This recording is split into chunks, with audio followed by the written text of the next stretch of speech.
conference will begin in 5 minutes.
The conference will begin in 2 minutes.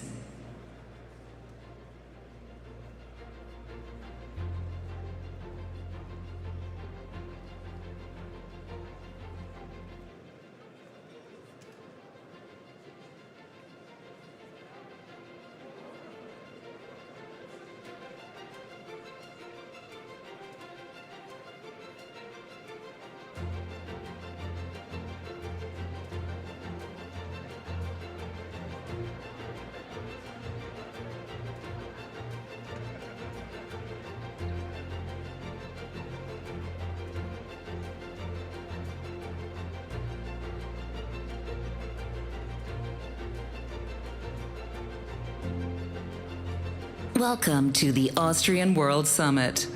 The conference will begin shortly. Please take your seats.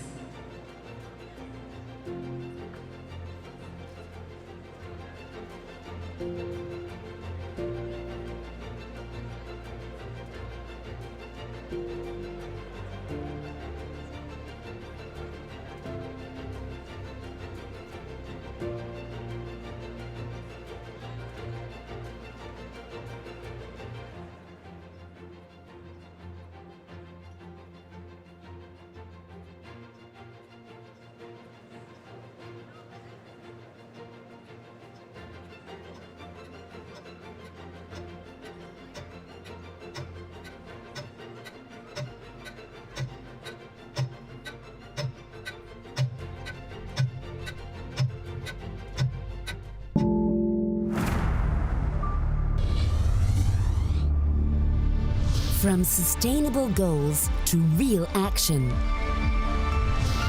Leadership for a sustainable future. Less talk, more action.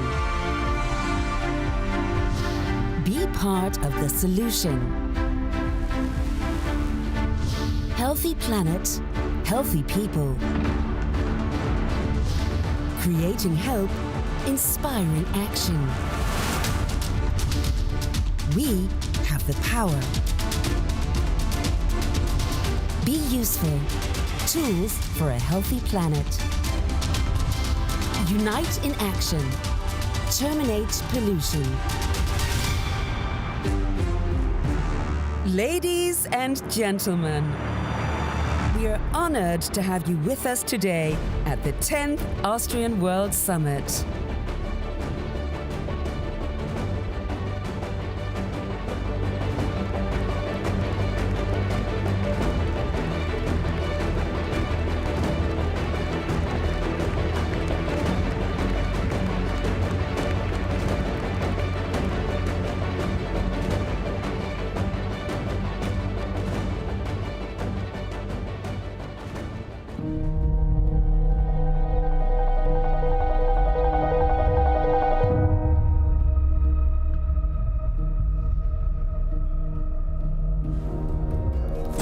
The number of weather-related disasters has increased fivefold in the past 50 years. Natural disasters like floods and storms are happening more frequently around the world. India is experiencing intense heat. Environmental pollution contributed to the deaths of about 9 million people. Tens of thousands of people have been forced to flee wildfires as a record-breaking heatwave scorches southwestern Europe. Iran has launched a new wave of attacks targeting natural gas facilities in the Gulf Arab states. Ausgetrocknete Stauseen und Flüsse, eine direkte Folge des Klimawandels. Can we stop this?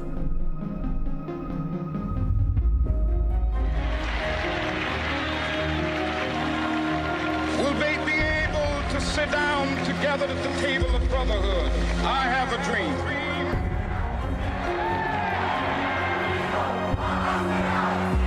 Thousands and thousands of West Germans come to make the point that the wall has suddenly become irrelevant. Die Mauer hat ihren Schrecken verloren. Hundreds of thousands of Americans enraged. Every movement begins with a few people who refuse to look away. People who step forward first, who choose courage over comfort, action over fear. And when enough people move, the world moves with them. Led by people who dare to act first. The future now depends on us. Because change spreads. Hope spreads. Action spreads. Sometimes the people need to rise up and get to work. That is how walls fall. You are the heroes How rights are won. that you've been looking for. How the future changes. So go out They were driven by belief. and kick some ass and get the job done. The belief that we have the power.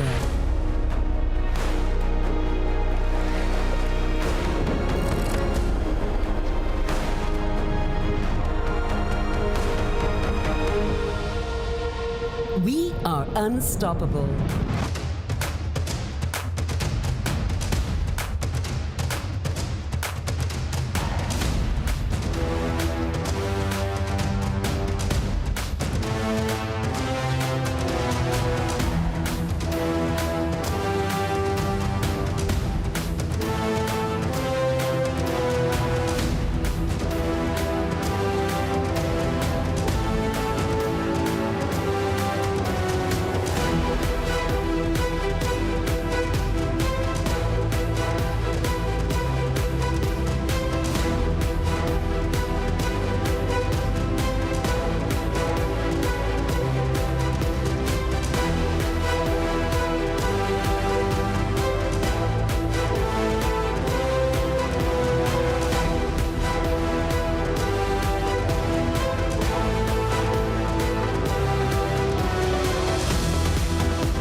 unstoppable.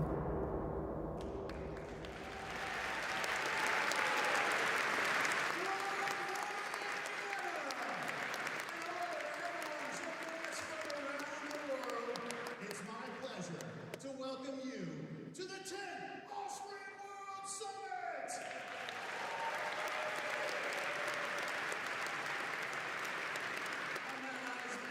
It is a pleasure to be up here sharing a decade of climate action with all of you. And Alexandra, always a pleasure to share the stage with you.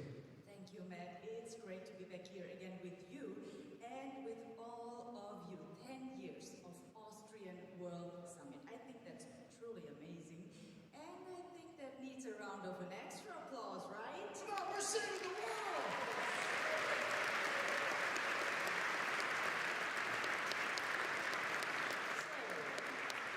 As you may know, I'm half Austrian. So let me switch to German for a moment. Einen wunderschönen guten Schönen good morning to all of you in German.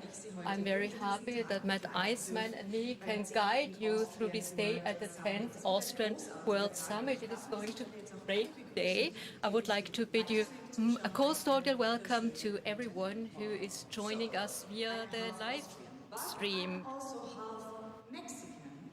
So, Matt, let me check your Spanish. ¿Aprendiste algunas palabritas en español desde el año pasado?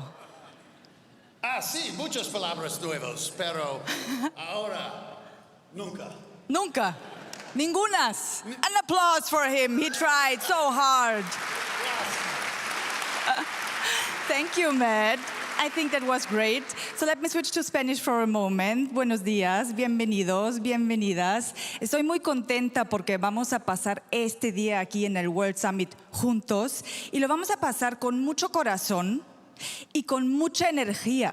Y la energía brings me back to you. Energy, Matt. Energy. Yes. I didn't understand anything she said. I appreciate if we could stick in English while Yeah, we're it's here. fine, it's fine. You know what, Alexandra, that we have an incredible program ahead of us, and I'm really looking forward to it. Yes, and there's something going on in the world. You wanted to say that, Well, Matt. we've got a lot of important things going on. I mean, the World Cup in football just started. I don't know if you guys watched Yes, that. and Austria is playing for the first time tomorrow morning for us here in Europe. So it's a big thing. Yes. A couple Austrian fans in that. Yeah, some. Fans of the U.S. Not as much. You know, the G7 summit is also going on in Europe, but if you ask me, there's no question that the main event is happening right here, right now in Vienna. The 10th Austrian World Summit. Yes, Ladies and gentlemen, sir. it's been a decade. And think about how much has changed then. The political climate has been transformed. We've lived through a pandemic. There are multiple wars going on, but through it all, the Schwarzenegger Climate Initiative never stopped working for a brighter future. And that's the theme of this summit, that we are unstoppable. And that's, yes, thank you, Governor Walsh. That's what it's all about, ladies and gentlemen, reminding everybody that climate action is going stronger than ever and that progress is being made, Alexandra. Yes, and we are truly unstoppable. Wir sind nicht zu stoppen. Das betrifft auch die Mehrsprachigkeit hier heute auf der Bühne. Also wenn Sie hier die ganzen Reden und alles, das ganze Programm lieber auf Deutsch verfolgen möchten, dann können Sie das tun. Wir haben eine Synchronübersetzung. Sie finden die Headsets hier an den Eingangstüren. So if you prefer to follow the speeches in German, feel free to grab a headset. You'll find them here at the entrance. And we really do have an incredible program that I'm looking forward to seeing. Yes, that's true. So now let's welcome the person, the woman who makes this summit possible, please. Well, she is the organizer of this summit. In fact, she and her team have organized every summit. She is the beating heart of this event. Ladies and gentlemen, please welcome to the stage the director of the Schwarzenegger Climate Initiative, Monika Langthaler.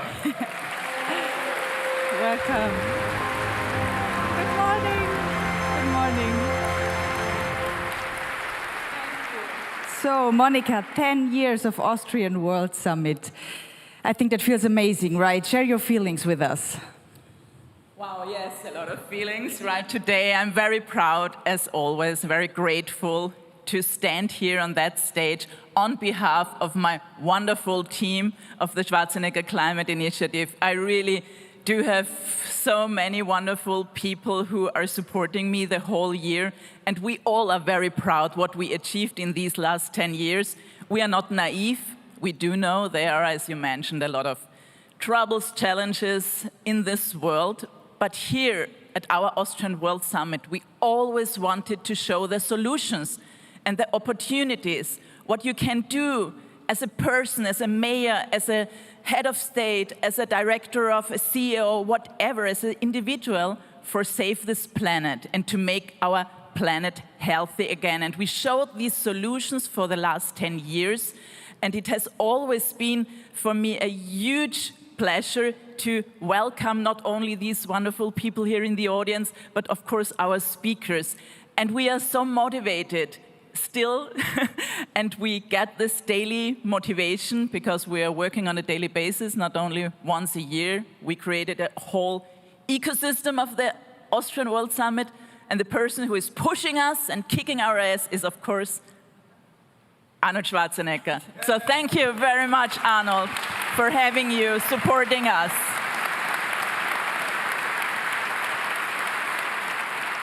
And as I said, we have been always so grateful for all our speakers. And of course, we tried for the 10th summit to invite someone very special. And we are so happy that she really accepted our invitation. We are so grateful that she's with us. A very warm welcome to the 49th Vice President of the United States, Kamala Harris. Thank you so much for coming.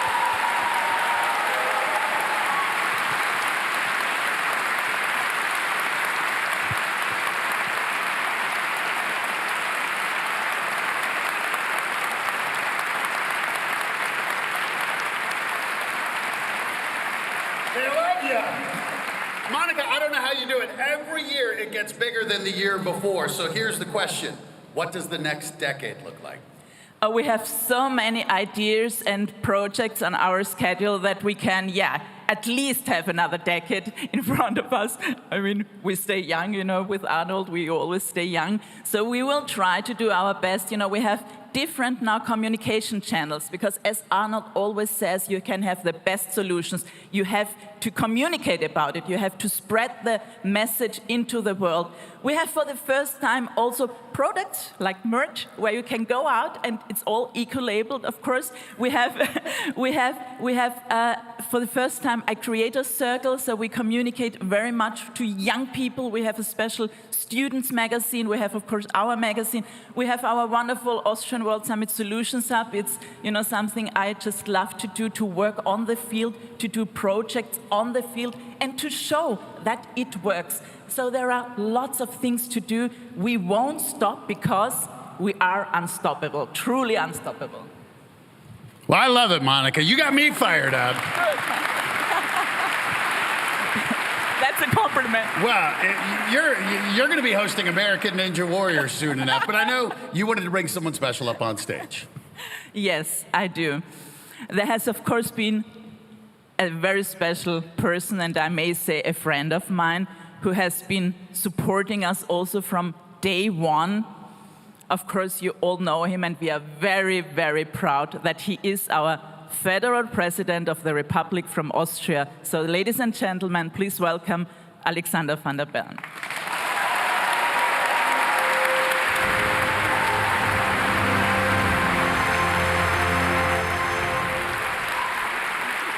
To the stage. To the stage. I think he thought he doesn't need to work, but yes.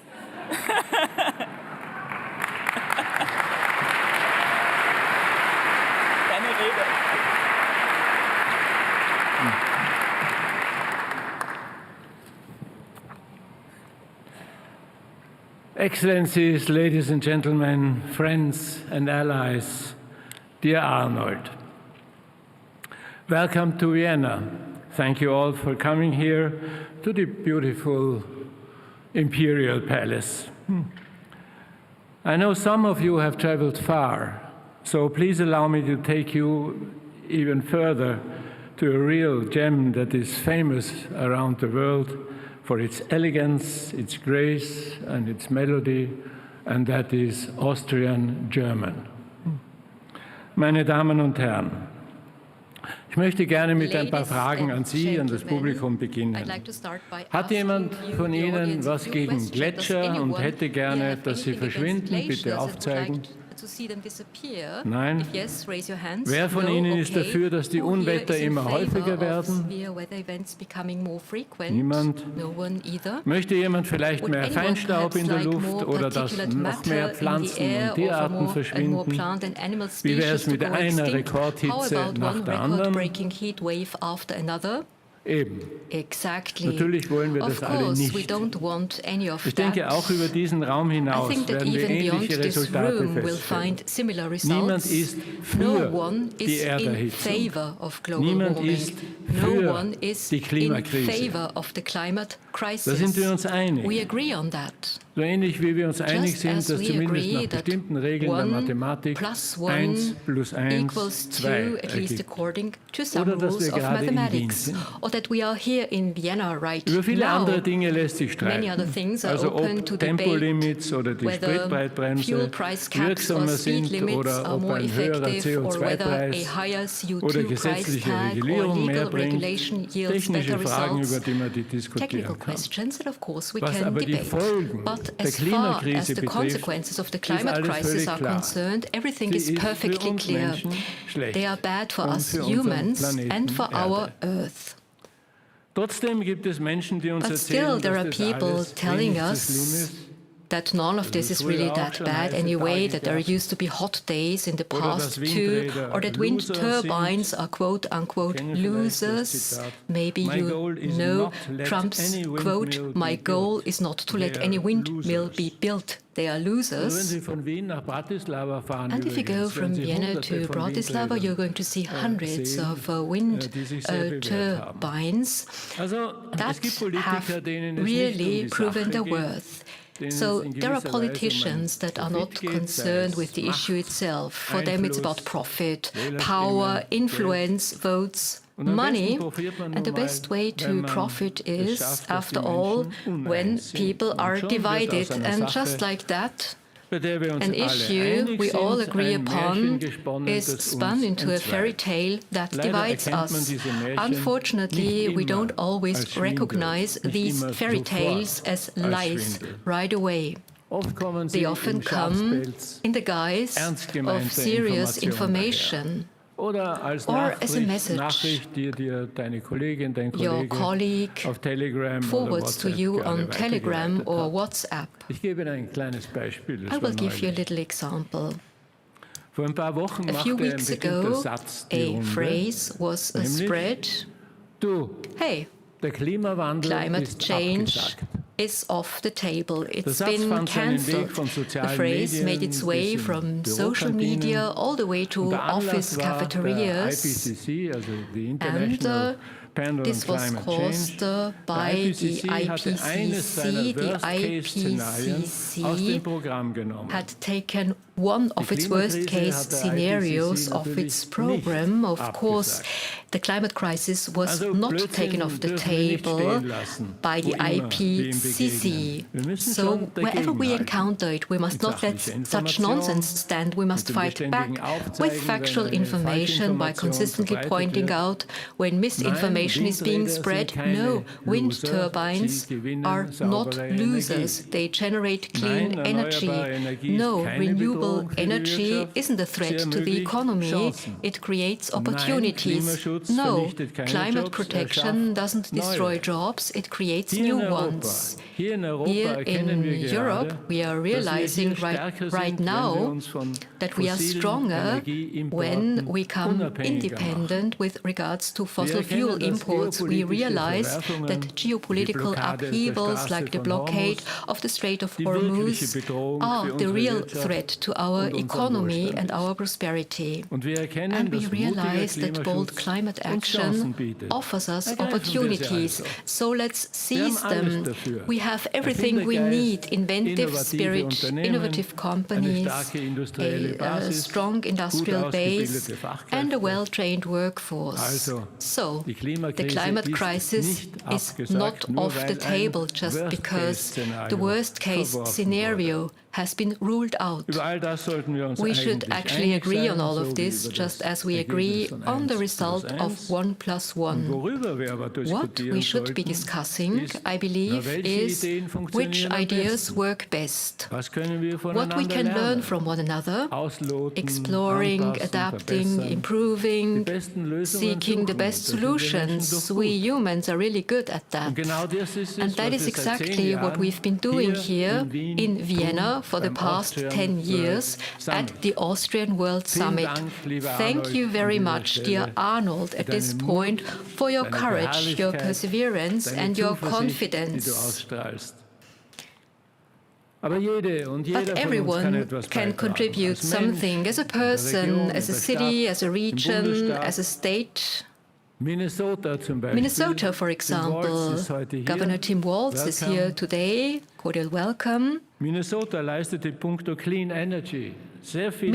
is doing a lot of groundwork in terms of clean energy. Despite headwinds at the national level, in the end, our one big, beautiful planet is simply more important than any bill. California, too, represented here today by Kamala Harris. Cordial welcome to Vienna. Also, California has set itself ambitious climate goals, no matter how harsh the headwinds may blow. If you put up wind turbines, you can even generate energy from these harsh headwinds. Ladies and gentlemen, each and every one of us uses our platforms, actors, athletes, researchers, students, CEOs. Together, we cover a pretty big sphere. That is the added value of the Austrian World Summit. Whether California, Minnesota, or Vienna, together we are unstoppable. Thank you very much.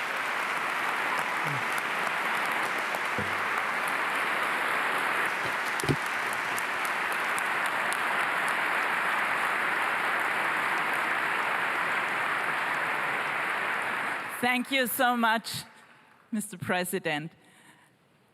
It's a huge pleasure, and actually it's for the first time now at our 10th Austrian World Summit that I may introduce for the second time another Austrian Chancellor.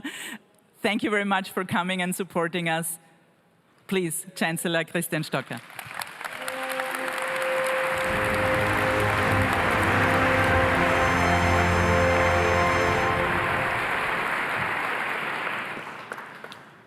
Sehr geehrter Herr Bundespräsident, Mr. President, lieber Arnold Mr. Schwarzenegger, welcome Madam Vice President Kamala Harris and Governor Tim Walz. Thank you for being here today. Liebe Monika Langthaler, geschätzte Gäste des 10. Austrian World Summit. Distinguished guests of the 10th Austrian World Summit.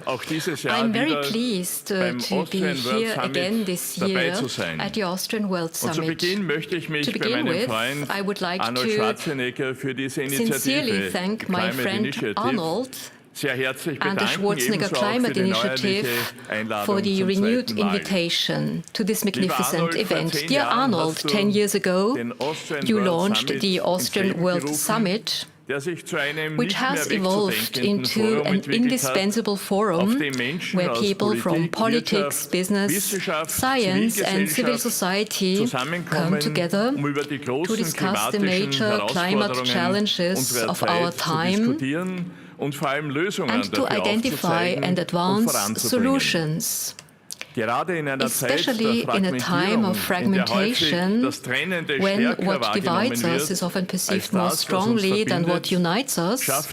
This summit creates a space for exchange, cooperation, and joint action for our future and the generations that follow us. The Austrian World Summit brings together people who share one thing in common: the willingness to take responsibility and work together on innovative solutions. That is exactly what is needed now more than ever in this day and age. When we talk about climate protection today, we are in fact talking about threats we all feel. Temperatures are rising, leading to droughts and wildfires, as well as extreme weather events such as floods and storms. The developments and challenges of recent years have also made it clear that climate, energy, security, and economic policies are now inextricably linked. The geopolitical tensions of our time, our continuing dependence upon fossil fuels, and growing uncertainties in international markets make it clear just how crucial security of supply and strategic independence are. That is why the energy transition is not just a matter of climate protection, it is also a matter of security, economic resilience, and thus a matter of competitiveness. Our goal must therefore be to step by step invest more of our resources in our own economy, in photovoltaics, wind power, modern grids, storage technologies, and green research and innovation. Every euro we invest in these areas strengthens our competitiveness, creates jobs, and increases our energy security. The energy transition is thus an investment in our future viability and independence. Austria is also making an important contribution to the energy transition on a global scale. Our country has extensive experience and internationally sought-after expertise ranging from hydropower and innovative environmental and energy technologies to sustainable infrastructure and solutions for the transformation of our industry, and is thus making a significant contribution to the global energy transition. The fact that this know-how is valued internationally is also evident during my visits abroad. Just recently, Austria and the United Arab Emirates agreed to further expand their cooperation in the fields of renewable energy and new technologies. During my visit to India, the first official visit by an Austrian chancellor in over 40 years, sustainable economic development, the energy transition, and technological cooperation were also at the center of our discussions. All of this underscores the importance of your initiative, dear Arnold. Austria is regarded as a reliable partner in this regard, as a country of technological strength, as a hub of innovation, and as a global bridge builder, a role that was most recently reflected in our election to the UN Security Council. Especially in times of global uncertainty, we must not allow ourselves to be led astray. Europe has always been successful when it has demonstrated reliability, when it has held fast onto long-term goals, and when partners around the world knew they could count on Europe. Stability, the rule of law, and trusting partnerships are not to be taken for granted. They are strengths that make Europe attractive and that play a key role in ensuring that people, businesses, and international partners place their trust in our continent and invest here.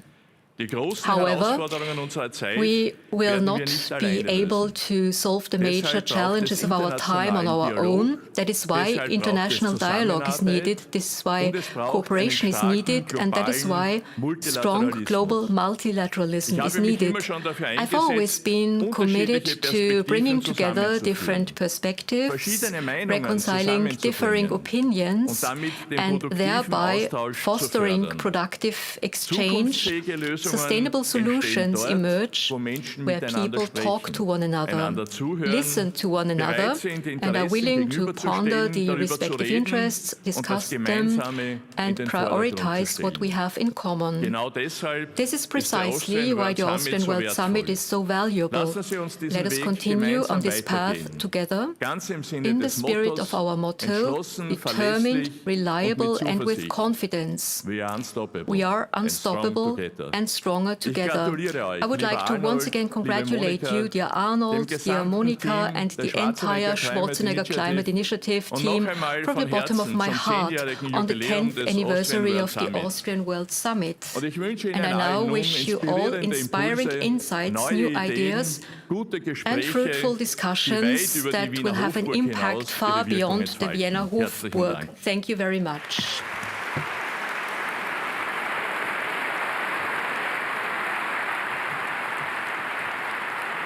Thank you, Chancellor, and thank you, President.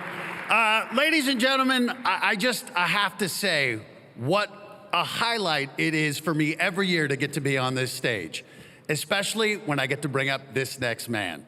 Now, like so many of you, I really got to know Arnold Schwarzenegger through his films, but if you ask him what his favorite role is, he doesn't say The Terminator or Conan or even The Kindergarten Cop. No, Arnold says his favorite role is a real-life action hero, a climate action hero. The only problem is that role has never had a movie trailer for it until today. In a world where pollution threatens all we hold dear and the fate of humanity hangs by a thread, one man realizes one man isn't enough. I need help. It's going to take a team to save this planet.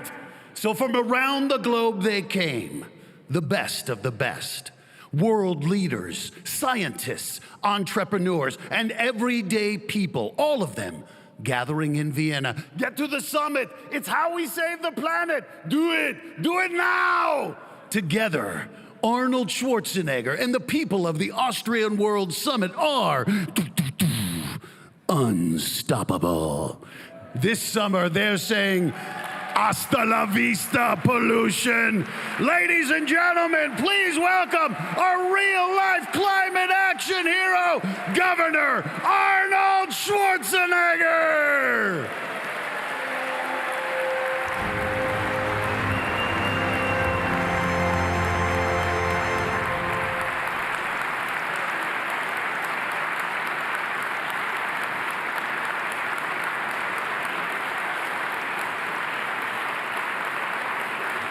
Thank you.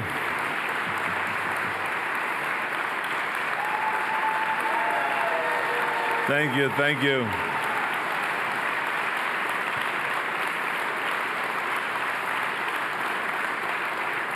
Please be seated. Thank you so much, Icy. Matt Eisman, I mean, he's the best. How can anyone dramatize the situation more? I love this guy, so thank you very much, Matt, for this wonderful introduction. And I have to say, it is wonderful to be back again in Vienna, to be back in Austria. I always miss the delicious food here, and the delicious wine, and the schnapps, and all of those kind of things. And now we've been doing this now for 10 years, and I want to just say thank you to a lot of people, because without them, this wouldn't have been possible. First of all, thank you so much to my partner, President van der Bellen. You've been a true friend. He is a conservative like me and the Green Party leader together, united in our mission to terminate pollution. For a decade now, our partnership has shown to the world that clean air and clean water is not a political issue. It is a people's issue. I want to say thank you for your partnership and for you believing in us and believing in this cause. You've been an absolute jewel. Let's give a big hand, President van der Bellen.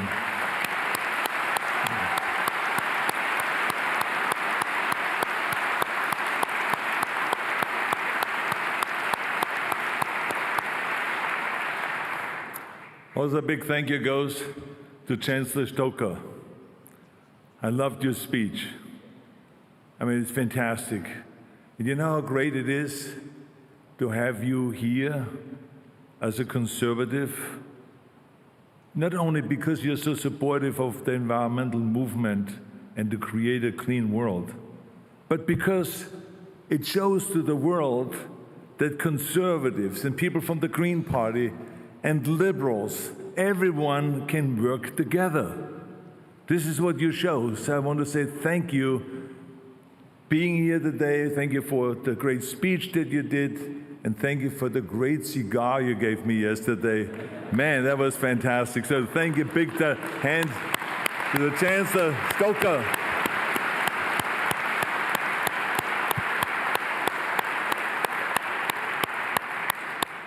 And yesterday, of course, you said to me, you said, Arnold, why do you look like so surprised? And I said to you, I said, because I see the same chancellor 2 years in a row. I mean, this is a record. I mean, this is like unbelievable. So thanks, you have brought stability back to Austria. Thank you very much for that. A big thank you also goes to Monika Langthaler and our entire team. They worked their butts off throughout the year so that we can come together here and inspire the world. I just thank the world of Monika. Monika, you're an absolute jewel also. Without you, we couldn't do that. So thank you very much. Big hand also to Monika Langthaler and her entire team.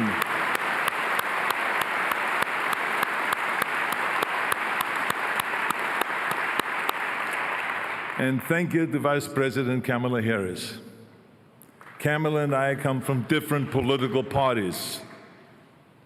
But unlike a lot of the politicians who think that their job is attacking the opposition on social media and everywhere else that they can, we don't let that stop us from working together.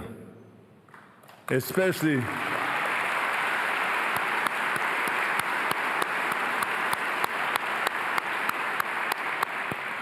when it comes to terminating pollution, because Kamala is also a terminator. She also wants to terminate pollution. We're in total agreement with that. I want to say thank you, Vice President. It means so much for us that you came all the way from the United States to come here to our climate conference.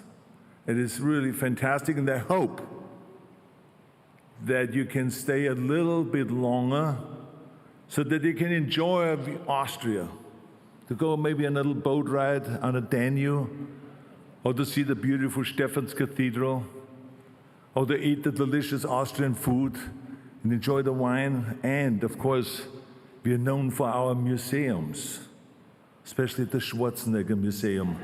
You got to go and see that one. Anyway, thank you very much for being here today. It means a lot to us.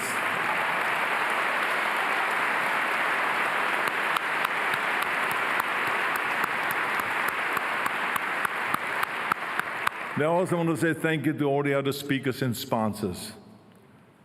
This year, as you've already heard, it is a special year. It's our 10-year anniversary, the 10th annual summit, and it has been a fantastic experience. 10 years ago, we started here in Vienna with one mission, that is to terminate pollution. Some people said it was a crazy idea, but I have heard this my whole life. When I wanted to be a bodybuilder, they said, this is a crazy idea. When I wanted to go to America, they said, it's a crazy idea. When I wanted to be a leading man in the movies, they said, well, that's insane. What a crazy idea. It would never happen. So, of course, I pay no attention to that. I mean, they even said, leave the environmental summits to the United Nations and to the world leaders. What are you trying to inspire all of these little, tiny subnational governments and academics and companies and individuals for? Here we are 10 years later. We've become one of the most successful climate conferences in the world. Absolutely.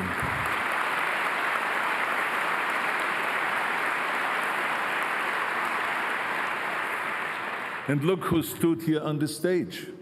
Secretary General Gutierrez of the United Nations, Prime Ministers, Secretaries of State, Nobel laureates, Greta Thunberg, Jane Goodall, astronauts, leaders from the biggest companies in the world like Apple and Ford, and right alongside them, governors, mayors, students, scientists, people who run small businesses, and all of the dedicated environmentalists who have been fighting this battle for decades.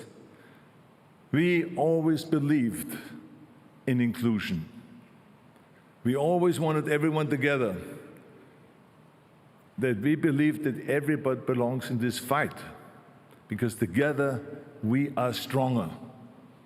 Together we are unstoppable. Every year our reach has grown and grown and grown. From hundreds of millions of impressions across the media and social media 10 years ago to 4 billion impressions last year. Think about that, 4 billion people who have heard of our conference or something about the environment, or how 7 million people die every year because of pollution. We got the message out there. It was fantastic, the growth that we have experienced. Now, last year I gave a motivational speech.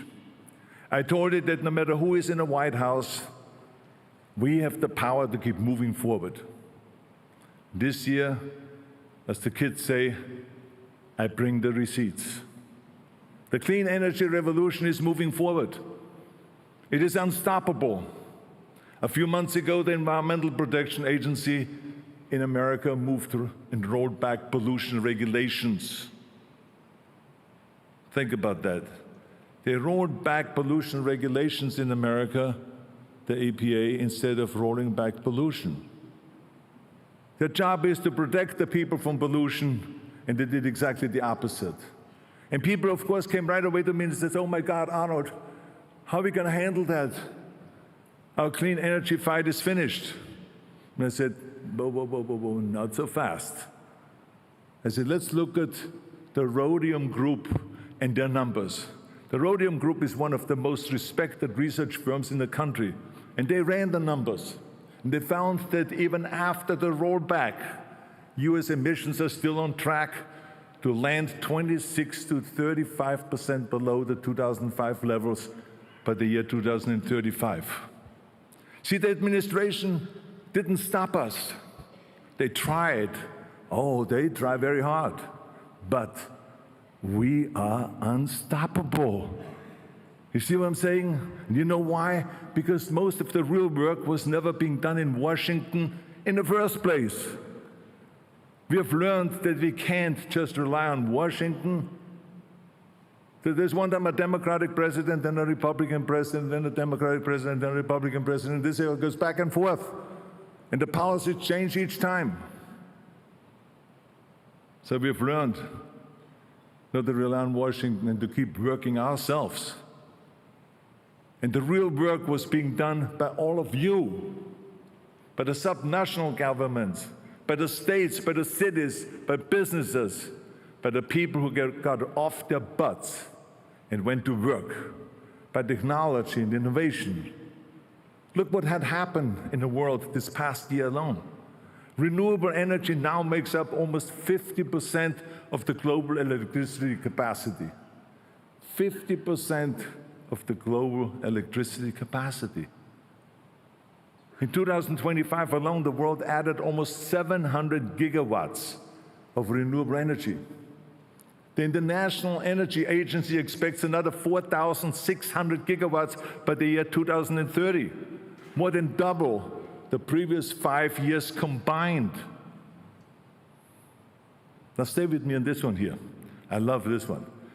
In 2003, when I became governor of California, I remember a year later, we wanted to install 1 gigawatt of energy, of renewable energy. 1 gigawatt. It took us a full year.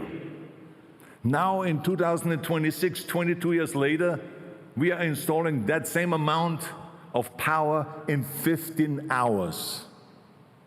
In 15 hours. So we went from 1 year to 15 hours. See, that is what unstoppable looks like. And clean energy is doing real work. Solar, wind, nuclear power, electric cars, the heat pumps have cut roughly 3 billion tons of emissions every year since 2019. That's about 8% of the world's emission already done. And what about China, the world's largest polluter? Last year, for the first time in a decade, the fossil fuel power generation actually fell. That's right, it fell. They're installing the biggest solar plants in the world now. They're building 10 nuclear power plants every year. So the world's biggest emitter is starting to bend the curve. Then there are the cars. In China, almost half of the new cars sold are electric. In Norway, 96% of the new cars are battery electric. See, this is what unstoppable looks like. And California continues to lead the way, no matter how much the federal government is trying to fight us. We fight back.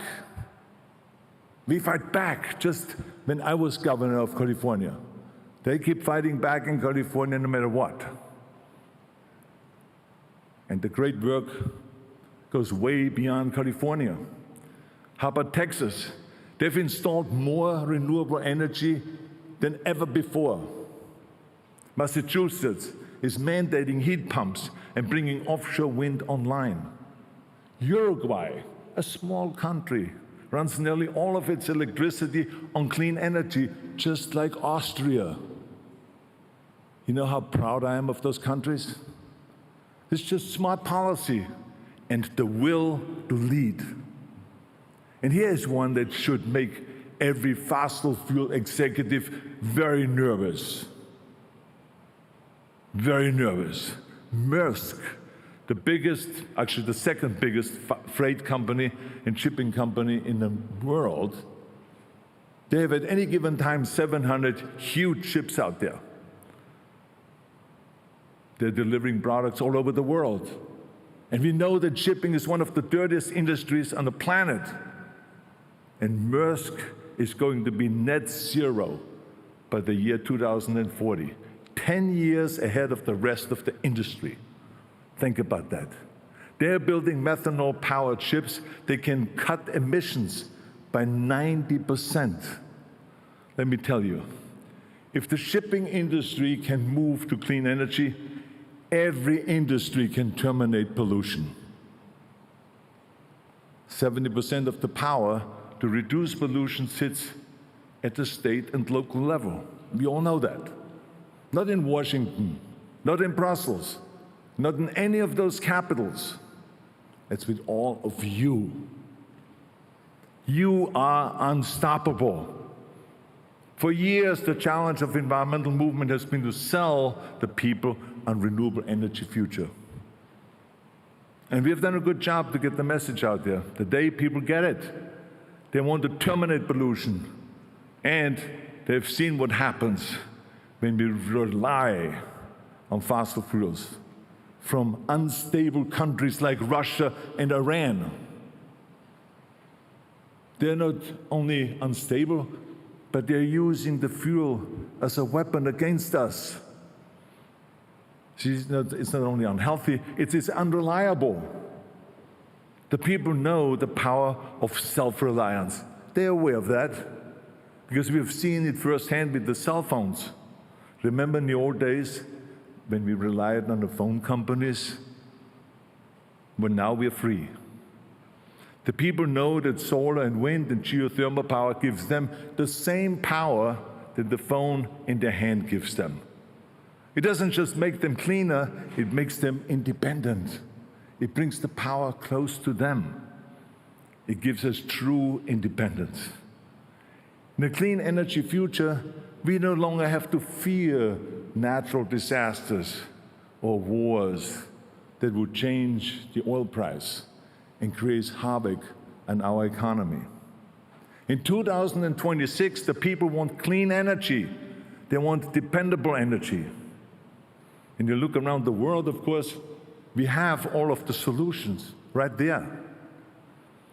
All we have to do is stop talking and learning from one another and get to work. When I talk about learning from one another, it's because the solutions are out there, like I said. We in California didn't come up and dream up this whole idea about AB 32 and reducing greenhouse gases by 25% and upping the renewables. No, we copied a lot of that from England. And Tony Blair was kind enough to send his experts to California to help us write the law.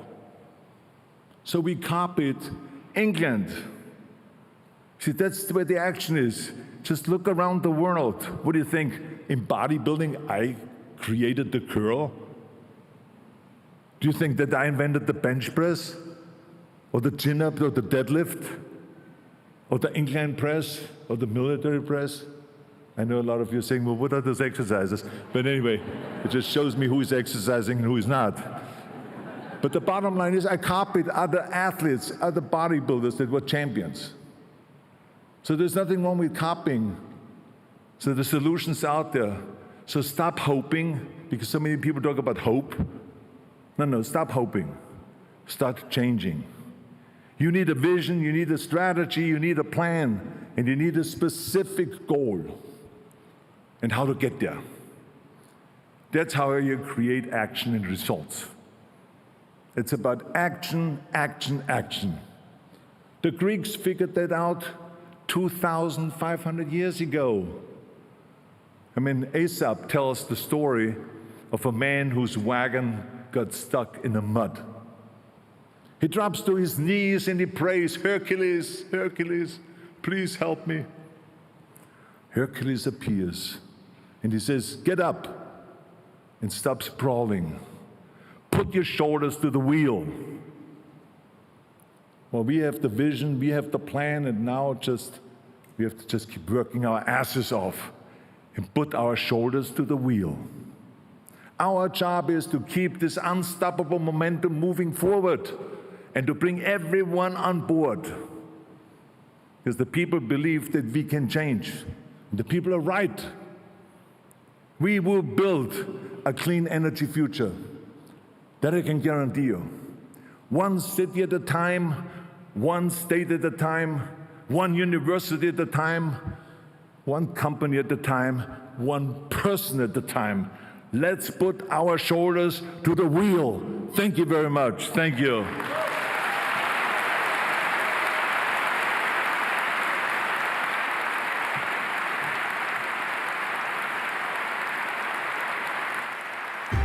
This will be our 10th Austrian World Summit.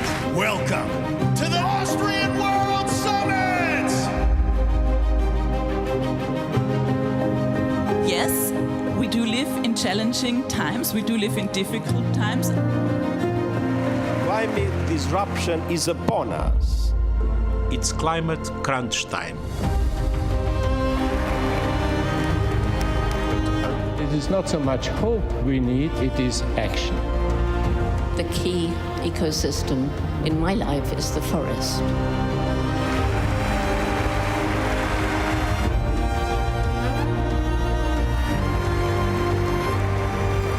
Now we have to go faster. We need to speed up our transition to renewables. Everyone deserves clean air, clean water.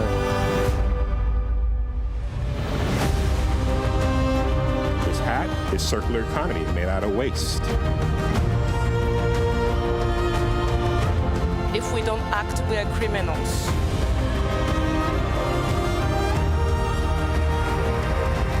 We are surrounded by heroes here. And if something is your true passion, never give up. Heroes roll up their sleeves and they kick ass. You are are the heroes that you've been looking for.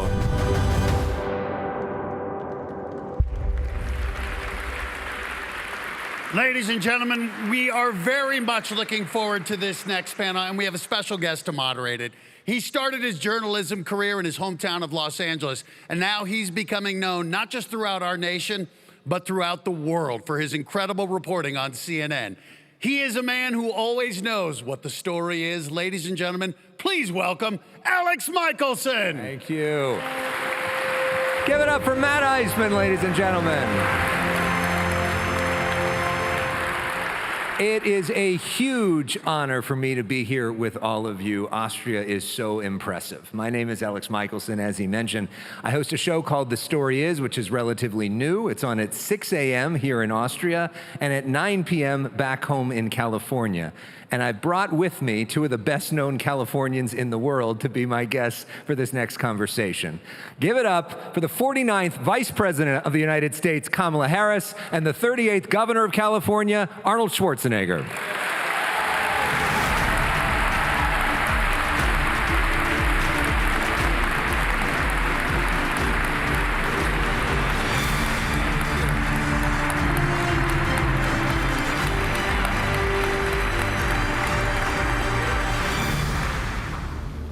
Thank you very much.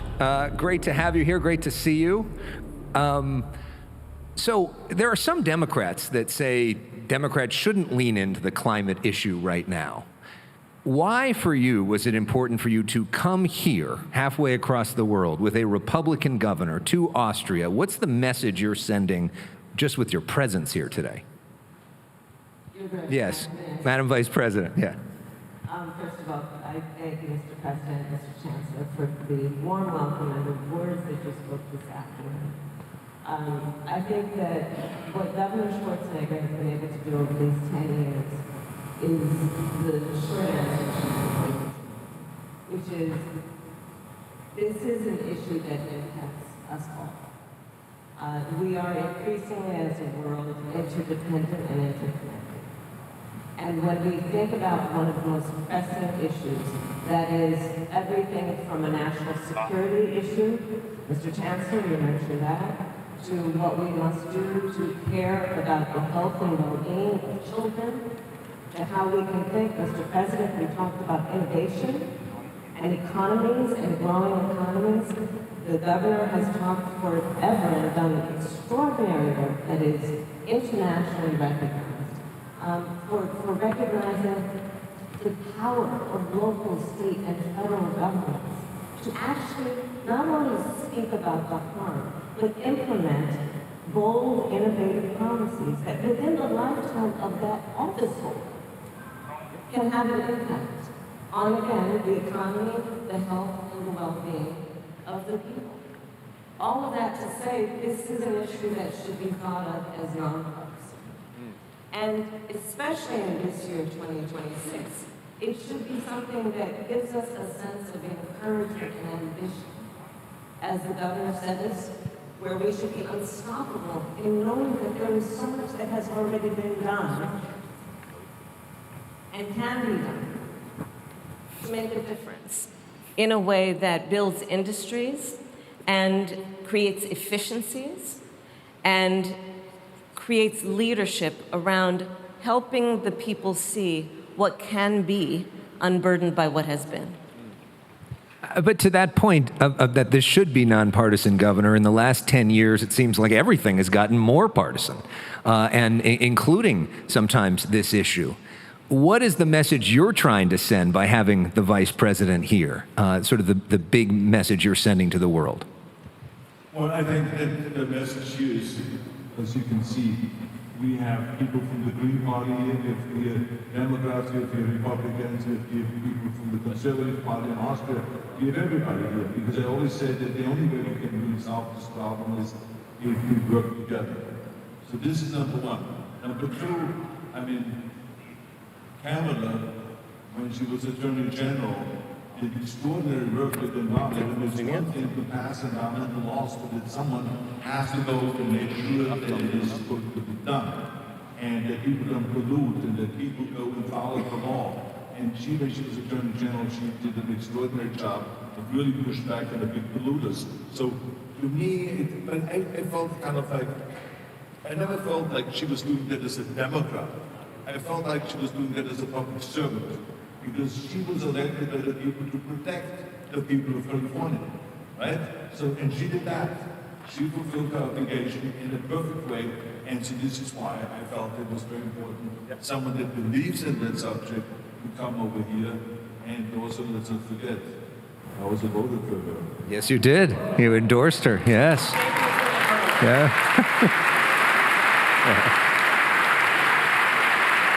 But if I may add to what the governor said, on the issue of what we will do to terminate pollution and to save our planet, the policy must include, and my experience as Attorney General reinforced that for me, the policies must include accountability and consequence for bad behaviors.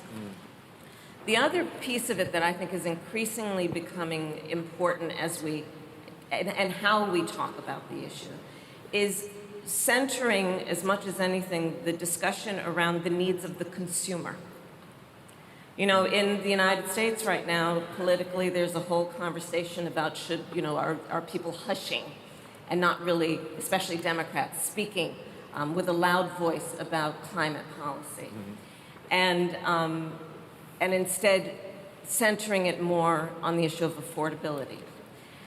And that may be true, and there may be political reasons for that, but there are also reasons that are firmly based on merit, which is this. When we think about the clean energy movement, thankfully we are now at a place 1 decade into the governor's convening where we have proven that clean energy is actually cheaper. That is one of the reasons that I think this theme of yours, Arnold, about Unstoppable is so right on point for this moment. It's cheaper, and it wasn't always the case in this movement. There was a time where we had to convince people it's the right thing to do, even though it is not readily available, even though solar is a thing you may have to invest in, right? So we can also center this conversation in a way that we think about the consumer of products and how is it in their best interest when they're looking at their monthly bill. And right now we can have a conversation that says to them, it's cheaper for you. Because by the way, that consumer, when they're trying to make ends meet at the end of the week and month, aren't going to be so concerned with whether the electricity they're using is generated by solar or coal. Right. They need to feed their children and put a roof over their head. But when we think about where this movement has come and how we should feel excited about the trajectory, we can now say, and it's cheaper. And it, in that way, is in the best interest of you as a consumer who has to pay bills. Well, gas has not been cheaper for a lot of people this year there are other reasons because of the war with Iran, which has been one of the biggest energy stories of the year. First off, if you were president, does that war even happen? So are we going to have this conversation? I'm happy to. Sure, yeah. First of all, this is a war the American people did not want. This is a war of choice.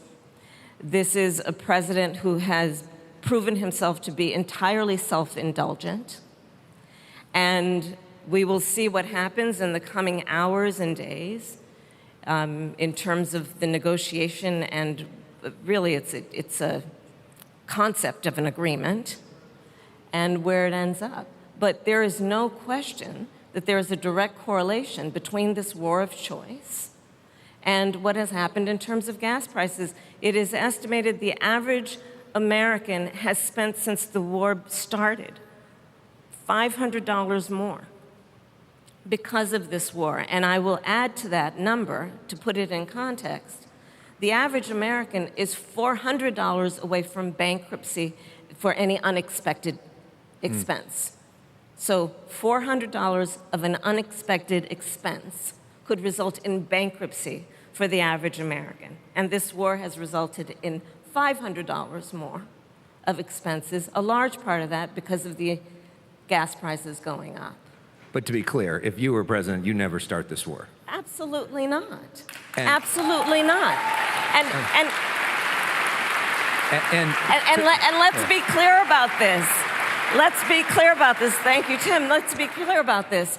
Whatever is being negotiated, this president is going to declare victory and will end up where we were after the JCPOA and call that a victory, the JCPOA that he withdrew from. The Obama nuclear agreement. And so so you're not, I mean, that's your thought on this potential deal this week? I have more thoughts, but that's not why we're here. Yeah, sure. So we can, Well, to that point, though, on what we've seen on the climate aspect in terms of this war, Governor, the Trump administration has used that and said, we're going to invoke the Defense Production Act because there has not been enough oil coming out of the Strait of Hormuz, and have started to increase oil production in places like California because of it, and are now looking seriously at oil drilling in California because of it. Your response to that and sort of the argument that some on the conservative side said that shows that this is the importance to invest in coal and old school energy. Well, first of all, let me just say that the current administration is pushing very hard for coal energy. So clearly, they live in the past, because the people are way ahead of them.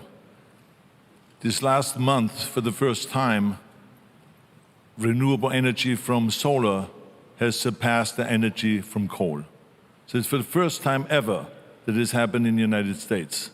So just think about that. Even though that Trump and his administration is pushing for coal, electricity now from renewable energy from solar has surpassed coal. So this is the future. That's why I said here earlier, it doesn't matter who is in the White House, we are going to move forward. We are unstoppable. We are going in the right direction, because the people have learned in the meantime that coal is a big polluter, and no one wants to be part of the 7 million people that die every year because of pollution. So it doesn't matter. Now, when it comes to drilling oil, I mean, I believe that we should rather build, create a law that says that you have to have solar panels on every warehouse in California. Because when you fly around with a helicopter in California, you will see millions and millions and millions of square feet of rooftops of warehouses that could have solar and produce a lot of energy, much more than the oil ever will. And it is clean. So this is the direction I would go. But I have to say, thank you.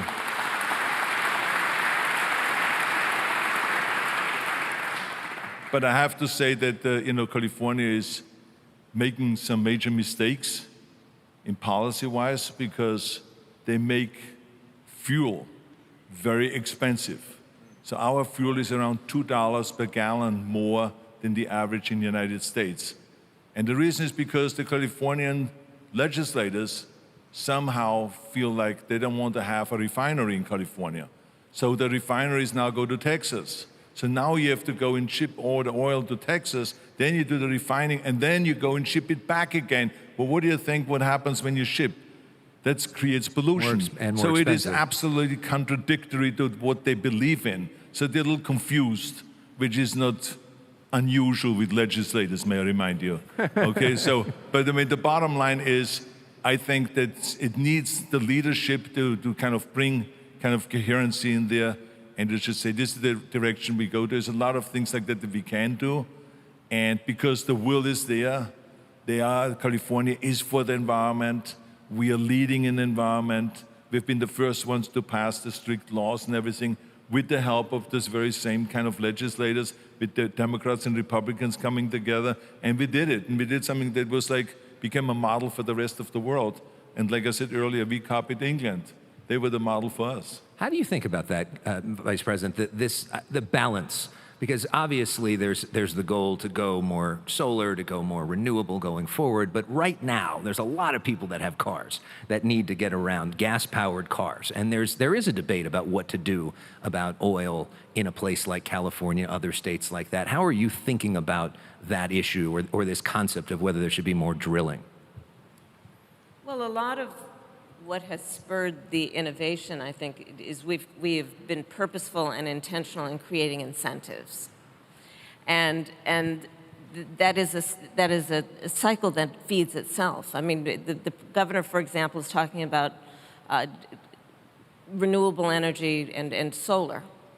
Well, there was a time when we were having this conversation, and the naysayers were right to question, well, when the sun is not shining, then everything just goes dark. What is happening? But now, because we have also created incentives for the innovation through, for example, battery technology, we now know that we can take advantage of the power generated by solar and store it, so it is no longer a function of whether the sun is shining or not. Is it sustainable? And when we think about then this present moment, there is innovation that is happening on a daily basis, but we have to create incentives both for the innovators, the manufacturers, and for the consumer. So there is the work that we have done. Some of it has been undone, but around tax credits, for example, for EVs, creating tax credits for even used electric vehicles, right? This is innovative work that then allows the consumer to be able to afford the car where it's still a bit more expensive than a gas-fueled car, but doing it in a way that then creates the consumer confidence in the technology and also the prevalence of it. It includes, I mean, these are mundane, perhaps details, but critically important, having then fueling stations for EVs while we are building the technology. Now we are building EVs so that we can go about 300 miles. What would that be in metric measurement? Somebody will help me, but about 300 miles, right? Which before it was a shorter span of time. So do we have then the outlets for the fueling of those electric vehicles so that people can drive long distances? That is happening in real time, but incentives are critically important to changing consumer behaviors. And then there's all these sort of legal fights as well. I have one more News a Day question, then I'll let you off the hook. Last time that we talked on camera was February 2024, and I watched that interview again, and you predicted at the time, you said that if President Trump is reelected, he will use the Department of Justice to go after his political opponents. Yeah. Governor Newsom in California says that's happening to him now and his wife. For people that may not know, the governor says that that the Trump administration, the DOJ, is investigating him, especially his wife. Governor Walz and your running mate says that there's a BS investigation. We don't know that much about it yet, but what do you think? Do you think that's a BS investigation? I predicted just about everything that has happened with this administration. And you say I told you so? I don't say I told you so. That's kind of obnoxious. I don't say that. But the reality is many of us predicted. And it didn't require much creative thought because he told us most of what we knew would happen, including that he would go after his political enemies using the Department of Justice. I am not surprised that he may be using the Department of Justice to go after a political enemy in the current governor of California. And this is why I do believe this, upon many other examples of what is essentially, you're going to ask me questions about the current president, I'm going to be candid, what is essentially the most callous, corrupt, and incompetent presidential administration America's ever experienced.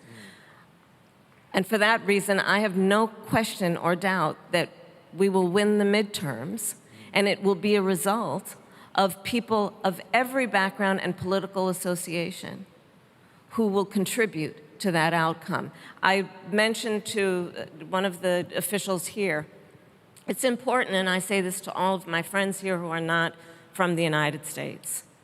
Please do know and recall that in the 2024 election, 1/3 of the electorate voted for the current president. 1/3 voted for us, 1/3 did not vote, which means 2/3 of the American electorate did not vote for this. And so when there are questions being raised among our friends around the world, who are the American people, I think it is important to know and remember that the American people do stand, the majority of us, for the alliances that we have formed over decades do stand for the importance of America being, the Chancellor talked about this, reliable as a partner, being an authority among many on important issues, including this changing climate and what we must do to save this dear planet of ours. And on that issue of the climate, Governor, the AI is the next big issue. And the big question about AI data centers, which use an extraordinary amount of energy, is something that lawmakers are thinking about all over the world. How are you thinking about that issue and how to balance the concerns there? Well, I think that the important thing is that we make everything more energy efficient. And I think those centers also have to become more energy efficient. I remember that when the flat screen TVs came out, they used up a lot of electricity. And then we passed laws in California where we said, okay, the new mixers and the blenders in the kitchen, stuff, and the TVs and all this have to be more energy efficient. And 5 years later, they were. And as a matter of fact, that I was telling you yesterday that on our hottest day, when I was governor, we used 52,000 megawatts of energy. That was on the hottest day when it was like all over 100 degrees and stuff like that. Now, the hottest day last year was they used only 43,000 megawatts. So almost 10,000 less. It's all because of efficiency. So we don't need to use all of that. But at the same time, we have to always be prepared to create more electricity. And I think that we have to just also think about a combination of renewables and also nuclear. Even though amongst the environmental community, that's always a no-no to talk about nuclear.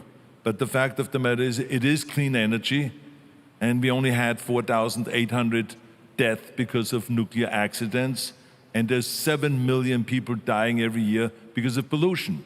So therefore, that pollution and oil and all the stuff that we're using every day is much more dangerous than nuclear ever can be. So I believe, and I'm a big believer in that, to build more nuclear powers.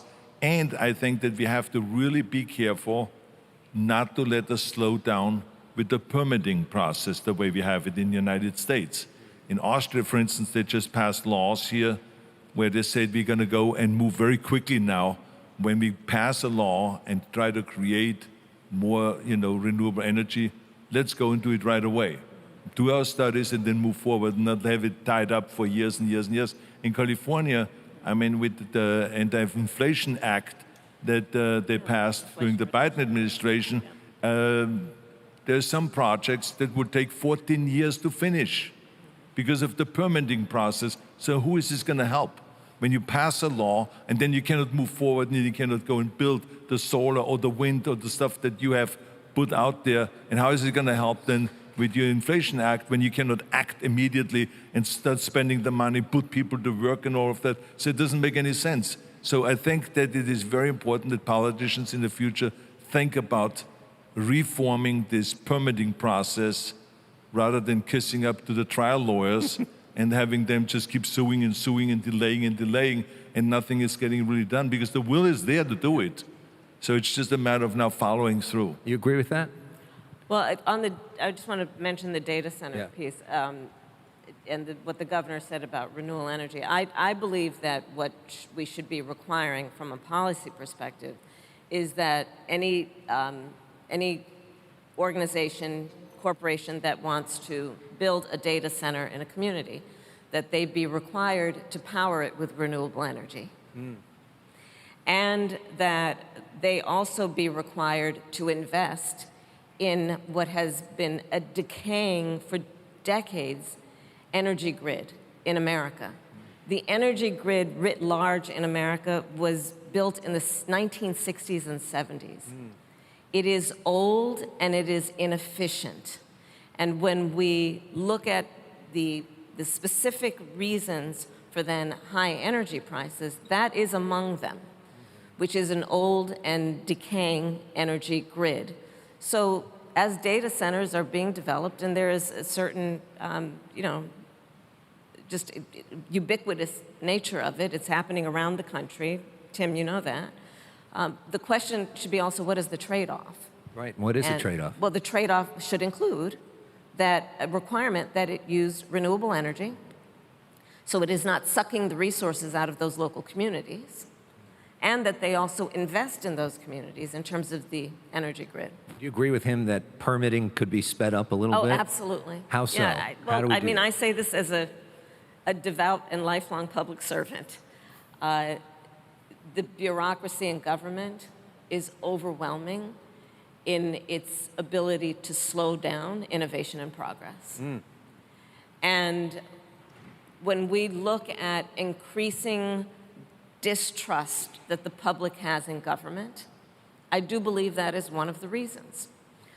We have taken on an ethos almost that prioritizes process over progress to our detriment. When I think most countries, but I'll speak for America, when we look at and ask, why do the people not trust their government or its leaders? One of the most specific and obvious answers to that question is, are we delivering? And are we delivering in real time for the real needs of the people? And the basic need that the people have is to be able to afford life, which means raise their children, have enough to eat, have a roof over their head, be able to take a vacation from time to time. And when we're not meeting those needs, we fail. And bureaucracy, and therefore what it does to delay the speed with which we should address the needs of the people, results in distrust and also inefficiency. They're telling me to wrap up, but I want to ask each of you a question about the future, because that's what both of you are so focused on. First off, just on your future. There's a lot of people, you've talked about that you're thinking about running for president, right? How is that thought process going? What's the process in that? And I know you're on a listening tour, and I'm curious what you're hearing from people as you've gone around the country, what people are telling you that maybe you've learned that you didn't know before the process of doing so. What people are telling me includes that they want to believe in systems, and they've lost trust in those systems. What I hear a lot is that people know that at the end of this administration, there will be a lot of debris. I tell them often, I can't guarantee that it won't get worse before it gets better. But the one thing I do know is at the end of it, there will be a lot of debris, and it would be irresponsible to then address that in a way that we only talk about what should we do, what do we need to do to rebuild. If we do that with any sense of nostalgia, that would be irresponsible. Because the reality is, even before, there were many things that were not working for a lot of people. The status quo is not working for a lot of people. And what the people are telling us is that they want things to be better. And in some places, what that sounds like is we want that to be broken. But they don't actually necessarily mean break it through destruction. But they do mean it has to be better. And I think the people are right. One of the things I think about in the context of the future is Gen Z. I love Gen Z. They are, in the United States, I'm not sure about here in Austria, they are a larger population than baby boomers demographically. They are between the age of about 13 and 28. They have only known the climate crisis. They experienced a pandemic where they lost significant portions of their education and socialization. And the thing I love about this generation, they are so beautifully impatient. They are not waiting for us to figure it out. And if we think about, as we invest in the future of our world and we are unstoppable, if we think about investing in that generation, knowing, for example, that someone who is 20 years old today based on all actuarials, will live to be about 100. Policymakers among us, let's think about what are we doing right now that for the next 8 decades of their life will plant the seeds for the majority of the life they have yet to live. That gives me a great deal of optimism about what we are capable of doing if we think that way. So all that being said, does that make you more likely to?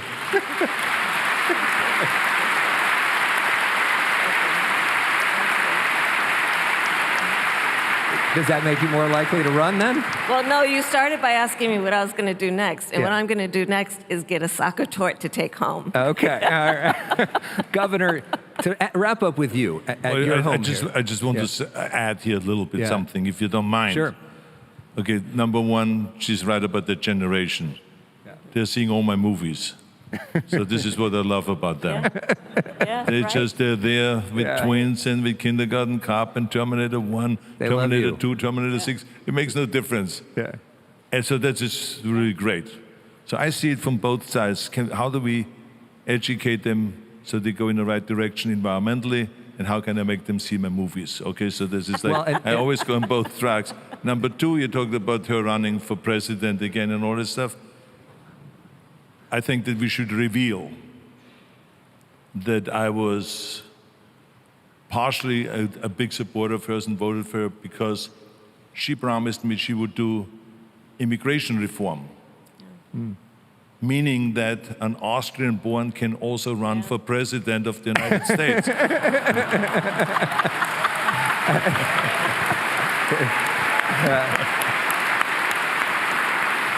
There you go. And last word to you, Governor. You talk about action, being an action hero, having a vision. Everybody here, you got people watching around the world, everybody in this room. What's the action item for all of us when it comes to the climate? What can we do at a time when so many people feel hopeless? What can we do to get us into a better place? Well, I think the most important thing for everyone is, and especially the journalists and the politicians, and then the environmentalists, is to communicate better about this issue. Because you can talk all you want about global climate change, and you can talk all about rising sea levels, and you can all talk about the polar bear and the icebergs melting and the this and that. All of this stuff means nothing to people. But when you talk about 7 million people dying because of pollution, and the amount of people that are getting caught up in hospitals with cancer, and respiratory kind of problems, heart issues and stuff like that, that is really a problem. We have to talk about that rather than throwing around this kind of fancy names that is only from one environmentalist to the other.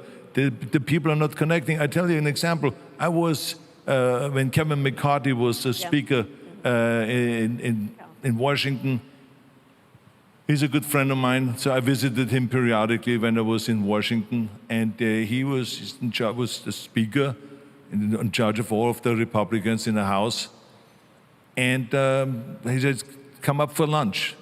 Then he called me a few minutes before and he says, do you mind if I have 20 of my colleagues join us? I said, no, not at all. Let's all have a good time. And so I had a chance there to talk to those Republican guys. And I said to them, I said, okay, let me ask you something. I said, how many of you care about and think this is a real threat, climate change? 2 hands raised up. 2 out of 20.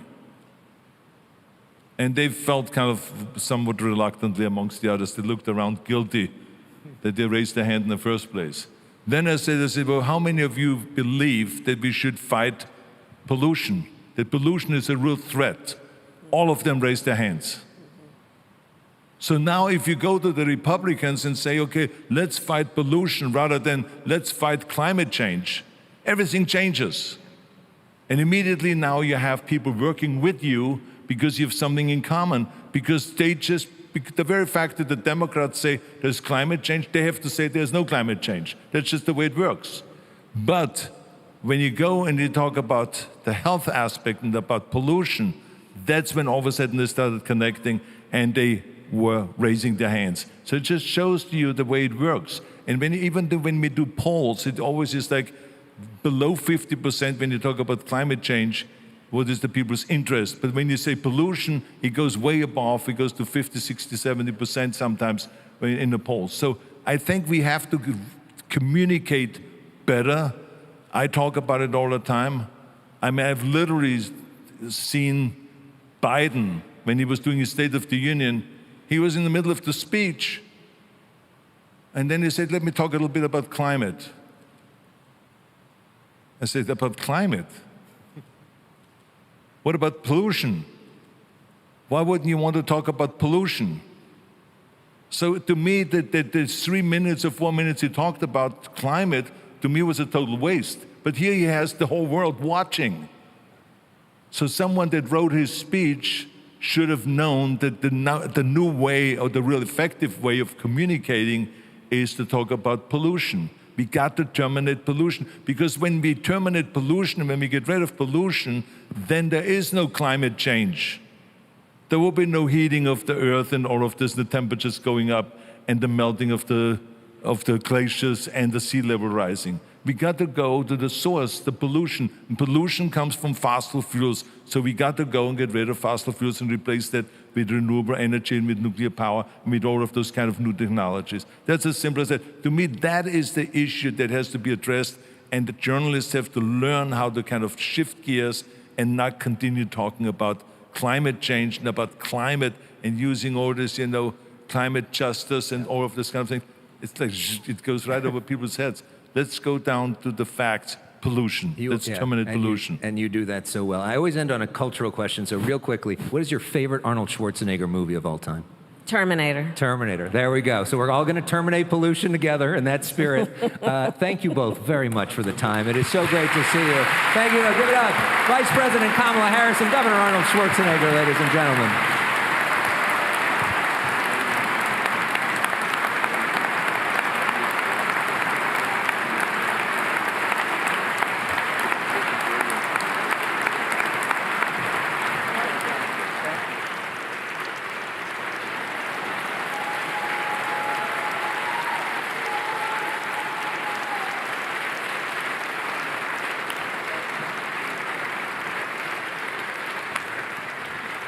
Well, ladies and gentlemen, if you're wondering why it's warm in here, it's because that panel was on fire. I think we just heard breaking news. Kamala for president in 2028, Arnold for president in 2032. Well, we keep saying it. The 10th Austrian World Summit is the biggest one yet. Everybody wants to be a part of this. Everybody wants to feel unstoppable. And like together we can save the earth. Well, ladies and gentlemen, we just received a surprise. We have a message here from somebody who knows a thing or two about salvation. Ladies and gentlemen, I give you Pope Leo XIV. I'm pleased to greet all of you taking part in the 10th Austrian World Summit.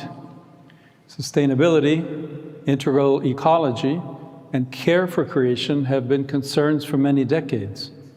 The Church has always been aware that the ecological question has a moral dimension. Indeed, the environmental crisis is not an isolated issue, but rather the ecological aspect of the contemporary socio-economic crisis. In your own efforts to respond to the present crisis, I would like to encourage you to keep this broad context in view and to suggest to you 3 themes based upon the Christian virtues of faith, hope, and love, which I trust may assist the work of your summit. Let me begin with faith. While to some, faith may seem to have little to contribute to questions of climate change and environmental protection, the religious dimension is in fact essential to address these issues adequately. Those who believe that our world was created by God and is inherently good are compelled to assume an even greater responsibility to care for creation, since this is the requirement of their faith. Living our vocation to be protectors of God's handiwork is essential to a life of virtue. It is not an optional or a secondary aspect of our Christian experience. Furthermore, Believers from many traditions understand creation as a divine gift. Likewise, various religions maintain that life is sacred and therefore must be respected. We can say then that religious faith reinforces the overall desire to protect life and care for nature. This perspective underlines the profound ethical foundations to which I drew attention in my recently published encyclical letter, Magnificat Humanitas, namely, the equal dignity of all human beings and the value of fundamental human rights, both of which can be adequately ensured through the proper implementation of the principles of the common good, the universal destination of goods, subsidiarity, solidarity, and social justice. They should be considered collectively so that it becomes clear how they relate to and complement each other. These essential personal and social matters are intimately connected to the climate crisis, which, as I said, is one manifestation, and a critical one, of the wider socio-economic crisis. Indeed, unless they are addressed, no technical solutions for protecting the environment will have a chance of achieving their desired end. In this perspective, we must pay particular attention to the poorest and those most vulnerable to environmental degradation. I would like to encourage you to keep them at the forefront of your minds when evaluating, planning, and implementing potential projects. This brings me to the second theme, hope. Due to the global nature of the challenges we are facing, it is clear that many people are concerned. There is indeed a growing awareness that peace is threatened by a lack of respect for creation, the plundering of natural resources, and a progressive decline in the quality of life due to climate change. These challenges require international cooperation, together with cohesive and forward-looking multilateralism, in order to find effective solutions. Frequently, however, in deliberations and negotiations about these issues, various fears emerge. Fear of changing course, fear of losing power, and fear of uncertain outcomes. Only by overcoming these fears can we work together to find the right solutions. It's here, I think, that religious leaders and communities can offer a special insight for supporting ambitious social and environmental efforts. For the Bible is full of examples of how people's fears can be overcome by hope, which ultimately is a gift from God Himself. In this perspective, then, despite the naysayers or cynics, hope can be a powerful driving force. In this regard, it is not merely desirable, but also genuinely possible that the progress at COP30 can be followed up with a just transition towards societies where the common good takes precedence over profit, and economic models are rooted in solidarity and human dignity. Yet this requires wealthier countries to meet their obligations to support poorer countries financially. We also need the development of a new person-centered international financial framework to ensure that all countries, especially the poorest and those most vulnerable to climate disasters, can reach their full potential with the dignity of their citizens respected. Finally, I come to the theme of love. I would like to stress the importance of cultivating a genuine culture of care for our environment, which includes what Pope Francis called civic and political love. Such love is the key to authentic development, since in order to make society more human, more worthy of the human person, love in social life, political, economic, and cultural, must be given renewed value, becoming the constant and highest norm for all activity. In this framework, along with the importance of little everyday gestures, Social love moves us to devise larger strategies to halt environmental degradation and to encourage a culture of care which permeates all of society. It is my hope that your deliberations will promote this culture of care and thus contribute to the civilization of love. Dear friends, with these thoughts centered on faith, hope, and love, I pray that your summit will be fruitful in promoting the much-needed dialogue for seeking effective solutions to protect the wonderful gift of creation. And I willingly invoke upon you all God's gifts of wisdom and peace.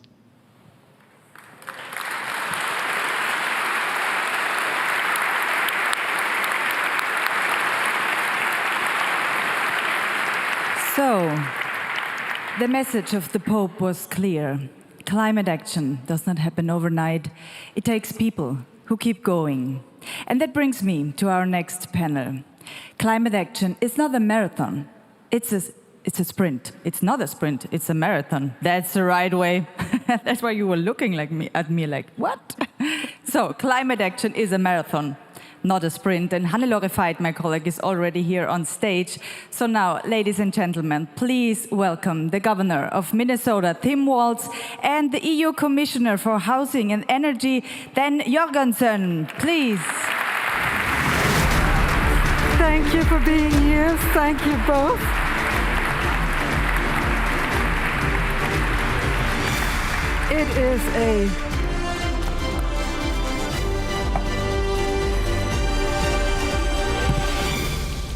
It is a great pleasure to have you both here.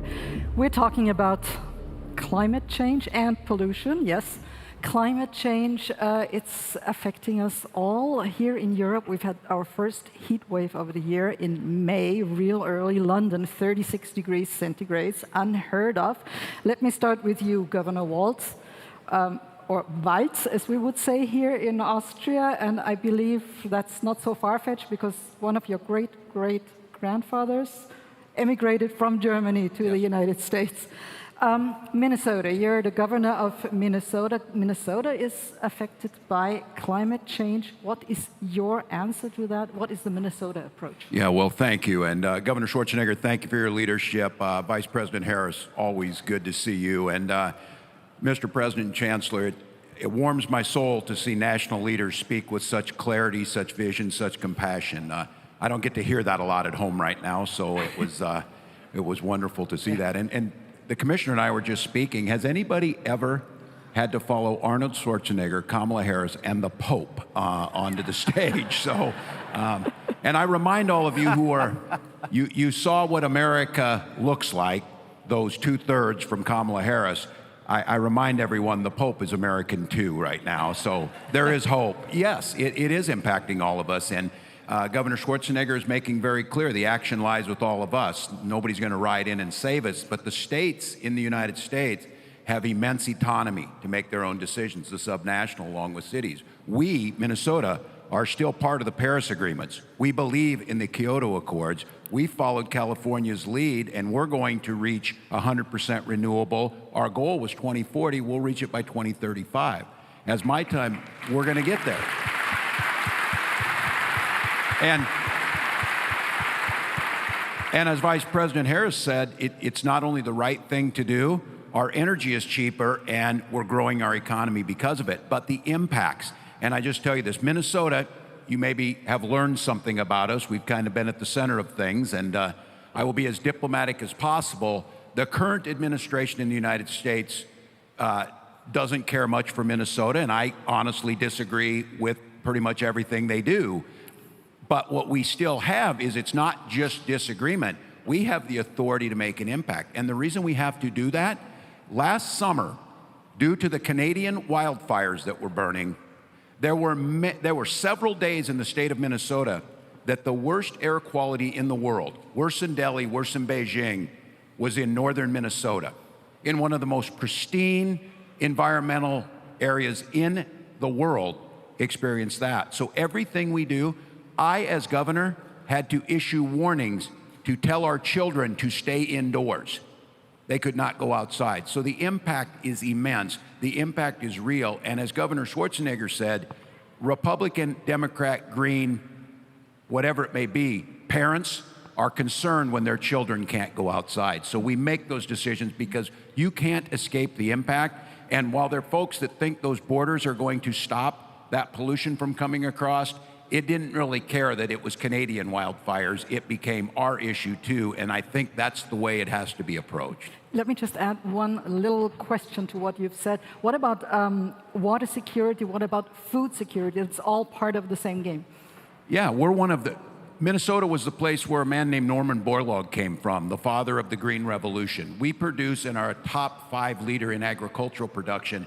We're seeing massive changes in the production in the season. We're seeing more invasive species coming in. And Minnesota is a place where we have 20% of the world's fresh water. Lake Superior contains so much of that. All of those things are being at threat if we don't address those. And I would just say, you're seeing a sense of, in this current conflict, coming home to people much clearer that we are globally connected on this issue. You're also the land of 10,000 lakes, right? Governor Jurgensen, Europe is trying to become independent in a lot of different ways, also energy-wise. What is your plan? How are we doing it? How are we in Europe doing it? How are we getting there? Yeah, so I've worked with these issues also for a few decades, and I very much agree with Governor Schwarzenegger in saying that we used to speak about this as purely a climate change issue. Now, actually, that narrative has changed. For me, fighting climate change is still our main objective, and I guess that is fortunately still the case for most decision makers in Europe. But actually, what makes a difference right now, and the reason why we're able to make some very decisive decisions right now, is that the narrative is also now about security. So for us, having faced and being in the middle of threats from Russia, we know that being dependent on Russian gas is not a sustainable place to be. And in 22, when the full-scale invasion of Ukraine happened, I served as Minister for Climate and Energy in Denmark at that time, and I can tell you that we spent the first weeks, day and night, preparing emergency plans for what we would do if Putin turned off the gas to us. And we would have had to force companies to close down. We would have sent people in uniform to close them down. And we were not even half as exposed as, for instance, Germany. So we found out, this was a wake-up call, that being dependent for something so essential as our energy is simply not good for our security. So right now, we're moving fast forward. We're deploying record numbers every year of new renewables. The year before last, it was 78 gigawatts. Last year, it was 89 gigawatts. This year, we'll break that record again. And 1 gigawatt can deliver electricity for 1 million homes. Are we on the right track? Excuse me? Are we on the right track? We are on the right track, but I also have to be honest and say it's not going fast enough. So there was a bit of a confusion. Is this a sprint or a marathon? Well, I think the answer is we have to sprint a marathon because we need to move fast. And Governor Schwarzenegger also talked about permitting. That's one of the biggest challenges here in Europe also. Not for bad reasons. Kamala Harris also talked about the bureaucracy, and I agree. It can slow down progress. The reason why the rules were made in the first place were often good, valid. It was to protect our environment. But we also need to acknowledge that there will be no environment to protect if we don't fight climate change. So we need to think new ways. We need to still protect, of course, our nature and our environment, but we do need to act much faster. Governor, let's talk a little bit about the role of the states in the United States of America. You said the Paris Agreement, you're within the Paris Agreement. I believe Governor Schwarzenegger said it doesn't matter who is in the White House. Now, we know you have a challenging relationship, or there is a challenging relationship between the federal government and Minnesota. How are climate policies affected? What is your relationship, climate-wise or pollution-wise, with the Trump administration? Yeah, and this is very interesting, and Governor Schwarzenegger would clearly understand this. The Republican Party, and I say that in the historical aspect that adds so much to America, we're very much about states' rights, and our federal system leaned heavily towards states having the autonomy. Just to be clear, when you hear about the midterm elections, states run elections, period. It's constitutionally guaranteed. You're seeing that challenged right now. When it comes to climate change, look, there are headwinds. The federal government's canceling offshore wind projects and things like that. But they're trying to sell you Orwell's 2 + 2 is 5.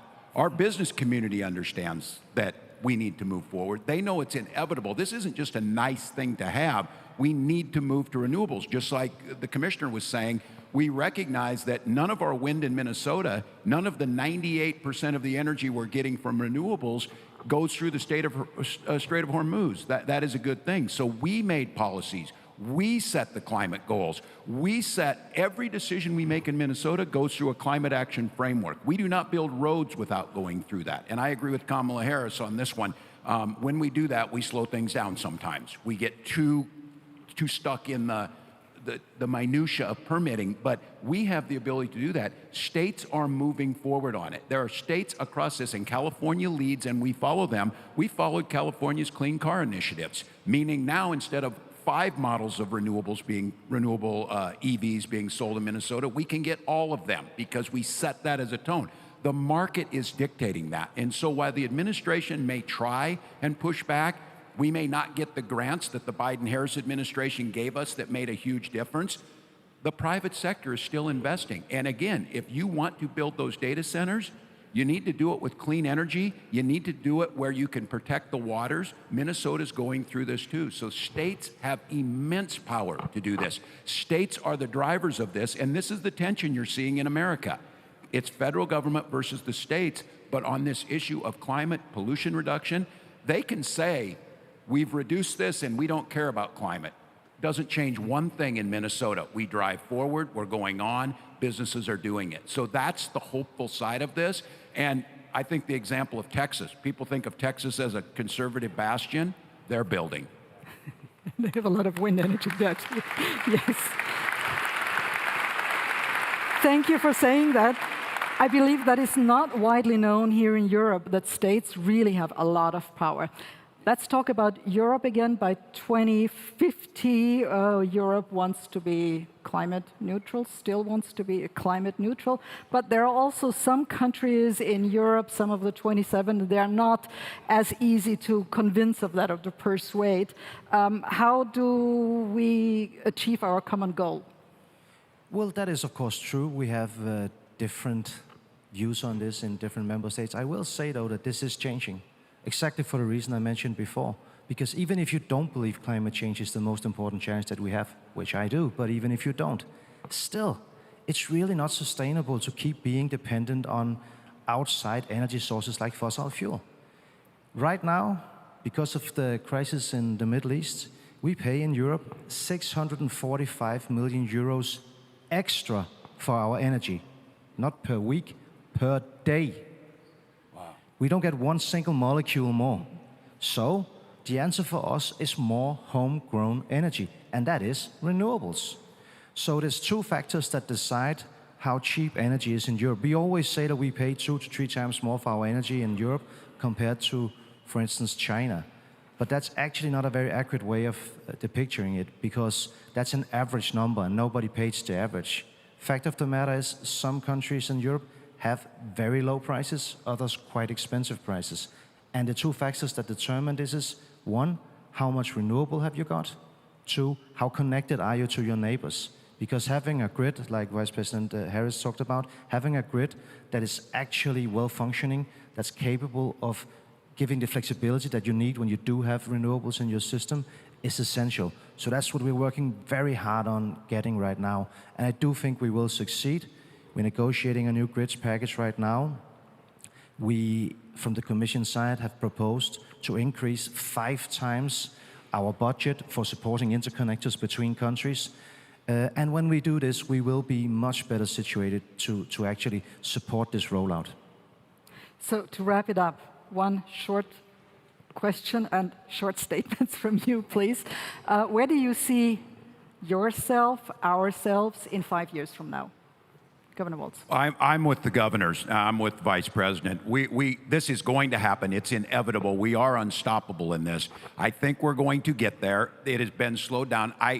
When we had a little confusion on this, it said that this is a marathon, not a sprint. It is a sprint marathon because we're going to have to go full speed, full time at this. And I see us getting a chance to get there. We're going to have to do it together. I'm going to make my plug for this. I don't come around talking about America first. I talk about democracy first, human rights first, science first, allies first, the people who care about this.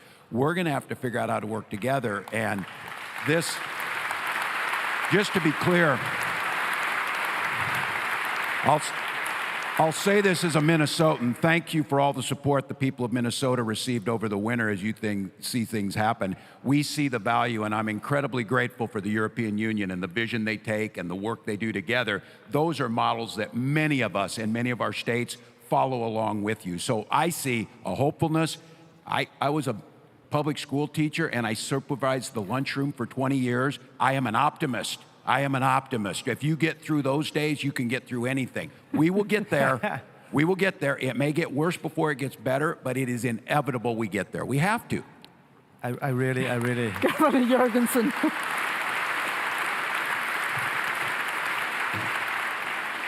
I really love that. I really love that optimism.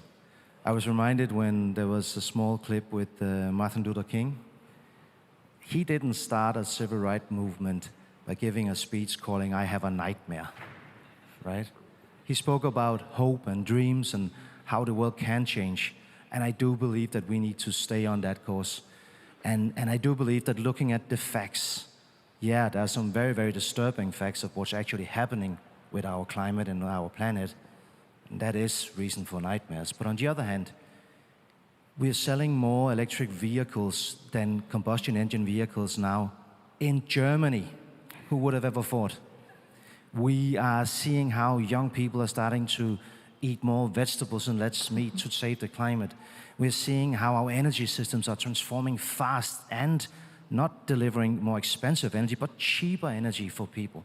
So we can do these things, and we will do these things.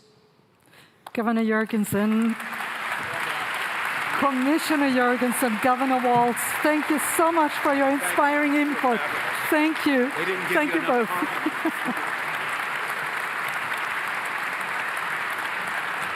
Thank you, Hannelore. Commissioner, Governor, another awesome panel. You know, we keep talking about it, how this support is universal. And one of the great things is we've seen the whole world coming together to support the Austrian World Summit. And that includes the United Nations, especially Secretary General Antonio Guterres. He was there at the first Austrian World Summit, and he's been a part of every one since, either in person or by video. And while the Secretary General's term will end at the end of December, and by the way, one more time, Governor Schwarzenegger, Governor Walz, and Madam Vice President Kamala Harris.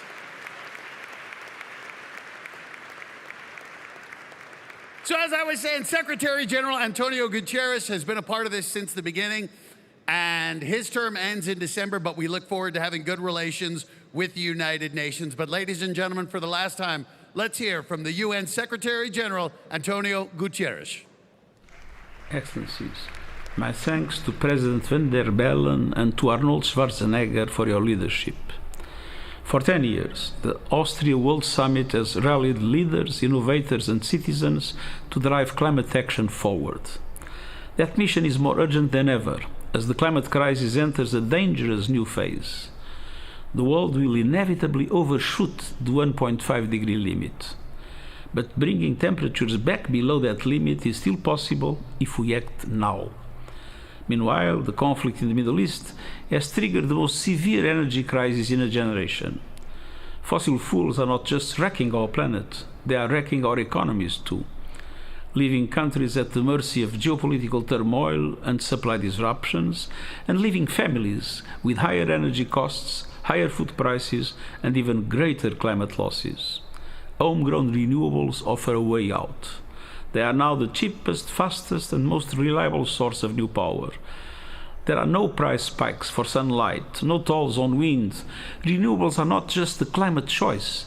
They are the smart economic choice and the foundation of energy sovereignty, providing what fossil fuels never can: real and lasting energy security. But the transition remains uneven and unequal. We must move faster and we must move together to break our dependence on fossil fuels, to build the grid, storage and modern power systems to carry clean energy to every home, to protect people already facing climate chaos with scaled-up adaptation, stronger resilience and early warning systems for all, and to deliver climate justice, keeping finance promises and supporting developing countries to build and benefit from the transition. Dear friends, the fossil fuel age is failing. The renewables age is rising. Together, let us make it fair, fast and unstoppable. Thank you.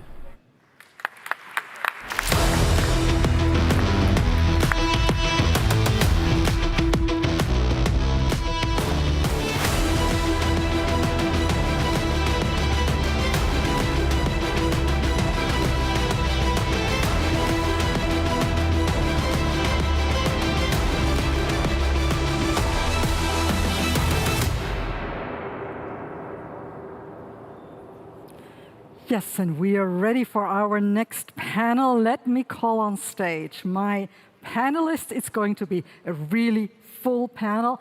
Tom Butkenbach, founder and CEO of First Avenue Capital. Where are you? He's coming. Minister of Agriculture and Forestry, the Austrian Minister of Agriculture and Forestry, Norbert Tocznik. May I ask you to join me? Guangxi Chen, Vice President of the World Bank, thank you. Norlek Forrest, CMO of Amrise, and Christiane Fleberger, hello and welcome. Thank you for joining me here on stage. Please have a seat. So, shaping tomorrow, innovation for a changing world is our topic. Innovation has always been sort of the secret sauce for businesses, for keeping businesses alive. It's more than important now. It's essential now, and I want to discuss innovation with my panel here. I'd like to start with a short round. This is the 10th Austrian World Summit. Where were we 10 years ago? Where were you 10 years ago with your policies and with your programs? Very short answer, please, because we're a lot here on stage. May I ask you, Tom Butkenbach? Yeah, thank you, and good morning, everyone. First of all, I've been thoroughly impressed with the event this year, seeing the quality of people here. But mostly Arnold, who I don't think gives himself enough credit for what he did over 10 years ago.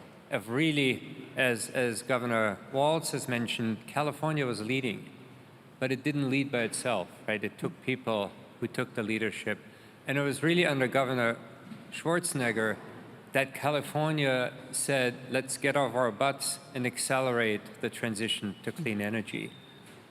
He did two things. He accelerated the renewable portfolio standard in California, and he passed AB 32, the landmark climate law.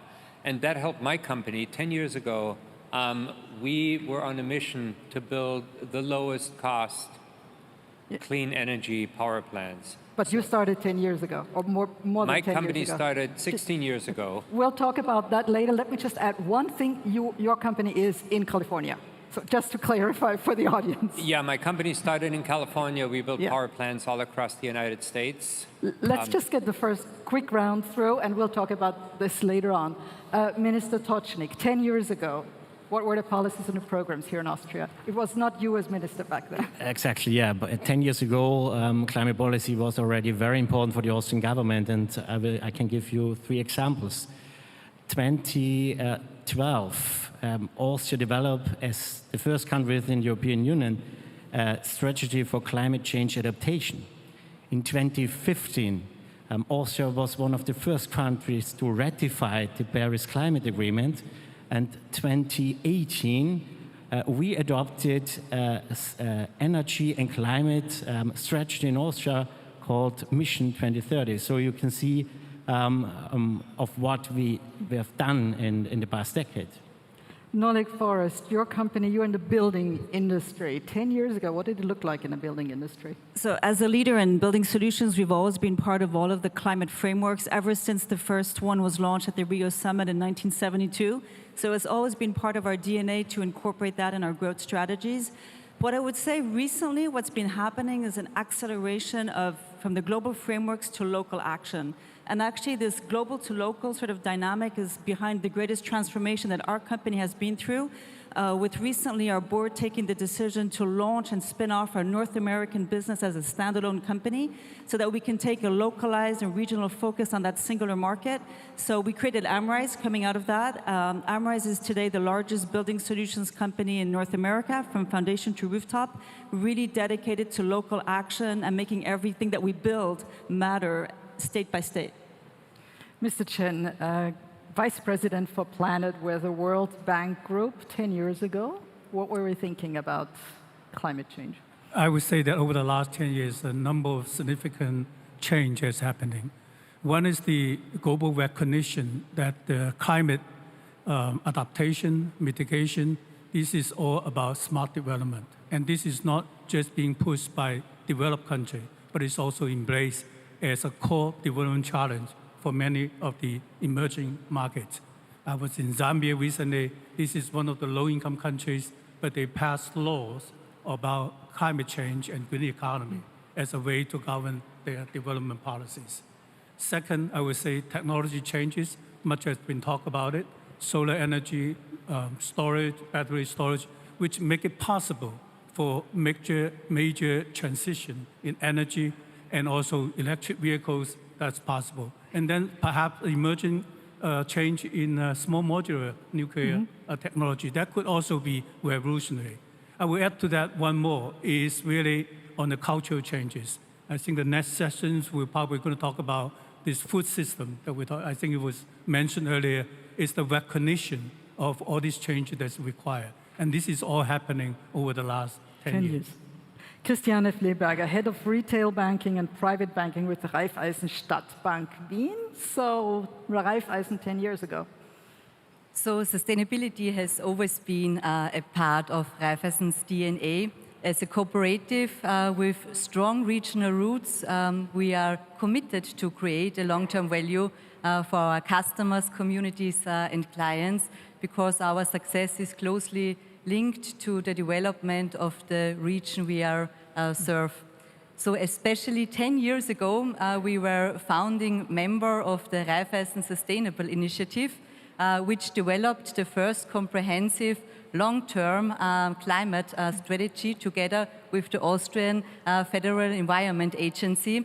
And thereof we are very proud, and we are also very proud to celebrate this year 140 years of Raiffeisen, which is also a sign for our sustainable development. Mr. Chen, I'd like to go back to you, the World Bank. What does it do? What can it do, the broad picture, in terms of climate change? How can it support countries and businesses? Thank you. For the World Bank, for the World Bank Group, 189 countries are members of the World Bank Group. But our service mandate is for the emerging economies. Right? And the developed countries contribute to us, supporting us, but we're actually serving the developing world. So there, we really want to kind of working with countries to recognize the interline between climate and development. Which is why over the last 7-8 years, we've been advocating one of the key sort of analytical tools that we developed, which is called Country Climate and Development Report, which is really modeling about the impact of climate mitigation, adaptation, how that impact on developments. So development solution is also a climate solution. But I think we need to center around development as a core goals of the countries. I think that's really aligned with some of the earlier comments about the fact that I think Vice President Harris talking about in the U.S. Perspective is talking about decent life, putting a roof on top of a household. But we're talking about a lot of countries that are still struggling with basic development needs. So if you don't simply focus on climate without talking developments, you're going to lose the sort of the ownership of the country. I think that going back to the Governor Schwarzenegger's about communications. It is. Let's talk about one specific aspect, and I'd like to come back to you, building industry, Amrise, Nolik Forest, you are in the building industry. What do we need to make construction and building more climate, better for the climate, let's put it that way? So in all of our conversations with our customers, for sustainability to be at the decision-making table, it has to be about performance. It has to be about adding value to the building, making it stronger, more resilient, more energy efficient, more cost effective, and so on and so forth. To give you an example, in one of our recent projects with a data center build with Meta, actually, we got an innovation award for this. Their brief was, we really want you to make this building made in America. For them, they really wanted to make sure that everything they built worked hard enough for their community. So with American manufacturing, creating American jobs, supporting American communities. So we said, no problem, we can deliver made in America solutions. Then they wanted speed to strength. For them, the most important thing is to be built as fast as possible. So we adapted the mix to make it faster. So basically, we got an increase of 46% of speed to strength by adapting our mix design for that need. But ultimately, they also wanted to optimize their environmental footprint, and we got that same concrete mix to also have a 40% lower CO2 footprint. So what I'm saying by this is that it's possible to reach superior performance while reducing the environmental footprint of a concrete mix if you design it that way. So in this conversation for performance, we were able to deliver a better mix that was also more environmentally advanced. So our vision at Amrise is to multiply that everywhere we go, to make the building work harder for people. Let's talk about another practical aspect, banking. You have supported the Schwarzenegger Climate Initiative for quite a few years by now. You've also founded renewable energy cooperatives. Why does a bank become an energy provider? The cooperative idea is also very important for the energy transition because energy communities and energy cooperatives work in the exactly same way than the first Raiffeisen banks. And customer centricity is one of our priority topics. And so we want to support our customers' financial solutions, but we would also want to support our customers in their daily lives and important topics in their daily life, such as energy. And so we decided to integrate into our Beyond Banking strategy the energy topic, and now we are able to support our customers not only with loans or financial services or like that, we are also able to support our customers with energy at attractive prices, renewable energy, and that's why we started this cooperation and add this topic to our Beyond Banking strategy. Thank you. Let's talk about the country level. Minister Tocznik, Austria has set itself climate goals, quite ambitious climate goals. Are we still on the path of achieving these goals? I would say yes, but let's break it down. Based on our current information, we will have achieved our climate goals in the period from 2021 to 2025. But all of you know that to achieve our goals in the next period till 2030 will be challenging. But we have some instruments in place to reach these goals. Instruments like carbon pricing, accelerating renewable energy supply. And probably you can imagine that my ambition is to achieve these goals without having to buy emission allowances. So it's a yes, we are on the path. Mr. Butgenbach, tell us a little bit about what you do. It's a family office, First Avenue Capital in California, in Los Angeles. What have you achieved in the past? What are you planning for the future? Yeah, thank you. First Avenue Capital is my family office that sponsors companies that I've built in the renewable energy sector, most notably in the past 8 Minute and Avantis, and currently First Avenue Power. Our focus is better, faster, and cheaper. So we're very focused on affordability. And 10 years ago, we actually opened the Springbok 2 solar project, which was the first solar project in the world that beat fossil fuel prices. Just 2 years ago, we opened another project for the city of Los Angeles, which is powering about 17% of Los Angeles today. It's a massive area with not only clean power, but it is now 100 times more reliable 24/7. This is the first full-scale power plant that delivers power more reliable than fossil fuel by a factor of 100 at 4 cents a kilowatt hour. 4 cents a kilowatt hour. That is half the cost of fossil fuel power with 100 times the reliability, serving millions of people in the Los Angeles area. So it can be done, and the answer to that, I think the Austrian president said that earlier, is we humans are really good at inventing things. It's innovation. And I think that's part of the discussion that's often missed in the policy arena, is how do we not only set targets for what we want, but how do we get companies, the private sector, to innovate and make better, faster, and cheaper? Because I think the backlash we're seeing a lot right now is based on affordability. Renewable energy can be cheaper. California has the lowest wholesale cost when compared to other large states like Texas, but the retail costs are through the roof. Why is it that the end customer doesn't get the benefits of the cheap solar and wind energy that we can produce? So I think innovation here is a key driver for us. And let me make one last comment here, just in terms of big picture policy. One of my favorite sayings is, we didn't have to kill Kodak to make digital photography win. If you think about technology, digital photography obviously killed good old film, Kodak, Fuji, all the companies. It was innovation. It was a better, faster, and cheaper technology. And that's how we have to think about renewables. They have to be better, faster, and cheaper to really see mass adoption. Innovation. It is innovation. Mr. Chen, big picture policy that you've been talking about, yes, you've been talking about that for the World Bank. What do you do to help countries that sometimes are faced with hard choices? How do you help them in detail? Right. It just so happened that last week that the World Bank will host a global, what we call a fragility forum.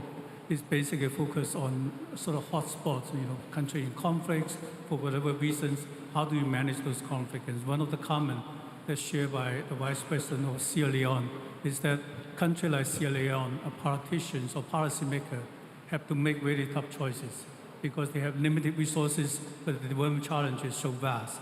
So you ask the question, what do we do at the World Bank?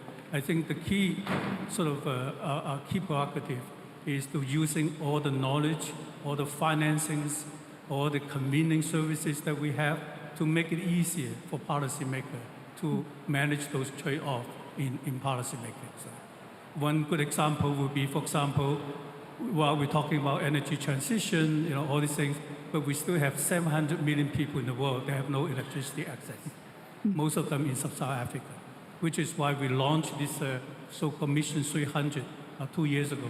By 2030, we want to provide 300 million Sub-Saharan Africans with electricity access. Why I want to emphasize that? Because this is something also linked to the energy transition and linked to renewable energy. I think my colleague just talking about the cost of renewable energy is becoming so competitive. So innovation could make it also easier. 10 years ago, we probably would be very difficult to make such a pledge.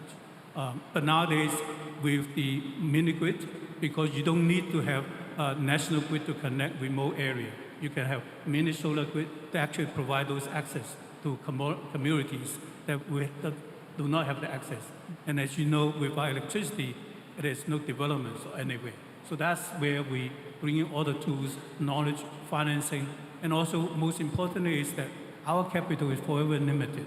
But we want to use whatever capital we have to leverage more private sector investments for the service of the country that we support.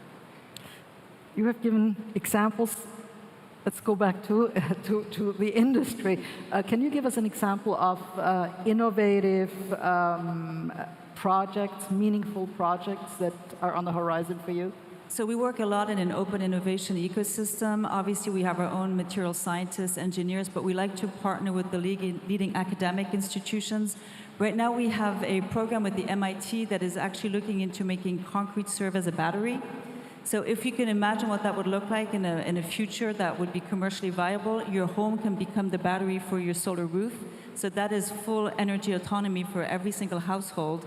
And that is affordable at its utmost, right? So the future, if you design buildings in the most advanced way, you can actually do that. So we're excited to partner with a lot of startups as well that help us on this journey to really push the boundaries of what's possible.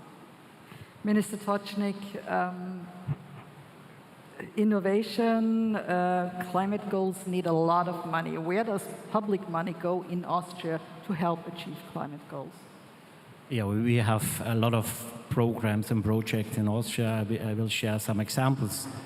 We have support programs for renewable energy, energy efficiency, the setting up of infrastructure for electric mobility. Last week we adopted an acceleration act to speed up renewable energy projects. We want to push green gas production also with the Renewable Gas Act. And finally, we are working hard on a modern climate law to put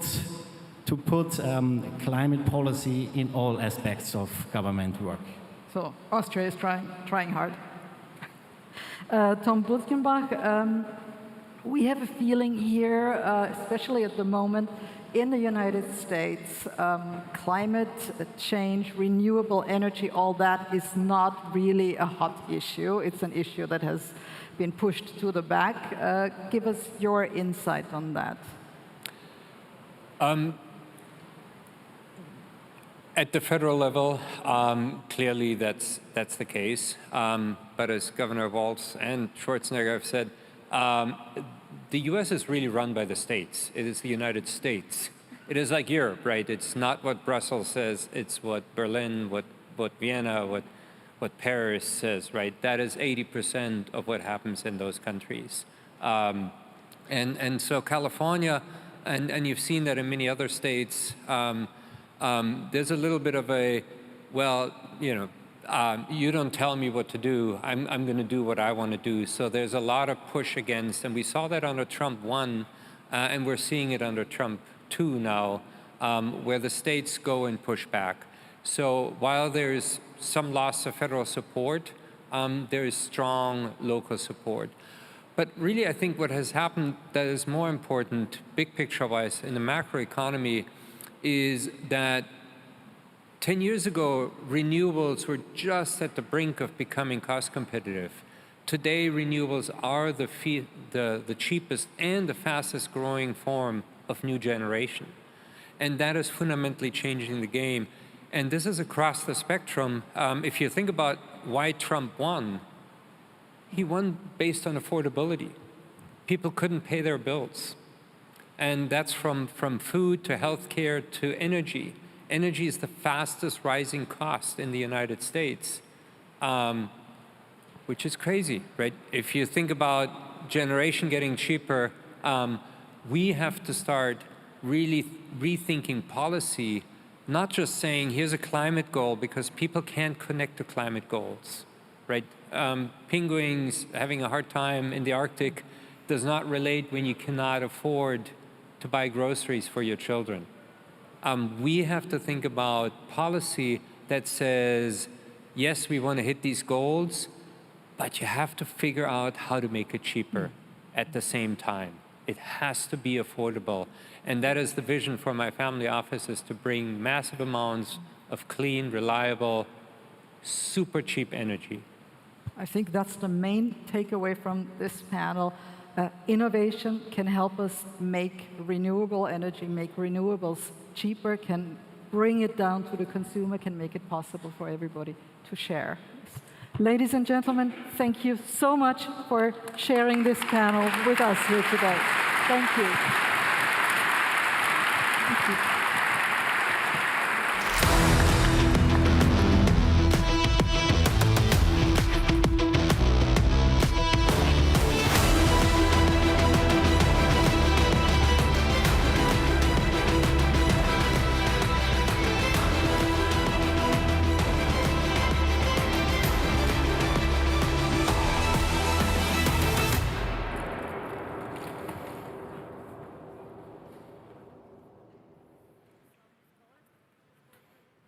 So,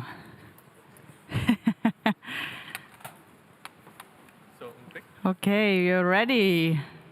Welcome. Perfect. So the next panel has a very special starting point, I would say. We spoke already yesterday a little bit about it, and it's really special because this panel was inspired by Arnold Schwarzenegger's meeting with Pope Leo and by the Rising Hope Conference in October 2025. So the conference was organized by the Laudato Si movement, the global Catholic Climate and Justice Network. There we see the picture when Arnold Schwarzenegger met Pope Leo.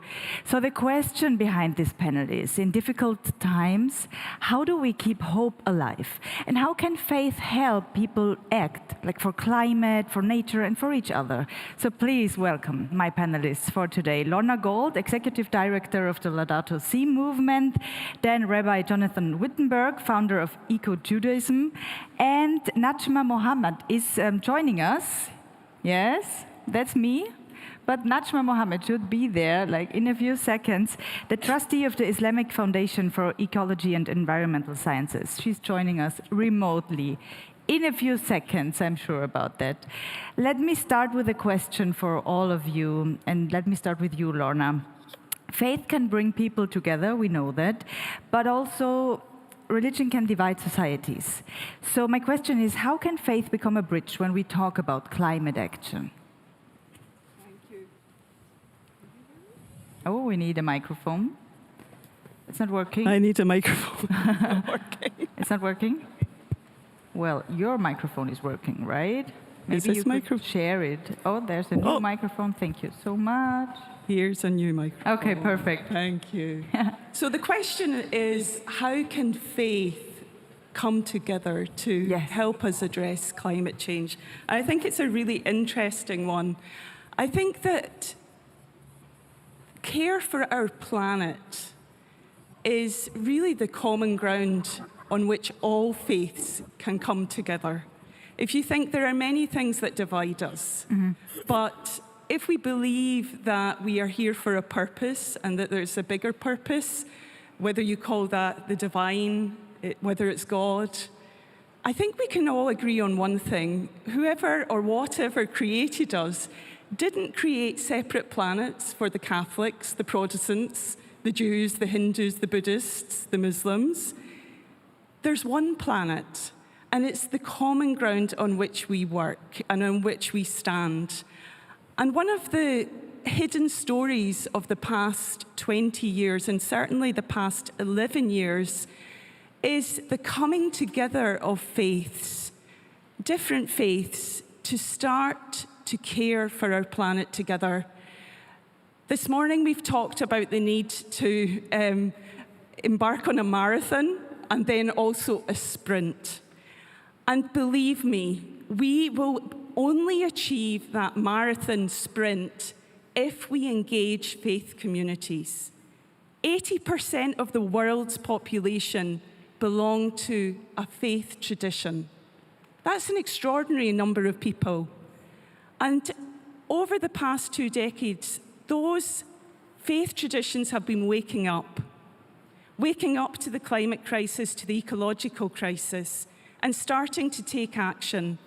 And Pope Francis, in this wonderful book, Laudato Si, gave a real boost, an injection of hope and confidence into this movement. And it means that there are millions of people throughout the world now from the faith traditions all working together for climate justice. Oh, thank you so much, Lorna. Rabbi Jonathan Wittenberg, can you share your thoughts with us? Well, it's a great question. And what's so interesting is, as a faith panel, we've been invited here, which is a great privilege. And I found from political leaders, from scientific leaders, economic leaders, they're turning also to faith leaders, because we work in communities. We don't think in terms of 4 or 5 years, will we in the next election? We think in terms of generations. I'm here because of a love for the planet, but I'm also here because I see this as the life of my children and children's children. Got 2 grandchildren on the way, and it's everybody's children. It's the same air that we all breathe together, as Governor Schwarzenegger said. Now, in terms of religion, 80% of the world's population belong to a faith, and many, many educational establishments. But I also hear something different.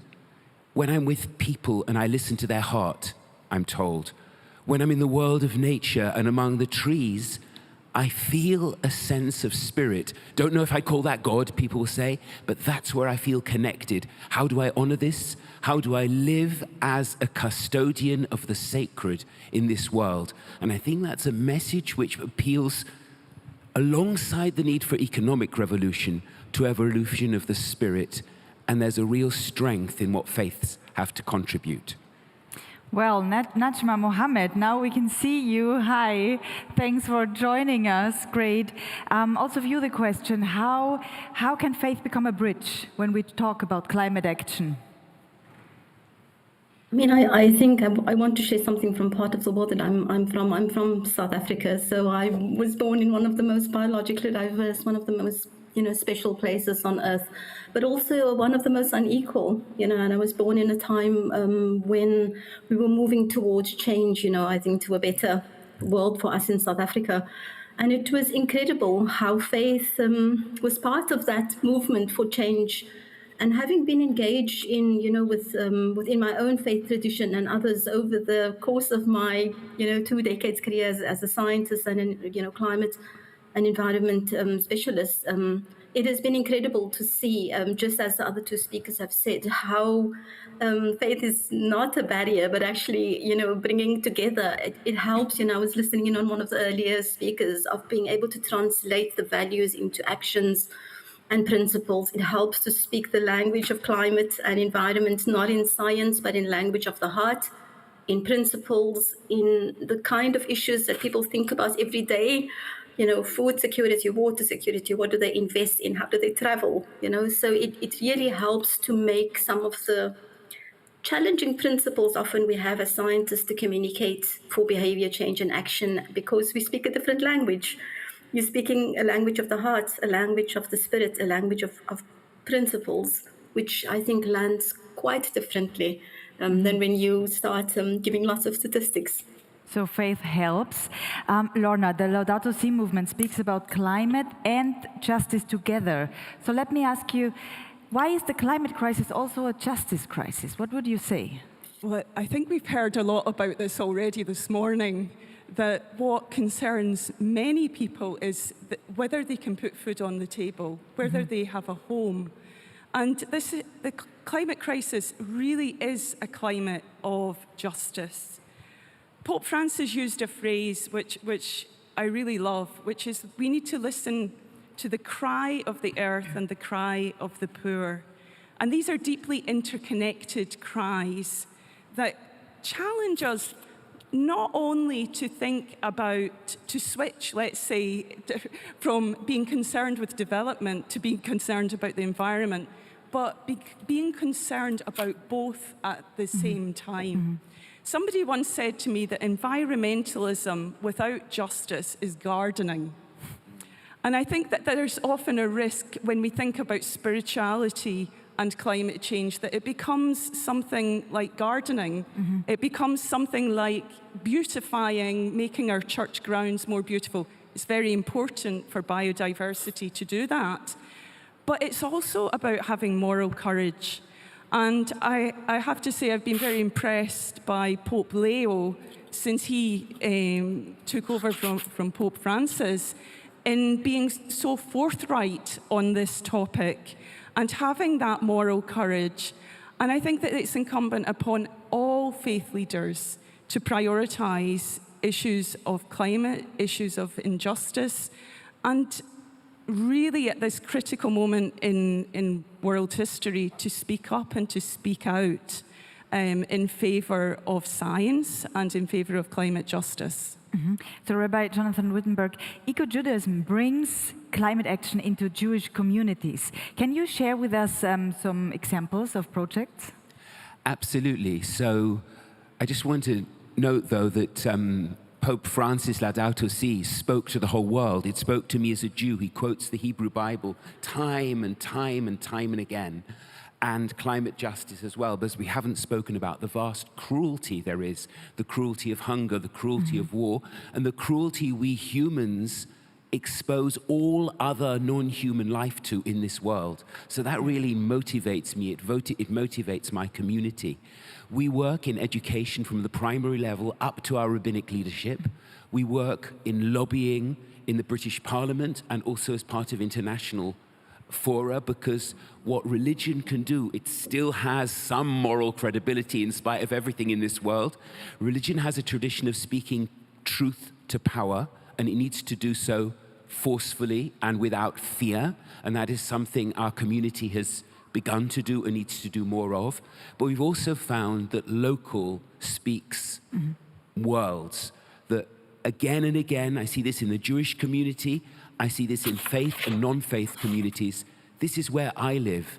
This is my park, my land, my destroyed environment. I am going to do something about it. I've watched replanting.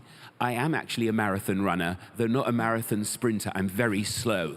And running on a practice for the London Marathon, I went through where a group of us rabbis and nearby 100 Muslim women had planted trees together to celebrate. And I thought, 2 summers of drought, they'll be gone. They were thriving.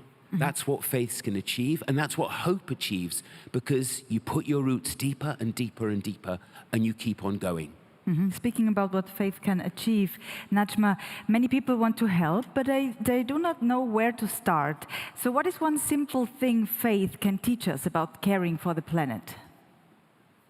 I mean, I want to connect first to the issue of justice, and I think it was important for me to share where my environmental story and career path started, because I think just as I was compelled to act as a person of faith against, racial discrimination in South Africa, I've always felt compelled to act from my faith tradition against climate and environmental injustice, because at the roots of what we are seeing are actually we have a choice. We're choosing to consume. We're choosing to develop in a particular way. We're choosing to industrialize, in a particular way. And much of that, is leading to the very ones who are making those choices are not bearing the impacts. The most climate vulnerable parts of the world are. And so I do think, that's sort of one thing I want to just connect to the earlier conversation around justice. I would say, a good entry point is actually meet people where they are. There are so many principles within the various faith traditions around accountability for your actions, around simplicity, moderation, actually making a conscious choice around what you consume and how you travel, how you invest. So I think meet people where they are. I think there are a lot of principles within the traditions that actually push towards quite a deep, ecological and climate ethic.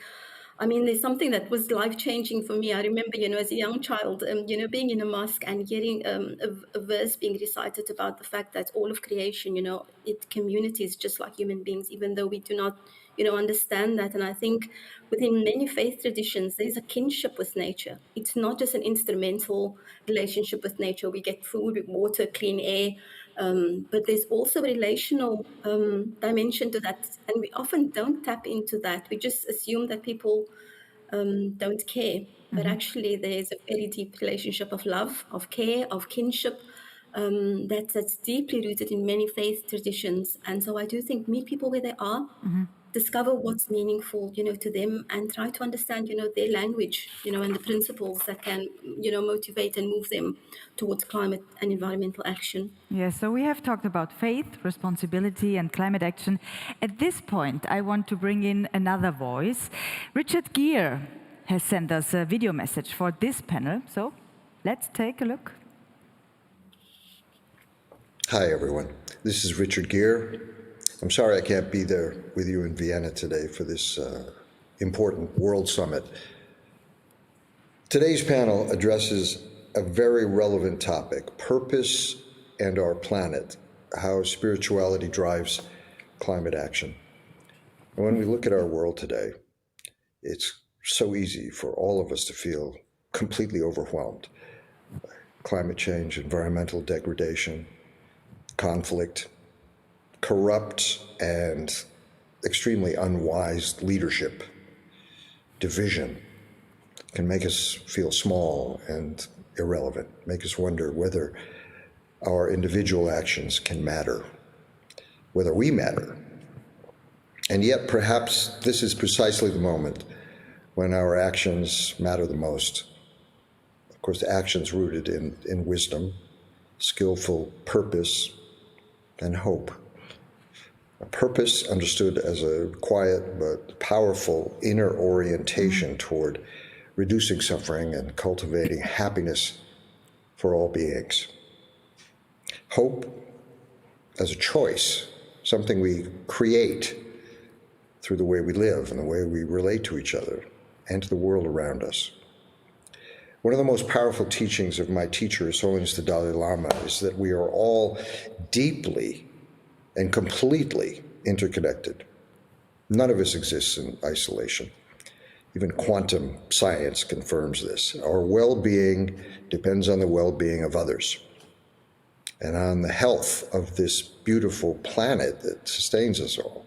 The air we breathe, the water we drink, the food we eat, and of course the future that we leave to our children, grandchildren. It's all part of the same living system. From this perspective, a genuine compassion needs to extend to all beings, recognizing that we all share the desire to live without suffering and also to find happiness and fulfillment in this world. A deep understanding of interdependence changes, of course, how we see ourselves in the world. Caring for nature isn't separate from caring for each other. It's the same act, just expressed in different ways, different angles. In His Holiness's own words, if you want others to be happy, practice compassion. If you want to be happy, practice compassion. At a time when environmental challenges are often framed through fear and crisis or reckless disregard, His Holiness's message offers a different path. It reminds us that lasting change begins with awareness, with compassion, a genuine sense of universal responsibility.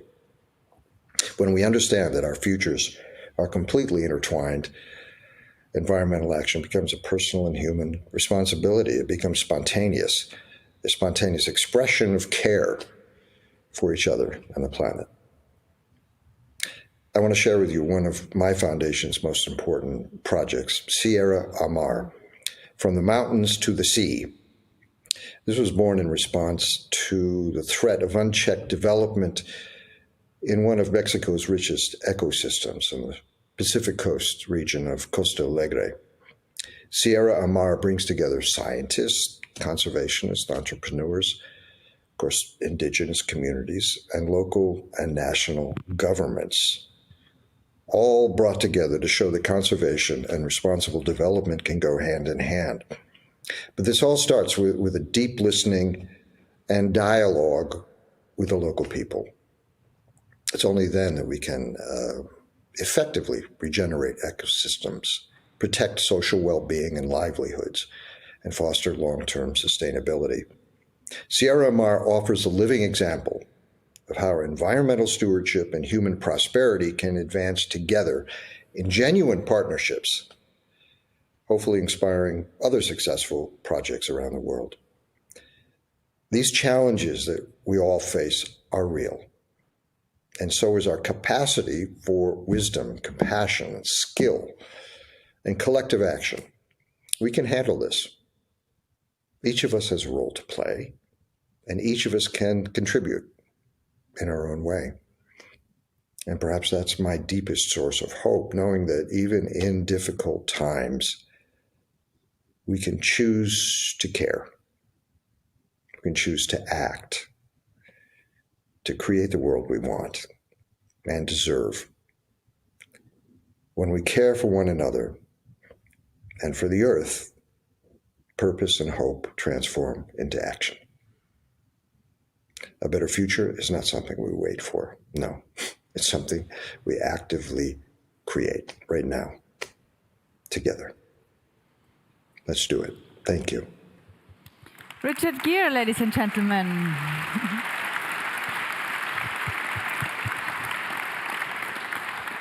Hope as a choice. I think that is a powerful message. Thank you all very much. I think this conversation showed something important. Faith can be very personal, as we heard, but it can also lead to public action. We all have the responsibility to protect the planet we live on. Thank you so much for joining us, and thank you for listening. Thank you.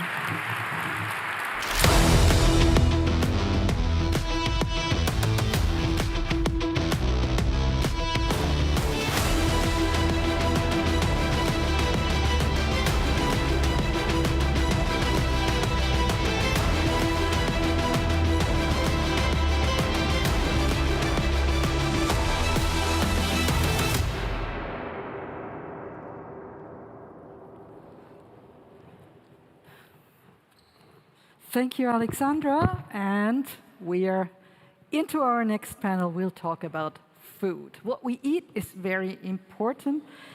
It's also emotional for lots of us, but it's not always good for the planet. I'm thrilled to talk about this with my panel here. Let me introduce them very quickly and then go through a first round. On the very right, Anders Klöcker is Director of Innovation with the Danish Agriculture and Food Council. Heather Mills, you all know her, activist and entrepreneur. Maya Leinenbach, a food blogger with, I believe, 4 million people watching what you're doing. And Wolfgang Grabherr, CEO of Sun AG. Let me start with you, Wolfgang Grabherr. Sun AG, you are also the creator of Sun Mini Meals. What is it? And specifically, you traveled to the Yukon last summer, I believe it was. What was the purpose of that trip? Well, the purpose was to put awareness of a very important part, which my heart is involved since more than 15 years, and that's the fact that we are losing a lot of something very precious, and that's our foundation, our soil. When I learned that 50 years ago, we had around 3,800 square meters per person, and now we have left 1,700, meaning 1% every year is lost, and it takes 100 years to build 1 centimeter new soil. That made me create Sun Mini Meal because it's a very efficient food source. And let me just add, it's these tiny, tiny, tiny things, yes, right? Yes, it's all grown under the sun. That's why we are called Sun. And the reason why we went to Yukon, and I took a lot of really nice people with me, really to show and bring it to their hearts and to create a coffee table book, which we are happy to release today in a press conference. And it's about that the gold rush is not about gold. And many people traveled to Yukon and were running after gold. And when they reached the final destination, all the gold, all the claims were gone, and 1 apple cost 1 ounce of gold, and that was the reason why we did this. Why you did it to the Yukon. Heather Mills, activist and entrepreneur. What companies do you own, and what do they produce? So I own a company called V-Bites and No Bloat, and we've been in the food production for over 33 years. I lost my leg and healed myself on plant-based, but I was as ignorant as most at the time that I was affecting the planet, and I did it for health, and then eventually healed myself and created the first commercial vegan burger that became the first McDonald's vegan burger, then the Burger King vegan burger, then the Domino's vegan cheese. And I started to see that because everyone was addicted to fast food, the only way to get them off it was to take them from the heroin to the methadone. And then eventually, once they were on the methadone, that wasn't ideal, was to move them over to plant-based. But then I realized that it needed to be commercially viable and cost effective for the end consumer. So I created vegan cheeses made from 60% upcycling. So the leftover carrot peel, the leftover tomato skins would create 60% of our product. And then we created the first vegan egg that was the first vegan product that was less expensive than a real egg. If you think about you're feeding the chicken, you're taking the egg, boiling the egg, peeling the egg, and putting it into a sandwich. In England, we eat, one company, 270 million egg sandwiches a year. So I looked at carbon footprint, ticking the financial box, and creating a non-antibiotic, no cholesterol, clean egg. That now goes next year into 40% of all egg sandwiches. So that will reduce intensive farming and creates a food solution that's healthier for you, your family, and the planet, and is more cost effective. And that's the reality. You have to create food production in an innovative way that can ultimately be cost effective. So it's joining the dots and taste delicious. And as Arnold Schwarzenegger said, communication is a main factor, a key factor. Maya Leinenbach, you communicate beautifully with people. You're a food blogger, a very successful food blogger. How did you start this career? So I started when I was 14, so yeah, quite a long time ago. Not that long ago.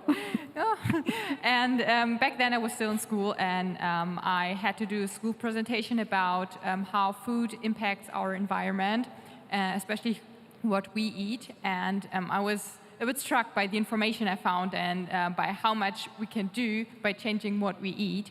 And back then I was 14, I couldn't vote, I couldn't have a big impact by myself, so I thought, I'm just going to try to eat plant-based now and share it via social media with the world. And maybe I can use that as a source of inspiration for others to have an impact, even though I'm still too young to vote and to be part of politics, but to use the platforms we have today to inspire others. Thank you. Anders Klöcke, totally different level. You're the Director of Innovation at Danish Agriculture and Food Council, and you have an action plan, a Danish action plan for plant-based food. What is it? Well, it's not our plan in my organization. It's the plan of the Danish government, drawn up based on an agreement in our parliament, a broad agreement, to have this action plan made that points out ways to develop plant-based food, not in contradiction to the livestock production, but as a supplement. And it contains one very important initiative, which is a plant-based food grant, which is like 170 million euros up till 2030 to invest in projects developing production and consumption of plant-based foods. And just to put it in perspective, would that be at the same level in the EU as a whole? It would be like $10 billion euros up till 2030, or $11 billion in the US. So it's a substantial investment in developing this area of food production for the sake of climate and also consumer health. And it works. Well, it certainly works, but it's early days still. We're 2 years into the plan, but we will have a lot of activities, and I'm sure we'll get far. Heather Mills? I just want to say one comment on that, and that's what's really important in this plant-based sector. And, you know, the meat and dairy industry are a community and they work together. The biggest weakness in the plant-based sector when we gave the Americans the Beyond Meat was they all sat like Gollum from The Ring going, it's mine, keeping it to themselves. So I would highly suggest that all the countries get together and share their innovation and share what they've created. You know, all my profits go to charity, so I don't care who uses it. It's like, let's save the planet, the animals, and people's health. So those kind of countries that are doing what you're doing is fantastic. But a lot of the innovation has already been done, but they're in countries that don't support it.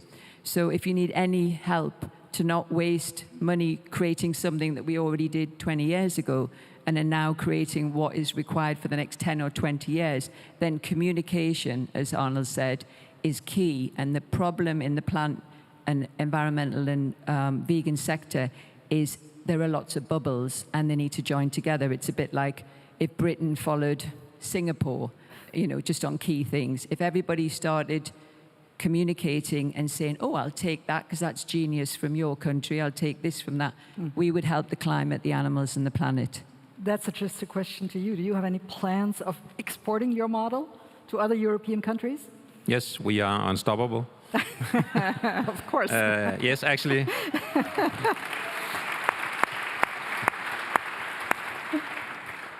Yes, we have.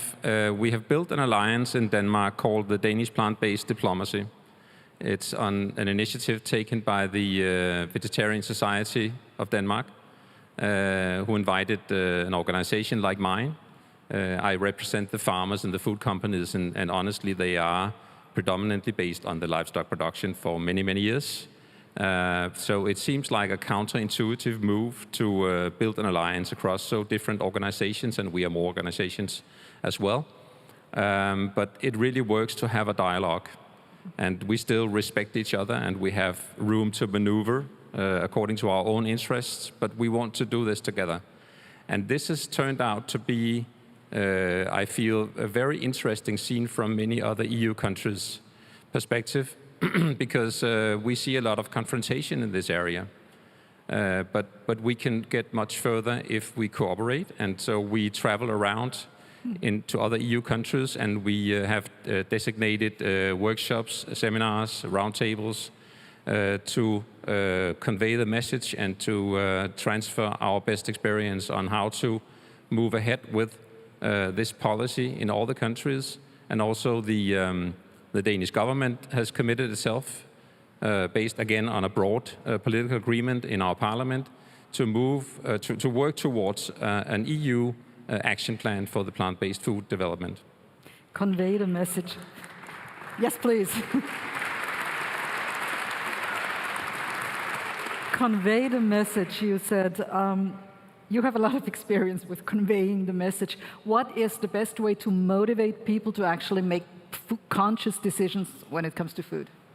So I have a very positive approach when it comes to inspiring others. I think showing them that changing, for example, your diet doesn't have to come with sacrifice. You can do it in a fun, delicious ways when we talk about food. And that's also my way to do it. I just want to show the people that you can change the world, essentially, because, I mean, we eat 3 times a day. Every time we eat, we have a choice if we want to support climate change or if we want to fight it. And this doesn't have to be like, oh, damn, I'm just eating a salad now. It can be fun. It can be exciting. You can have a very nice meal with it. And that's just what I'm trying to do with my videos, to show fun ways and to show that, yeah, changing the world, if we all do it together, can be something fun. Fun and delicious, sometimes, most of the time.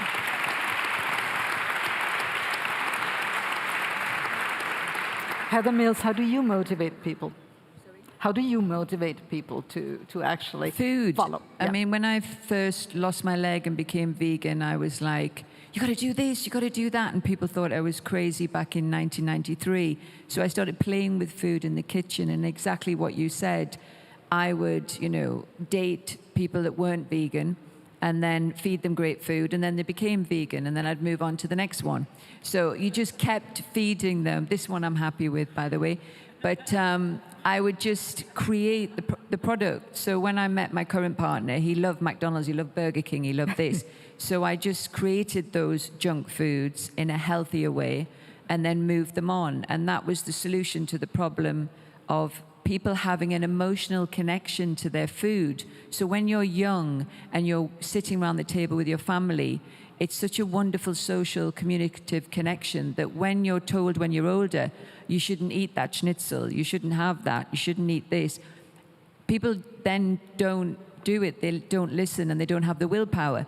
But if I'm going to make a Schwarzenegger schnitzel, for example, then it's basically, they're going to eat it because it tastes delicious. So we've replicated 350 alternates in great tasting food. But the dip that happened was lots of corporates came and replicated in a bad way and took the business backwards. So we created, when you're talking about cooperative farming, I work with loads of farmers. So Tine who own Norseland, who own Applewood brand. It took me 5 years to convince them to do a vegan cheese slice, which we own the IP for.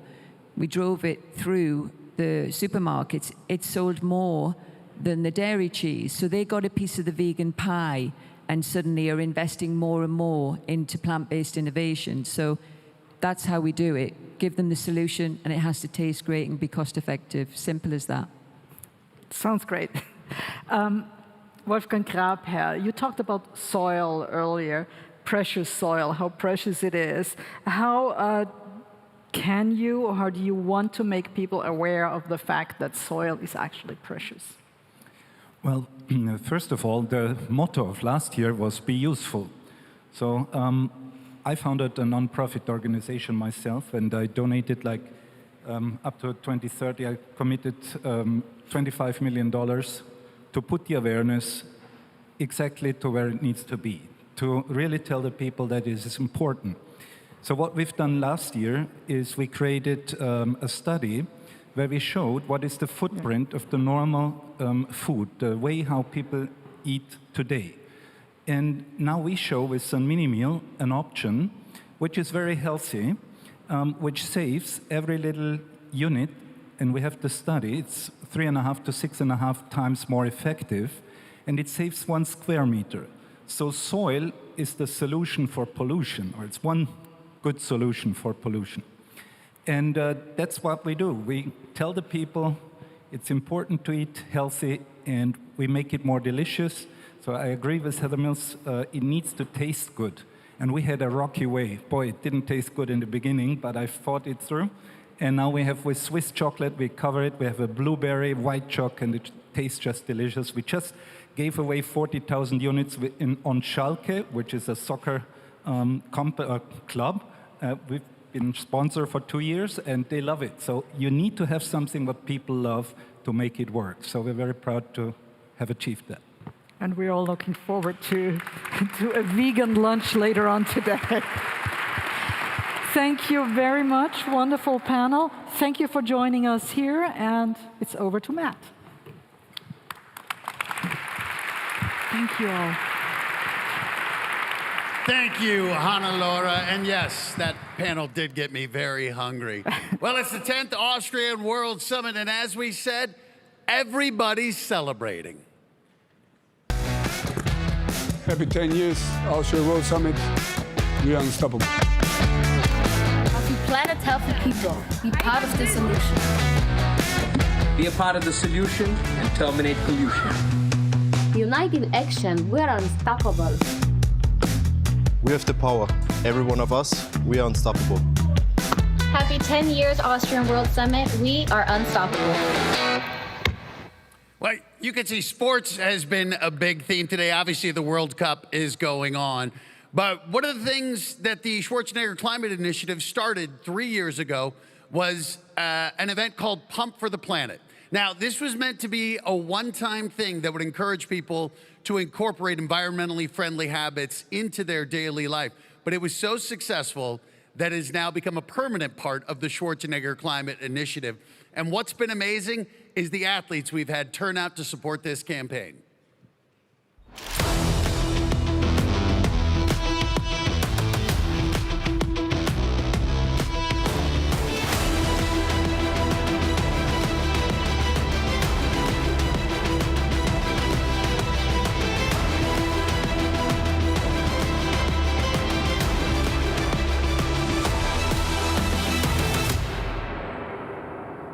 Well, right now I am joined by two of Austria's favorite Olympians, Veronika Agner and Benjamin Karl. Ladies and gentlemen, let's give them a round of applause.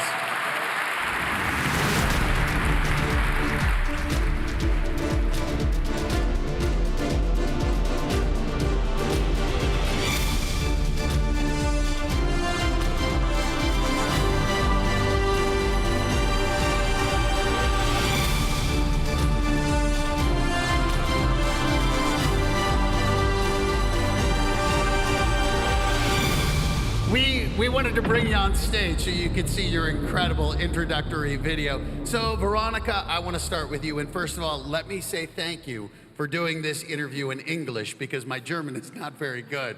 Veronica, it's incredible. You are a 6-time Paralympic gold medalist. You just won 4 golds in Milan. You've been a 4-time Paraski world champion. You're visually impaired. You've overcome so many challenges. So where did you learn to never give up? Yeah, I have the vision impaired since the birth, and I see only 8%. This is not so much for a skier. Normally, a skier sees 100%, but when I was 10 years old, I started in the para-alpine skiing and with my older sister, and this is very good because you must have a very much trust with your guide because you drive with more than 100 km/h as a kilometer per hour, and yeah, this is very fast, and we have many jumps in there. Yeah, we can see a little video from there, and yeah, the most challenge is I cannot drive with the car, and you must much more time when you drive from A to B, and yeah, on the slope you must very much trust to the guide, and yeah, I have a good guide. My guide is my sister, and he can me since the birth, and yeah, the trust must to be 100%, but yeah, I trust my sister only 92% because I see the 8% myself. It's okay. I hope your sister heard that. She can work to get up to 100%. Just incredible. Benjamin, Carl, you're a 4-time Olympian, 2 gold medals. You just won 1 in Milan in the parallel giant slalom. Did you guys see this gold medal he won? It was incredible. And at the time, you were the oldest individual male to win a gold medal. And we were thinking he's 40. It was incredible. Then he whipped off his shirt and showed a 6-pack, which I thought was really rude. But it's incredible. Benjamin, you've overcome so much. Now you're going to be a cyclist. Where do you learn the strength through all these difficult athletic challenges to never give up? I had several times the chance to learn to never give up, because I want to tell you a story. It was 2008, 2 months in front of one of my big goals I had as a 10-year-old to be world champion. And I broke my leg in December. And my first world championships where I had the chance to take part were on the 20th of January. So I had not too much time to recover. And I was laying in the hospital, and my wife came in, and she was crying. And she said, your dream, and you will never get it to the World Championships. And I said, calm down. I will be world champion in January. And I had the dream. And the dream made so much sense for me that I never gave up. Even when I was laying several weeks before in the hospital, I never gave up. I thought that I can recover that fast, that I can participate at the World Championships, my first ever World Championships. And I got there. And the first day, and the first competition, I got fourth. And fourth, it's really bad in a big event. And the second day, I got world champion. And I had several times where the life told me that never gives up, and to go further always pays off at some time. Well, you sound like another Austrian, Arnold Schwarzenegger, who talks about having a vision, and that's clearly what you had. Now, actually, I have to apologize. This is a panel for world-renowned athletes, and we actually had someone on stage already who is a world record holder, so we're going to bring her back up here because she belongs. Heather Mills, where are you? Get up here, Heather Mills. Okay, first of all, did you just have a costume change, Heather? Sorry? Did you just have a costume change, an outfit change? No, I just took my jacket off to show you that vegans have protein and biceps. Well, it's going to be like Madonna. Okay. You people are so fit. So Heather, I didn't know this. Your activism is well known, but I didn't know you're an incredibly accomplished athlete. You are a 3-time world record holder, the only disabled skier to hold 3 world records. In fact, you had one for speed skiing where I believe you were going 166 kilometers per hour. Yeah. Okay, that's over 100 miles an hour for those of you who aren't doing the math in America. That's incredible. You've overcome so much. So for you, where do you see that perseverance that you have in sport? How does that translate into climate action? Well, it happened by accident. I was actually hiding from the press in the Multale Gletscher in Austria. I've had a close relationship with Austria for a long time, from when I worked in the war, clearing mines and coming over the Port-Carène border and through Austria and thinking, wow, it must be amazing to live here. And I have one leg, and so back then, I was 42. I'd skied a couple of times before, so I only knew how to go straight. And I didn't know I was going through Marcel Hirsch's race guns on the Multale Gletscher, because they're just tiny little things. So I got told off when I stayed in the Flatackerhof Hotel. You're going too fast. I went, well, I don't know. I can only go straight and stop, straight and stop.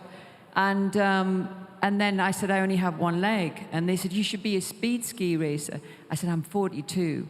But my girlfriend said, go for it. You're having a difficult time in the UK. So I asked the British ski team, can I join? And they just laughed at me, because I wanted to show that at that time, veganism was laughed at, and you could get enough protein, and you could be an older person. So it was all connected to education and climate change. Anyway, long story short, I got a wild card, went to New Zealand, won a silver slalom, then went on to get 2 Super Gs, 2 downhills. And about a week before the Sochi Paralympics, I developed a leg for safety, where you could click the binding in, because I was sponsored by Atomic and Uvex. And they stopped me going to Sochi 4 days before. Can you imagine? You know the build-up to get there. Because they said I was cheating with my leg. But then a week later, they passed it as a leg that was safe and should continue for all amputees. So I thought, I'm going to go and do something nobody's done before and join all the men in Vars in France and do the speed skiing. So I did it to make myself feel better about not getting to Sochi, and then I got the Guinness World Record and did it on one leg, but with the prosthetic, against all the men with 2 legs. So it was great. I always had a saying with skiing, to turn is to admit defeat. You clearly embody that. All right, we only have time for one final question, and ladies and gentlemen, I do believe this is the most important question of the day. Veronica, I'm going to start with you, and we need an honest answer. Who are you supporting in the World Cup? Yeah, my family. It's the most important from the World Cups, and my boyfriend and my dad. Oh my God, that's much better. Grandpa. We were talking football, but I love that you just gave a shout out, not to your sister, Oh, to your sorry. brother and your dad. What about in football, Veronica? Who are you pulling for sorry. there? I hope Austria. Austria? I know, we weren't sure. Benjamin, I know this is probably a tough one. Who are you going for? What was the question? Who are you pulling for in the Football World Cup? Really, this is the question? Well, that's what they wanted to know. People are concerned about the cup, and they know some team is playing early in the morning. Yeah. What should I say? If one team knows to never give up, then it's the Austrian team. Austrian team. All right, we were expecting that. Heather, what about you? Who are you supporting? Well, I'm UK Newcastle supporter. And I went and watched the Arsenal Champions League, and that was quite sad and depressing, but at least they got the Premier League, they're my number 2. But of course, England, while they're not competing against Austria, Austria is my adoptive country, so anytime Austria are playing, I'm supporting them. But if it comes to the final, then it's England. All right, folks, you heard it here. Ladies and gentlemen, thank you so much. Veronica, Benjamin, Heather, thank you. We appreciate you guys being up here. And now I believe, Alexandra, this is it. This is wrapping up the morning. I see you're coming. I think so, yes. You're coming with some I brought World Cup something scarves. with me. You were talking about Austria, but I brought something with me. So you have Mexican Austria scarf, and Mexico. Wait a you second need here. A scarf, right? You think I wouldn't have the USA? Yeah, okay, sure. thank you for no applause there. That's all right. I realize I'm in your hometown. Well, there will be an applause for Austria tomorrow morning, right? We're playing tomorrow morning. Alexandra, and this is just for my heart. Well, we don't want to start trouble here, but which country are you going to be supporting? Yeah, I'll say, let's be diplomatic. May the better team win, right? That's always a good answer, I think, on this stage, too. Very political right there. Well, we've talked a lot about the football, and everybody's excited for the World Cup, but the world is also excited for this 10th Austrian World Summit, and that includes some footballers. Take a look. Healthy people, healthy planet, eliminate pollution. Unit in action, we're unstoppable. Healthy planet, healthy people. Be part of the solution. Ride your bike to help the planet.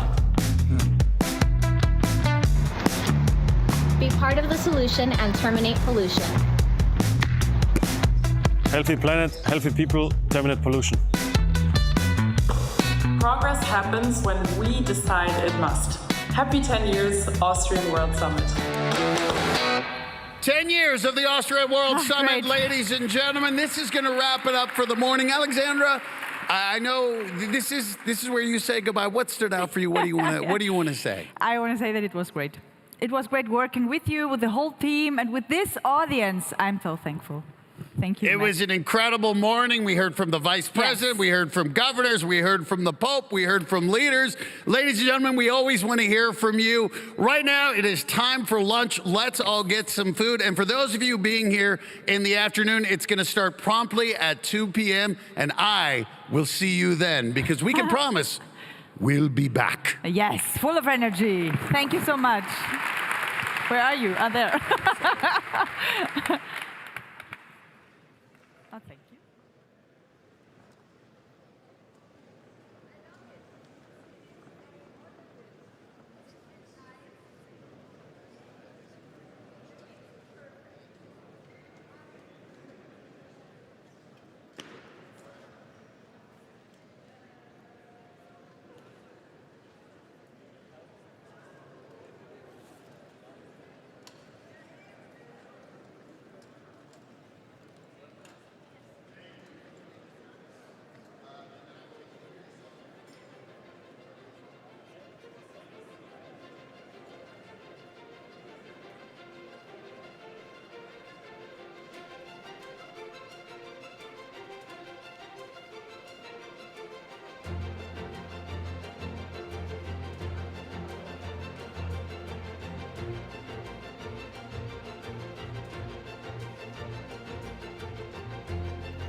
Afternoon session will start in 10 minutes.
Afternoon session will continue in 5 minutes.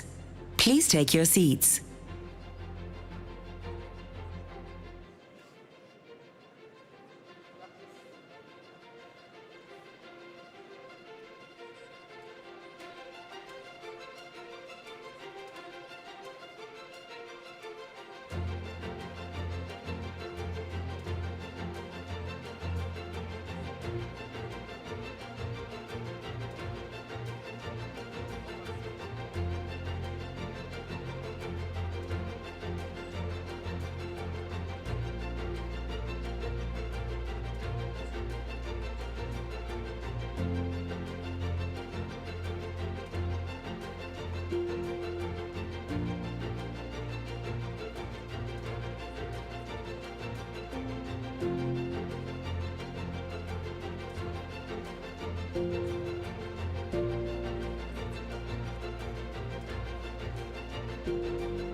Afternoon session will begin shortly.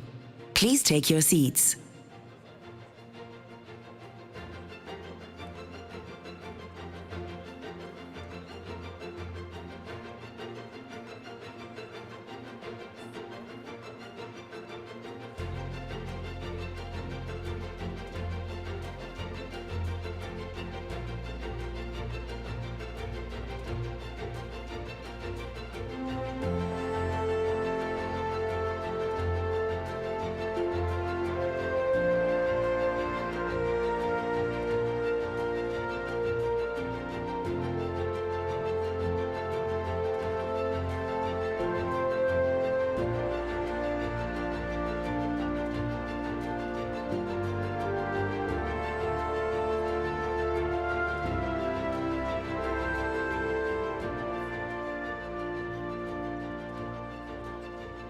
Ladies and gentlemen, Please take your seats and get ready for an inspiring afternoon at the 10th Austrian World Summit.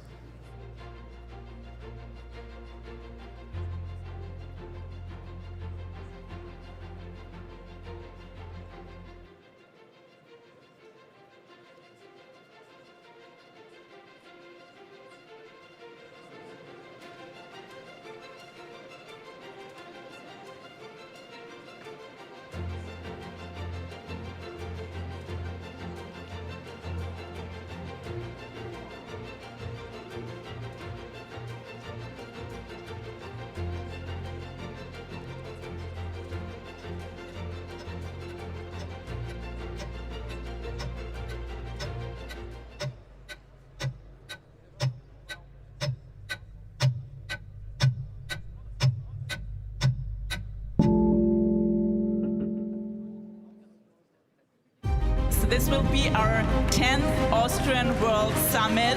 Welcome to the Austrian World Summit! Yes, we do live in challenging times. We do live in difficult times. Climate disruption is upon us. It's climate crunch time. It is not so much hope we need, it is action. The key ecosystem in my life is the forest.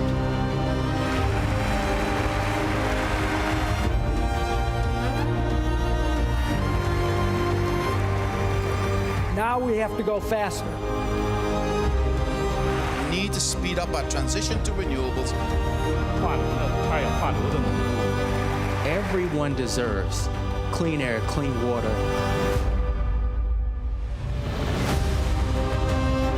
This hat is circular economy made out of waste. If we don't act, we are criminals.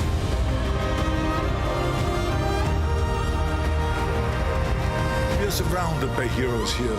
And if something is your true passion, never give up.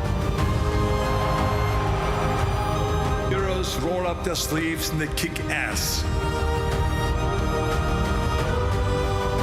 You are the heroes that you've been looking for. Good afternoon, Vienna. How we feeling? Now, ladies and gentlemen, let me ask you again. It is the 10th Austrian World Summit, and how are we feeling?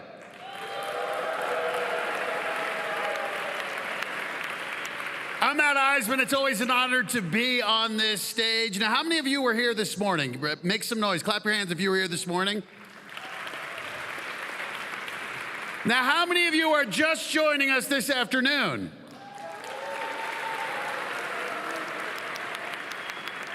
Well, if you missed the morning, it was incredible. We had world leaders. We heard from scientists, activists, entrepreneurs. We heard from gold medal athletes. Ladies and gentlemen, we even heard from the Pope. And that's because everybody is so excited to celebrate the 10th Austrian World Summit. In fact, we actually have some messages to just that. Happy 10 years, Austrian World Summit. We are unstoppable. Healthy planet, healthy people. Be part of the solution. Be a part of the solution and terminate pollution. Unite in action, we are unstoppable. We have the power. Every one of us, we are unstoppable. Happy 10 years Austrian World Summit, we are unstoppable. We are indeed unstoppable, the 10th Austrian World Summit. Ladies and gentlemen, you know, it wouldn't be the afternoon of the Austrian World Summit if we didn't start out with some music. Now, we have one of Austria's own. We have an incredible musician who's coming up here. But personally, as a performer, we know when a musician comes up here, we want some energy. So are you guys ready for this next act? Then, ladies and gentlemen, let's get ready to have some fun with Lamo!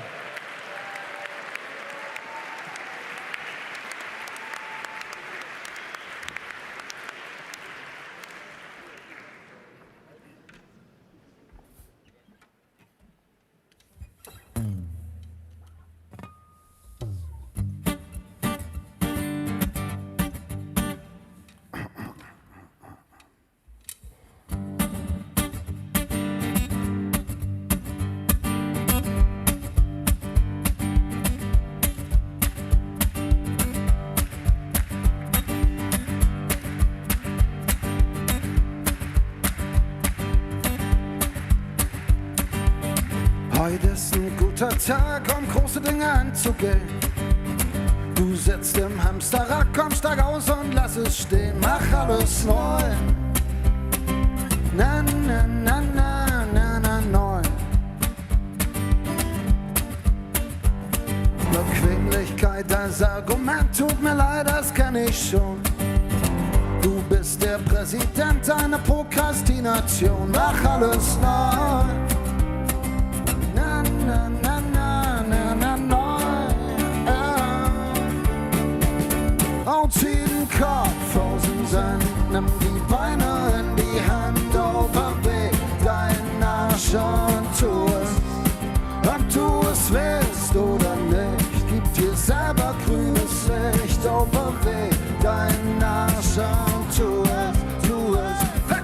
Komm mir nicht mit Karma, erzähl das deiner Mama, du bist jetzt Kapitän. Zieh den Kopf aus dem Sand, nimm die Beine in die Hand und tu es. Sag mir einen guten Grund oder irgendwas, das dich hält. Alles spricht für dich, mein Kind, du bist jung, dir gehört die Welt, mach alles neu.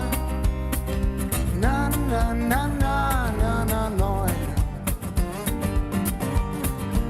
Und etwas sagt dir, hey, es könnte schief gehen. Veränderung heißt Risiko. Schief gehen kann es sowieso, okay. Es könnte schief gehen. Aus jedem Kopf, aus dem Sand, nimm die Beine in die Hand, overweg deinen Arsch und tu es. Ob du es willst oder nicht, gib dir selber grünes Licht, overweg deinen Arsch und tu es. Hey! Komm mir nicht mit Karma, erzähl das deiner Mama, du bist jetzt Kapitän. Zieh den Kopf aus dem Sand, nimm die Beine in die Hand und tu es. Tu es, aha.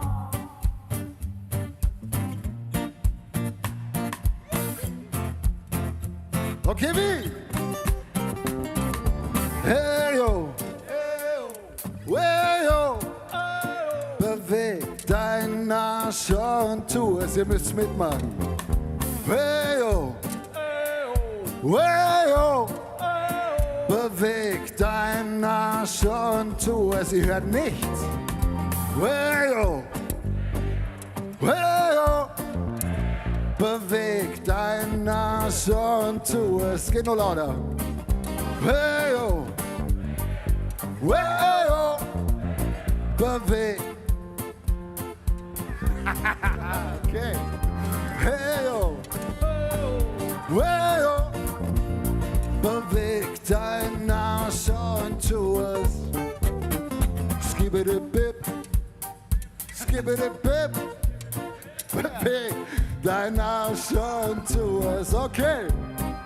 Hey yo, hey yo, beweg deinen Arsch und tu es, tu es. Komm mir nicht mit Karma, erzähl das deiner Mama, du bist jetzt Kapitän.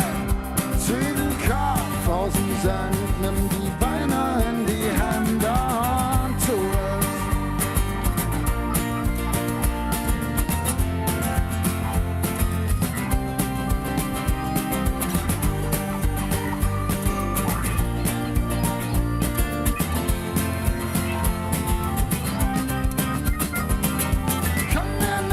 Karma, erzähl es deiner Mama, du bist jetzt Kapitän. Zieh den Kopf aus dem Sand, nimm die Beine in die Hand und tu es.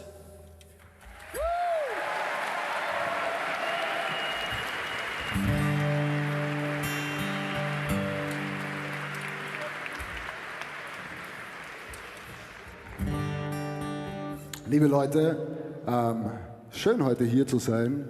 It's great to be here. It's great to play for you, and I would also love to play with you. I do not know whether you know the next song.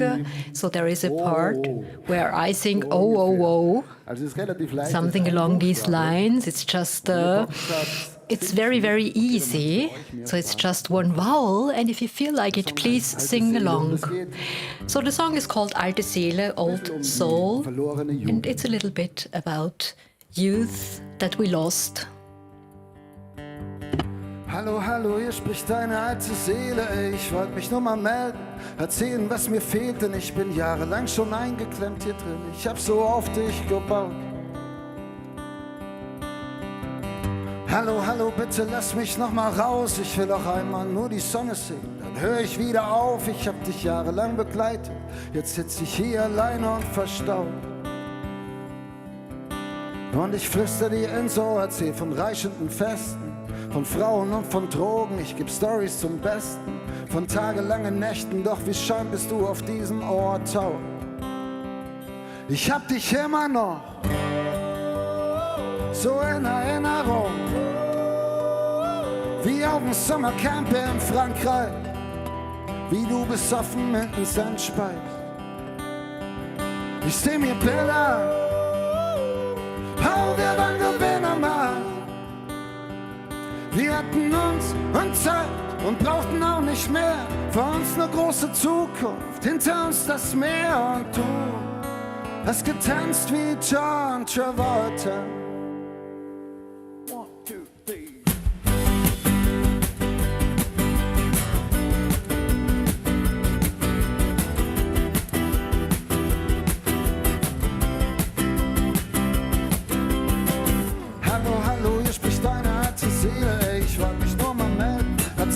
Mir fehlt, denn ich bin jahrelang schon eingeklemmt hier drin. Ich hab so auf dich gebaut. Hallo, hallo, bitte lass mich noch mal raus. Ich will auch einmal nur die Sonne sehen, dann höre ich wieder auf. Ich hab dich jahrelang begleitet, jetzt sitz ich hier allein und verstaut. Und ich flüster dir ins Ohr, erzähl von rauschenden Festen, von Frauen und von Drogen. Ich geb Storys zum Besten, von tagelangen Nächten. Doch wie scheint bist du auf diesem Ort taub.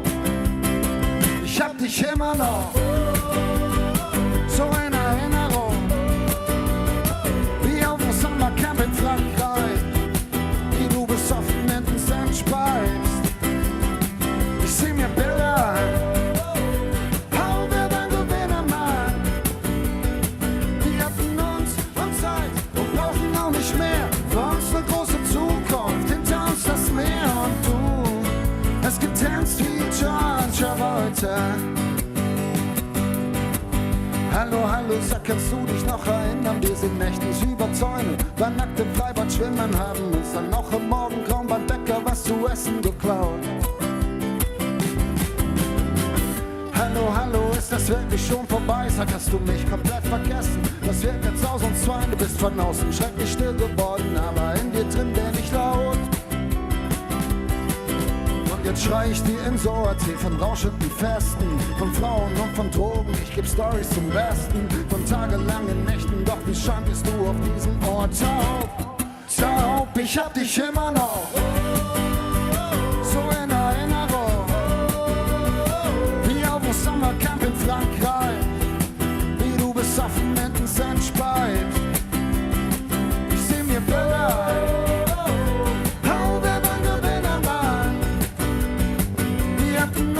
und Zeit und brauchten auch nicht mehr. Vor uns eine große Zukunft, hinter uns das Meer. Und du hast getanzt wie John Travolta. Ist das wirklich schon vorbei? Was wird jetzt aus uns zwei? Es kann doch nicht vorbei sein. Come on, dance. Come on, dance. John Travolta. Oh, yeah, yeah, yeah, yeah, yeah. Oh, yeah, yeah, yeah, yeah, yeah. Ich hab dich immer noch in Erinnerung. Wie auf dem Sommercamp in Frankreich, wie du besoffen mit dem Senfspalt. Ich seh mir Bilder ein, oh, wer war Gewinnermann? Wir hatten uns und Zeit und brauchten auch nicht mehr für unsere große Zukunft. Oh, ich hab dich immer noch in Erinnerung. Wie auf dem Sommercamp in Frankreich, wie du besoffen in den Sand speist. Ich seh mir Bilder, oh, wer war Gewinnermann? Wir hatten uns und Zeit und brauchten auch nicht mehr für unsere große Zukunft. Hinter uns das Meer und du hast getanzt, du hast getanzt und du hast getanzt wie John Travolta.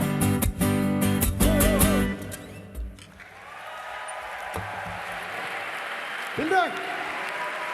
Ladies and gentlemen, let's hear it for Lemo! Unbelievable. Lemo, what a voice you have. Thank you. I appreciated the part when you were telling us what to sing, because my German wasn't so good, but that was incredible.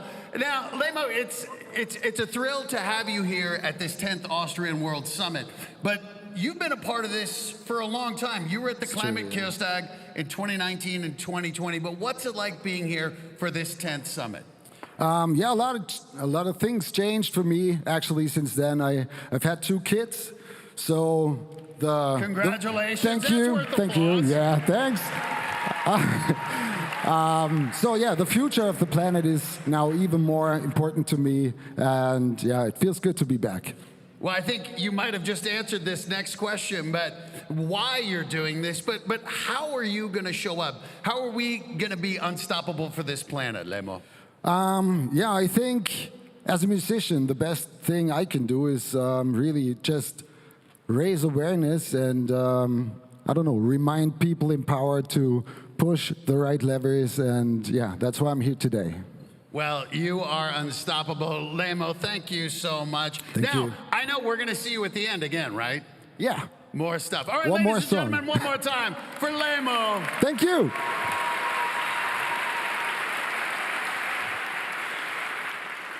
It is incredible. I wish I had talent. I wish I could speak German to know what he was singing, but I felt it. Were you guys feeling that?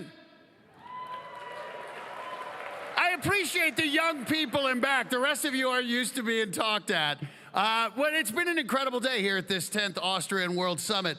And, you know, what this is all about, really, is the next generation of leaders. Because you people are the ones who are really going to be driving the change. And that's what we're going to focus on this afternoon, are the next gen leaders who are driving the change.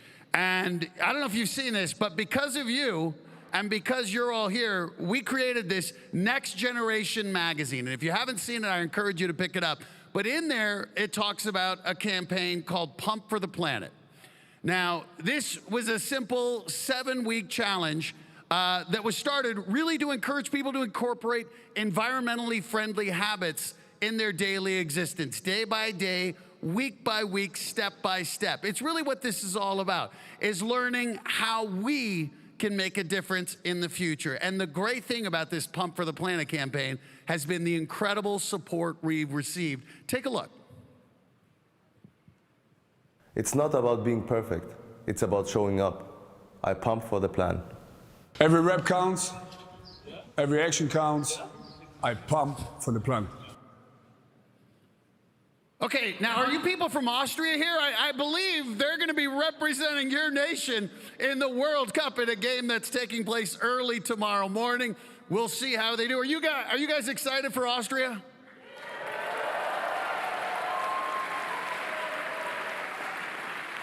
Listen, I'm excited for the USA, even though I know we have no chance of winning, but can't wait to see Austria in action. I'm going to get up early next morning. But this is what we're talking about here, is that all around the world, we're seeing people have these incredible innovative developments. things that are making the planet better. And it's through that activism, through that passion, and through that creativity that we're starting to see incredible companies be built. We're starting to see remarkable projects getting launched, and we're seeing people take bold ideas and turning them into reality. And that's what this is about. It is about the people who are going to make the future, the next gen leaders who are really directing the change. And so we wanted to bring up some of those next gen leaders to share what they're working on. So ladies and gentlemen, please welcome our first group of next gen leaders to the stage, Karen and Alice Shav.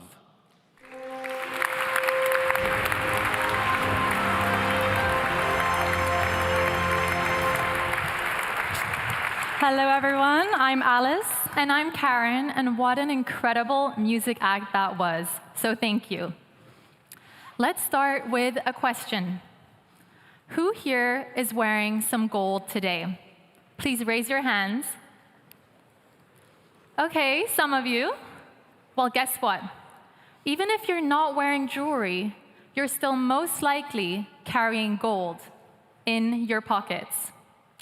Now, what could Karen possibly be referring to? Our phones. Our phones are incredible. Inside are over 60 different elements that have been extracted, processed, and transported across continents, one of the elements being gold. Despite that, every year when the new upgrade arrives, we start looking at our current phone like it's worthless. And this way of thinking creates a big problem. By 2030, us humans are expected to generate 82 million tons of electronic waste in 1 year. If that number doesn't mean anything to you, that's about 3 million lorries piled with electronics. And today, only 22% of our electronic waste is being recycled properly. Now, I promise it's getting less depressing. When comparing a ton of rock from a gold mine to a ton of electronics, which do you think would have more gold?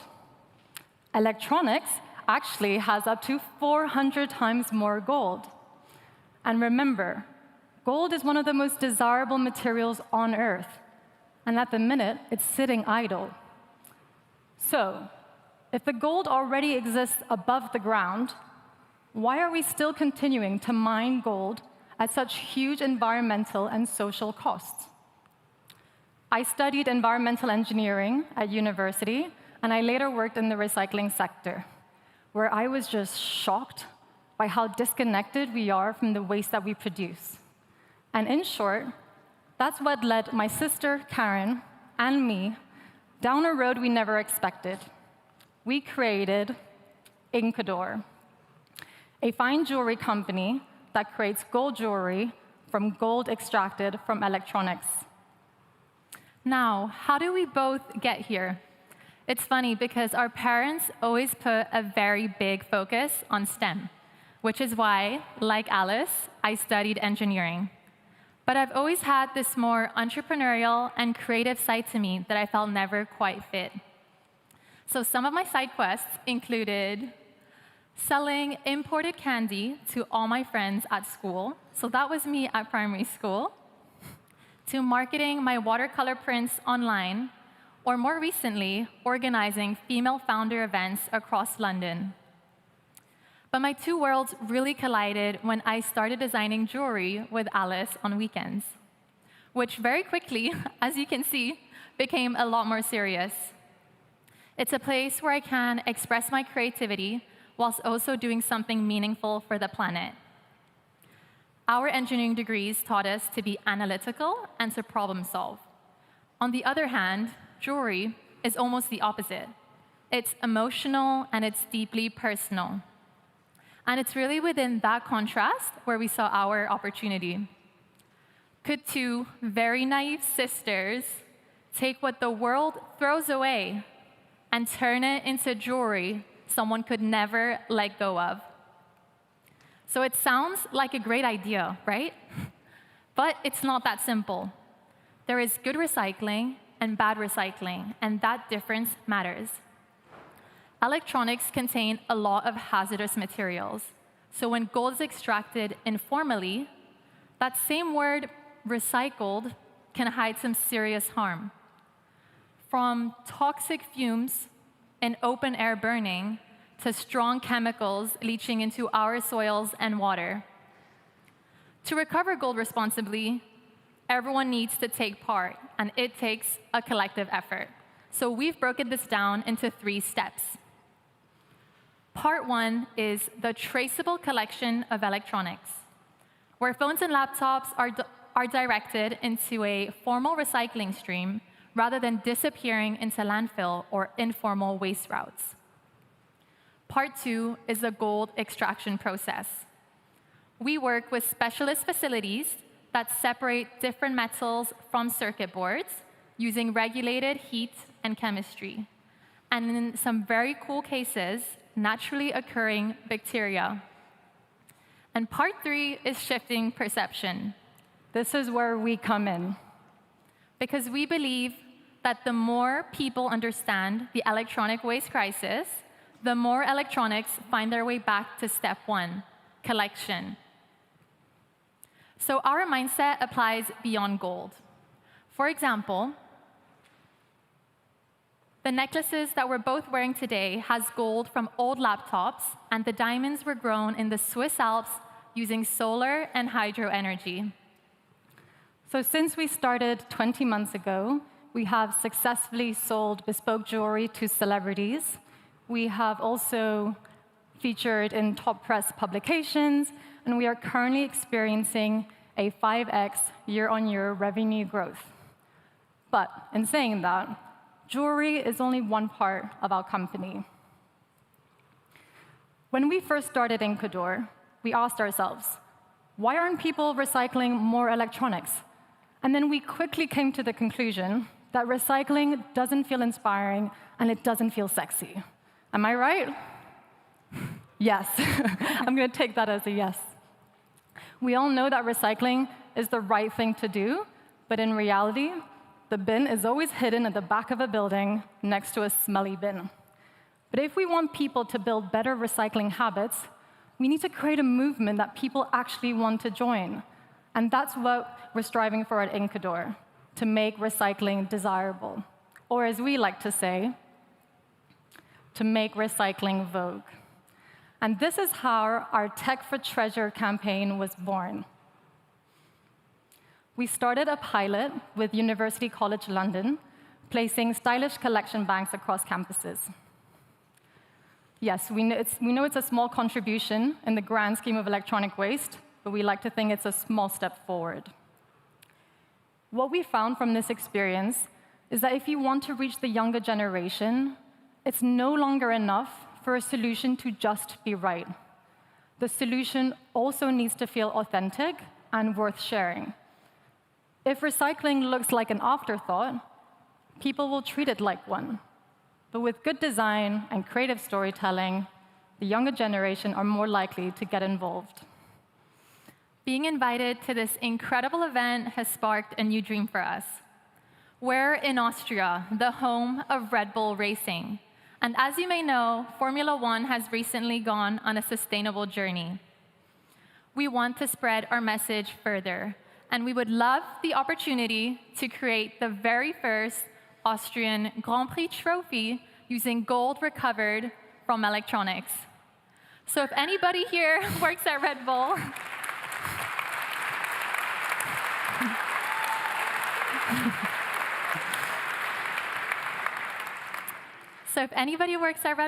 this is our cheeky request.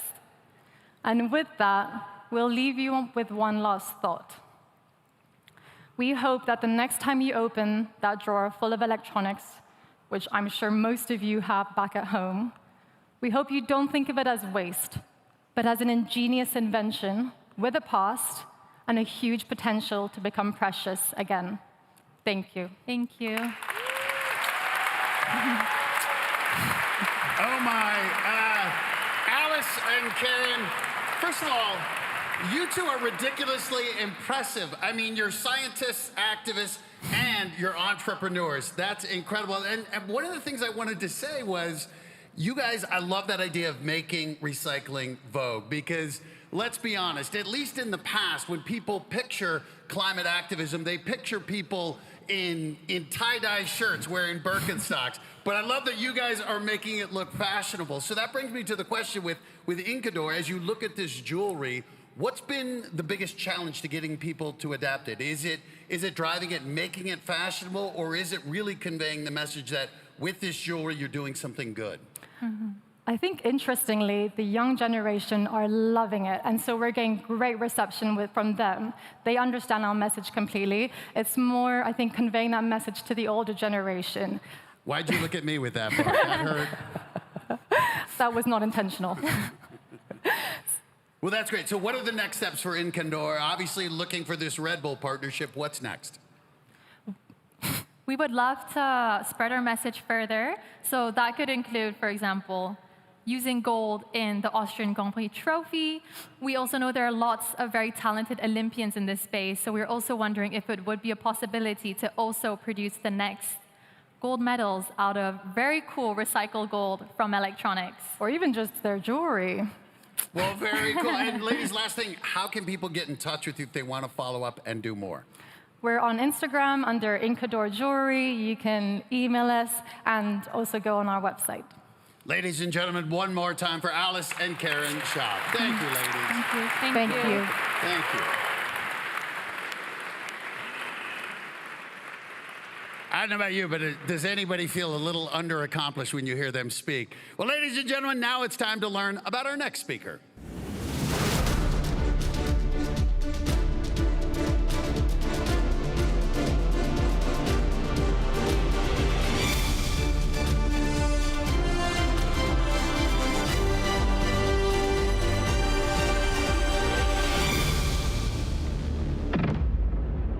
Ladies and gentlemen, please welcome to the stage the founder and CEO of Ensemo, Birgit Mittern. I hope I said that correctly. So, Birgit, I have a bit of a science background, and I was looking over what Ensemo does. And again, what I love is how many intelligent people we have attacking these problems. So, for those who may not understand this, can you explain what you're doing, how you're using biochemistry to make a difference? Okay, so first of all, thank you very much for the invitation and good afternoon to everybody. We at Ensemo is a deep tech startup, a spin-off of the Austrian Institute of Technology, and our mission is to enable the transition from chemical to biological seed treatment.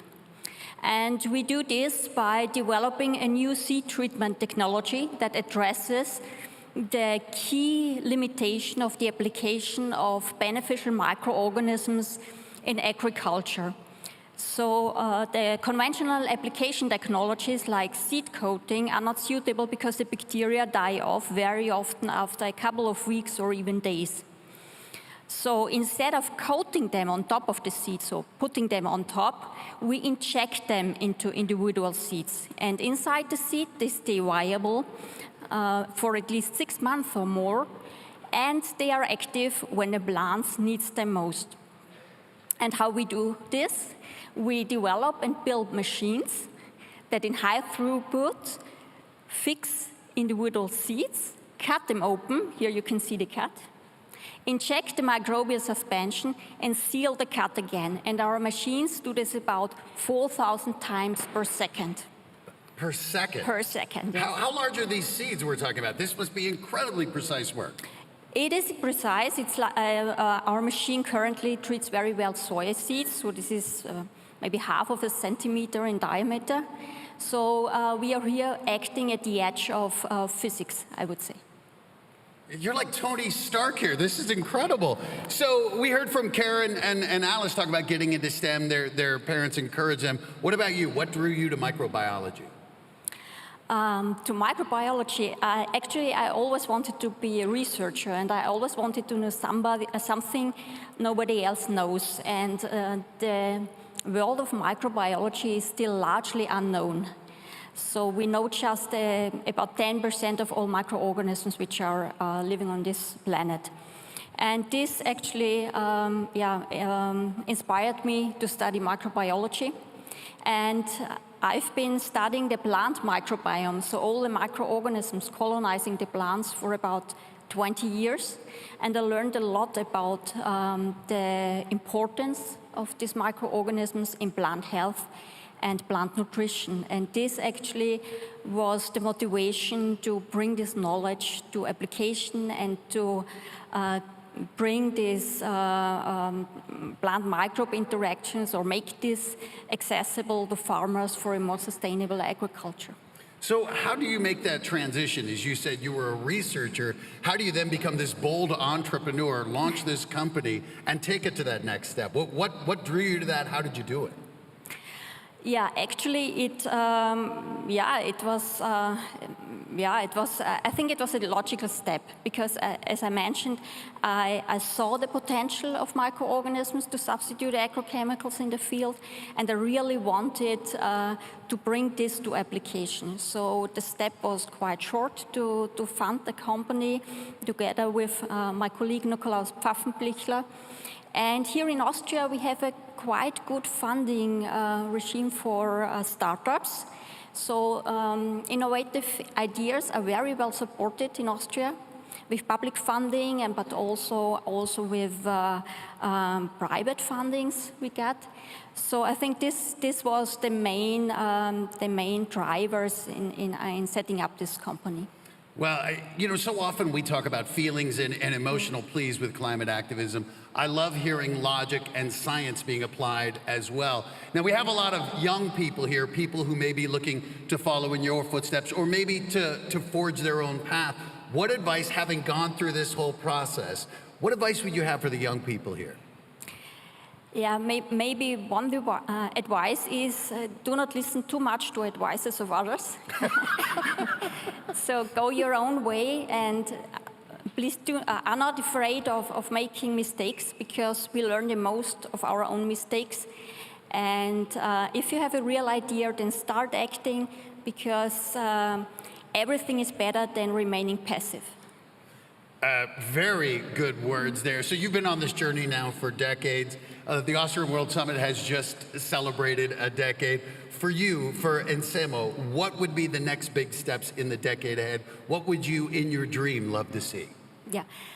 Okay, in my dream, I'd love to see seed-jection, this is our technology, being the gold standard in seed treatment technology, and by this, making a real shift from chemical to biological seed treatment, that at the end, we can, all of us, profit from safely produced food. You know, Birgit, again, I just want to commend you. One of the things I've loved that we heard this morning, I know Noleg Forrest was talking about this, was not just having these solutions and making you feel that they cost a lot, but making them feel that they're the best solution, they're the most efficient. So for those who may be inspired by you, and we know they want to get their own advice, but who may want to be a part of your company or just reach out for some advice, how can people get in touch with you? Yeah, just check out our homepage. Ensemo.com, very easy. And you will find either my email address or our company's email address. And actually we are right now looking for different young talents in the area of machine engineering, software engineering, automatization. So whoever is interested, just reach out to us. Birgit Mitter, ladies and gentlemen, founder and CEO of Ensemo, thank you so much for sharing your time.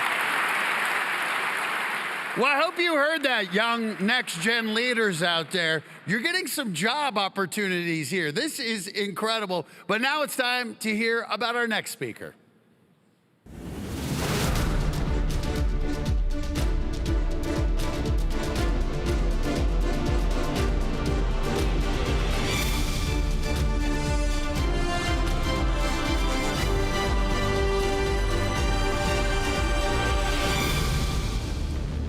So we are joined now from Melbourne by Anjali Sharma. Anjali, how's it going in Melbourne? Hello, it's very late at night here, but thank you so much for having me. Well, I think the message would be have a Red Bull. So you're a climate activist, a legal change maker. What drew you to this climate activism? So I was born in India. I migrated to Australia when I was 10 months old, but all of my family still lives in India. And I don't know if anybody in the audience has seen the headlines coming just recently out of India, but this is a country that is on the front lines of climate change. It's currently suffering through a heat wave that has already taken lives, and unfortunately, this is a yearly story. It's heat waves and then it's floods that destroy lives, they destroy livelihoods, they take lives. It's an agricultural economy, which means that people who rely on farming for their income often suffer through climate disaster. And unfortunately, this has been the case for a lot of my family for many, many years now. And living on the other side of the world, I've always thought there's something that has to be done. So we've heard from some scientists, but you're taking a different approach here to fighting climate change. You're using the law. So how do you do that? How do you use the law to make a difference? Yeah, so I started through the Federal Court of Australia. I was the lead litigant in a court case against our former Federal Environment Minister, Susan Lee, and I argued that she, as the Federal Environment Minister, owed all young people a duty of care to protect us from the impacts of climate change. So our case was based on the knowledge that it is my generation and generations to come that will really face the brunt of climate change, and that if she, as a government decision maker, holds so much responsibility and so much weight in this area, then naturally it makes sense that as she uses and exercises her powers, she has to do so with our best interests at heart. So initially we were successful in that case, and the Federal Court of Australia found that this duty of care did exist. A few months later, it was overturned on appeal, unfortunately, but this has led to now a legislative campaign, and we are campaigning for this duty of care to be legislated through our federal parliament, and we've made some really positive steps in that area. Well, that's incredible. I love the idea of using the law. So you're not a lawyer. You just realized how to use the law to make a difference. Is that right? That's correct. I'm not a lawyer yet. This hasn't completely turned me away from the law. I'm 4 years through my 5-year law degree, so let's see how that goes. And so say you get your law degree, what would the next steps be? What do you see for your future here? I've met some amazing and incredible environmental lawyers through, I guess, my journey in using the law in climate activism. So I would love to join that chain of amazing people who are understanding that the law is actually a very, very important tool to hold governments, to hold big polluters to account, to answer to my future and to the futures of generations of people to come after me. But also I do hope for a future where actually this isn't needed anymore, because I think that it should be unsaid that governments, when they do discharge their powers, have to do so with my best interests at heart as a young person and the best interests of people who will come after me. This shouldn't be something that people should be having to fight for through the courts. So, I wish for a future where people don't have to take these steps, these costly, time-consuming steps. But as long as this is still a problem, I would very much love to be part of that fight. So as you've undertaken this fight in Australia, where has most of your support come from? Do you see it largely from the younger generation, or do you feel like you're waking up everybody? It is incredibly diverse. Last year, we signed an open letter that was delivered to our government that had the support of many, many big names across Australia and across the world. We had leaders and government members from Pacific countries signing our open letter. We had Australians of the Year and Nobel laureates signing our open letter. We had a lot of Australia's medical fraternity signing our letter. That's big doctors and obstetricians and podiatrists, and people realizing that climate change is actually a very, very severe health issue, not just for all generations, but particularly for younger generations and for generations to come, as climate change will increase in the burden that it that it heaves on younger generations. We had support from members of our government as well. We, of course, had the support of young people, of people who are really staring down the barrel at a future that is going to be characterized by climate disaster increasing in frequency and in severity. But we're very lucky to say that this support is across the board. Well, speaking of support, you have a lot of movers and shakers in this room, and I know a lot of people are watching all around the world. So for you, to help your movement, what would be your big ask of people? I think my big ask is that think about my generation and think about generations to come, and the fact that climate change will impact every area of our lives. It's not just climate disaster being an immediate physical threat.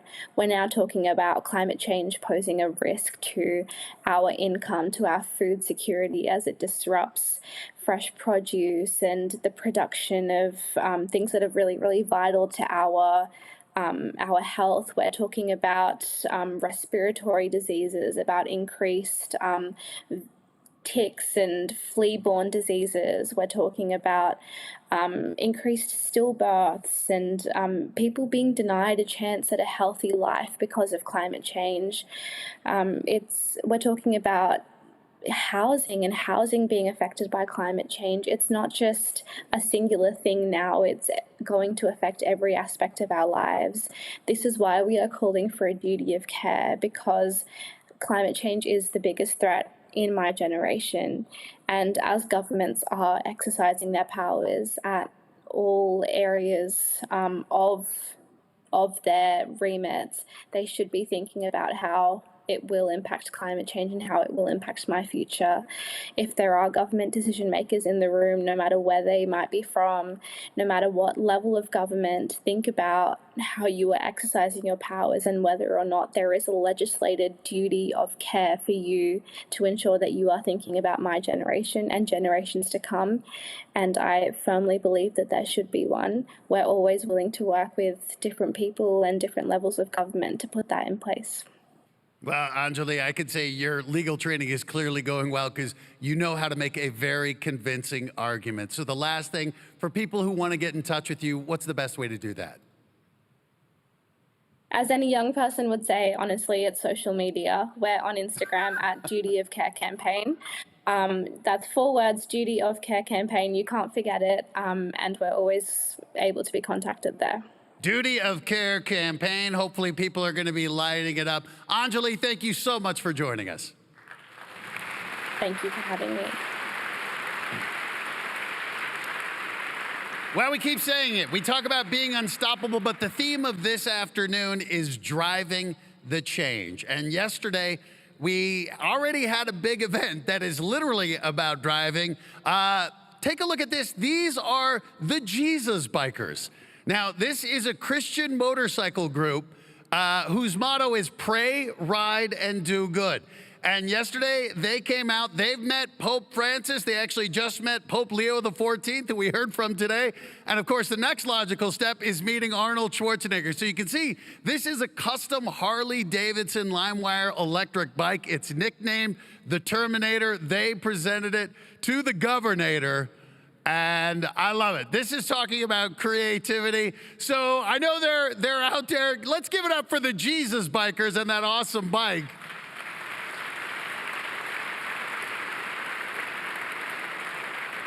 I like the look of that motorcycle, and I think once again, this is the message. Being environmentally responsible can still be cool, and that motorcycle looked cool. All right, are you ready for your next speaker, ladies and gentlemen? Maybe you could use a little more Red Bull, but we'll take it. Ladies and gentlemen, please welcome to the stage, Deborah Gale.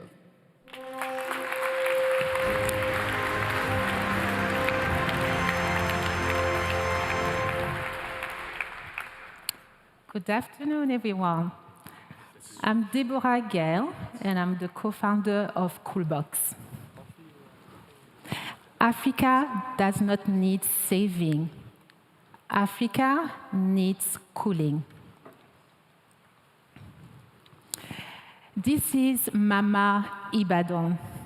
She's a fish trader in Lagos, Nigeria. And she's been doing that for the last 20 years.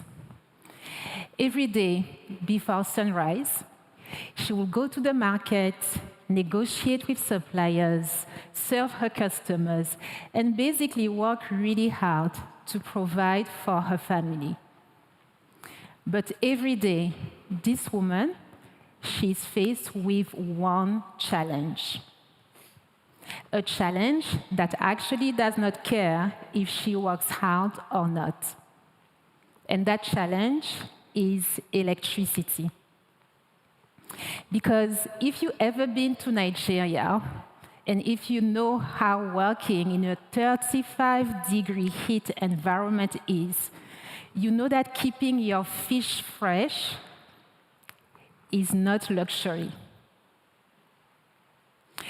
If the grid fails, if she doesn't have electricity, she does not have cooling. If she does not have cooling, her fish spoil. And if her fish spoil, it means that customers leave. And if customers leave, it means that Mama Ibadan, she does not make money. Not because she doesn't have customers, but because she does not have access to cooling. When we think about climate change, we always think about the rising sea levels or extreme weather conditions, or maybe melting glaciers. But for someone like Mama Ibadan, climate change looks completely different. Let me show you a picture. Spoiled fish, lost income. Here in Europe or the US, we all have access to cooling, right? You have a fridge, you have a freezer, and if for whatever reason your fridge does not work for 1 hour, you start calling customer service, right?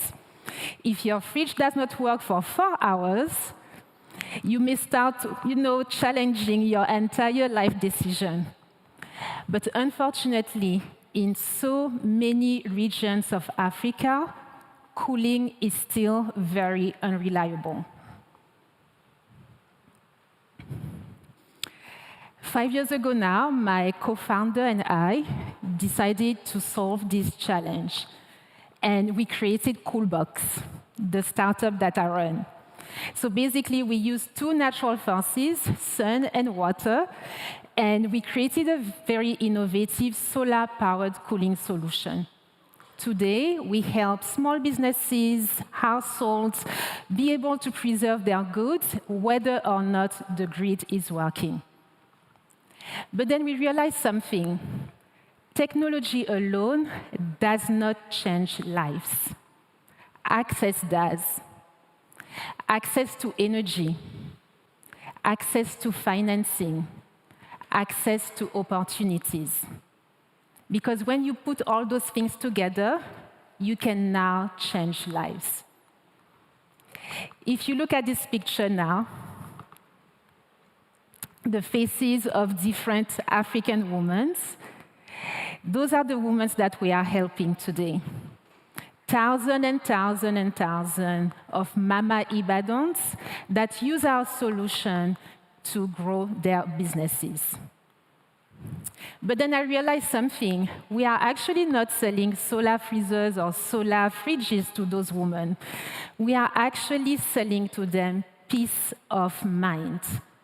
Because those women, they can finally go to bed, sleep, without having to worry that the next day their fish, their meat is not going to spoil. Now, before I leave you, I have one more picture that I would like to share. All right, this is one of my favorite pictures. This picture was taken in 2021, and it's actually Mama Ibadan Installation Day. You can see her over there with the blue dress. And if you look closely at this picture, you will see 3 different emotions: excitement, hope, and doubt. All right, so excitement is basically the Coolbox team. We were super excited because we knew that our solution could change her life. Hope, that's Mama Ibadan in blue. She was already picturing her new life. No waste, fresh fish, more customers, and more money. And then you will see Dart. That's a friend with the green dress over there, right? That day, she had so many questions for us. It's not going to work. Why is it so expensive? And how can you cool with the sun? I don't believe it. But guess what? Mama Ibadan was right. She now experiences zero food waste. She sells fresh fish, and she now runs a very successful business. So when people ask me if I work in climate tech, I usually say no.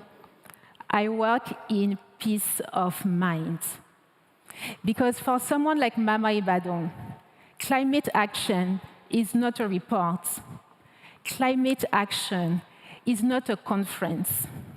Climate action is actually being able to go to bed without having to worry about the next day. Again, Africa does not need saving.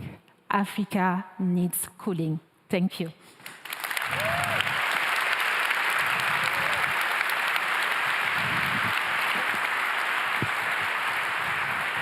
Well, I just lost my thing. Deborah, first of all, I want to say thank you. I thought the really interesting point that you raised that I think a lot of people take for granted is access. Yes. And so as you're here, as you tell us about this incredible company, what access would help you to take Coolbox to the next level? Oh, I love this question. Access to financing. We've been able to raise funds so far, over $18 million, but we need more if we want to support and impact more lives, more Mama Ibadans. So we are looking for investors right now. We are doing our Series B. So if anybody is willing to support the cause and the impacts, please come and talk to me. And what advice would you have? You've been on this incredible journey, and what lessons have you learned that you could share with some of our next-gen leaders in here? Yeah, I mean, be strong, that's one, and don't be afraid to make mistakes. I think someone mentioned it. It's part of the process, so you need to make mistakes to learn. We can all learn from our mistakes. Deborah, final question. How can people get in touch with you? Well, social media, LinkedIn, Instagram, email, but I think the easiest is if you are interested, just come and talk to me. I'm the nicest person ever. Well, we love that you offer such easy access. Deborah Thank Gale, you. ladies and gentlemen, Thank you so one much. more time. And now, let's see our next speaker.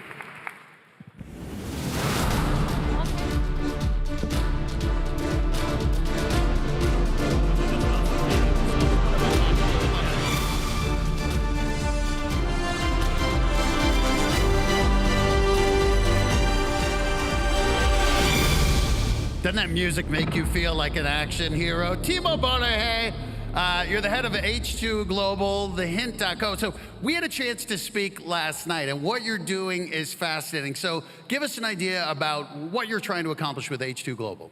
Perfect. Yeah, H2 Global, with H2 Global, we try to accomplish towards decarbonization of the industry. Not everything can be, be done by electrification. We need green molecules into the system, and this is where hydrogen comes in, because you can produce hydrogen or e-fuels, for example, by using renewable energy. And then you can really also decarbonize parts of the industry, chemical industry. This morning we heard about, the maritime sector can be decarbonized with using green methanol, for example. Also aviation. A lot of us flew here today, so these flights could be run on green fuels. This is where hydrogen kicks in. The problem with hydrogen, or clean hydrogen, green hydrogen, is just that it's far more expensive than fossil fuels at this point in time, because nobody's really producing it at scale. Because it's so expensive, nobody's asking for it. Because nobody's asking for it, nobody's starting to produce at scale, so the prices come down. So this is classical chicken and egg situation, and that's where we try to come in with H2 Global. The idea is here to introduce a trader. We always call it maybe the most unusual trader in the world, because we're trading with hydrogen. We have an interim trader here that is trading via what we call a double-sided auction. And it's very unusual because the aim of the trader is most likely to make losses and to get out of business. So what we do, we buy and sell hydrogen. We buy with long-term contracts. That provides that investment case that producers need today. And we sell it short-term contracts into the system. And that creates price transparency, liquidity, but unfortunately, we will make losses in the meantime. And this is where governments step in with a subsidy. They are supporting to cover these trading losses of that intermediary. And by now, we arranged to collect around 8 billion euros from various governments. It all started 5 years ago in Germany, the German government being the first one to support it. They said, no state-owned company, come up with an idea that we set this up independent as an independent platform. So 5 years ago, my colleague and co-founder Markus Exmerger, we started a foundation, non-profit, started with 14 companies in Germany. By now, we're 74 companies from all over the world. Bezos is supporting us, other institutions from the Bay Area in the US are supporting us, and it really grew into a global platform here. And we raised around 8 billion in funding from various governments, from Germany, from the Netherlands, from Australia, from Canada, most likely soon also from India. And yeah, we hope we really try to stipulate the emergence of a functioning market here, and then hopefully get out of the market once we're no longer needed. So that's a fascinating idea. And I know we were talking about that, how now solar is starting to become more cost efficient. But a lot of these renewable sources, at the beginning, they need to be subsidized. So you talked about already raising $8 billion. What would the time frame be in an ideal world where this hydrogen market would then become self-sustaining? I would assume in 5 to 10 years from now, it should be self-sustaining. If politicians, really take actions. I mean, we heard the commissioner from the European Commission this morning. Take this action. We take you seriously. Don't move around here. Don't shake. We really need to have policymakers taking clear action, whether it's in Brussels, in Berlin, or in Washington. We need predictable framework conditions for the industry. The industry is ready. They just need predictability. They need a clear framework to do this change. So let's not excuse ourselves here. Take this action, leap forward, and especially we had the discussion this morning. Hydrogen is not only a key towards decarbonization, it's also a key element towards creating and gaining resilience, energy resilience, whether you produce it in Europe, whether you import it from Africa. It's huge opportunities for also the emerging markets. Let's use this opportunity and no excuses anymore. Well, it sounds like an incredible vision, but how do you get drawn to this? How do you say, I'm going to start a trading company with losses and then want to get out of business? What drew you to this approach? Well, it was a little bit 5 years ago, my colleague Marcus and me, we had, I think, cozy jobs. We also already had a decent career behind us, maybe a little bit of career ahead of us, but there was no fire anymore. There was no burn. And then the question, actually the idea was born on a Sunday afternoon. We thought, okay, how would you do this thing with the hydrogen economy? There's things missing. So what would be a new approach to put this off without having too many subsidies? We don't believe in subsidies. We believe in markets. We believe in creativity. And then really it was also luck, coincidence, the right idea, right people, right timing. The German government had, funds available for this. They were open, really open and innovative here to take this on. And that's when it all kick-started. Well, so you mentioned the money. Obviously, money always helps everything. But what else would you need to grow to reach this self-sustainability? I mean, yeah, we don't want to grow. We actually want to cease to grow. We want to get out of business. So grow the hydrogen market. Exactly. What we need is really that politicians, policymakers take action. Don't hesitate here. We see all the discussions at the moment, also with the geopolitical shifts that we have. There's no play industrialization against decarbonization. This is bullshit. I mean, actually, the transformation is the key basis for the industry in Europe, in the Western world, in the US to remain. So take this opportunity, don't bullshit around anymore, and stick to what you already promised. You don't have to invent the wheel new. All is all there. Just stick to what you promised and don't hesitate. Stick to what you promised. So that would be your big ask. We've had a lot of influential people here. Your big ask would be just stick to what you've already promised. Exactly. I love that. Well, now, obviously, you've taken, what I love is everyone has these different paths to get where they are. What advice would you have for these young people that maybe you would have given yourself starting out on this journey? Maybe not to the young people, because it's so inspiring to see all the youth here and the Gen Z that is driving this change forward, but maybe to the people, I'm not the next generation anymore. I'm already of the present or the past. But don't be hindered in also taking action. Let's not leave it to the youth. It's also my generation that can take change here. I mean, 5 years ago when we started this, Marcus and me, we quitted our jobs, and I can tell you one thing, I was scared to death, and I'm still scared to death from time to time. But it doesn't matter. I mean, the burn is back, you know, the fire is back again, so it's the purpose. There's no guarantee that we will succeed, but there's a guarantee that you can look into the mirror and you can really say, at least I tried to be part of the solution and not part of the problem. So there's no excuse for all of that are maybe already very cozy in their lives and their jobs. Look into your hearts, look where the flame is, you know, unbury this flame, take all this bullshit out and do the action, and then I think all of us, all generations can take action here. I mean, Arnold Schwarzenegger is the best example. He had 3 outstanding careers. He had all these, you would really deserve to lean back and say, guys, this is now your time to do things. No, he's doing this here, so let's take this as an example, and no excuses also for my generation just to sit back and do nothing. That was a hell of a pep talk there, Timo. You know, we've heard science, we've heard logic, and I love you touching on something that's so important to all of this, passion. So how can people get in touch with you, Timo? Well, we're not that much, my generation is not that much on social media, so very traditional, go on h2global.org or hintco.eu, and they can get in contact with us, and we really hope to see the support here, and kick your policymakers in your governments, kick their ass. Kick their ass. You heard it right there. Timo Bowlerhead. Thank you, my friend. Thank you. And now, let's learn about our next speaker.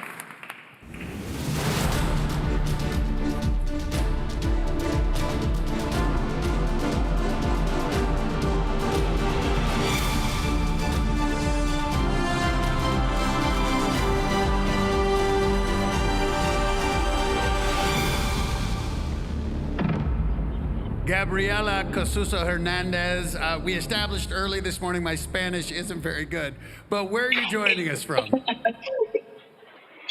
Thank you, Matt. I'm really excited to be here. Where am I? I'm from Barranquilla, Colombia. You may know this city from a famous singer called Shakira.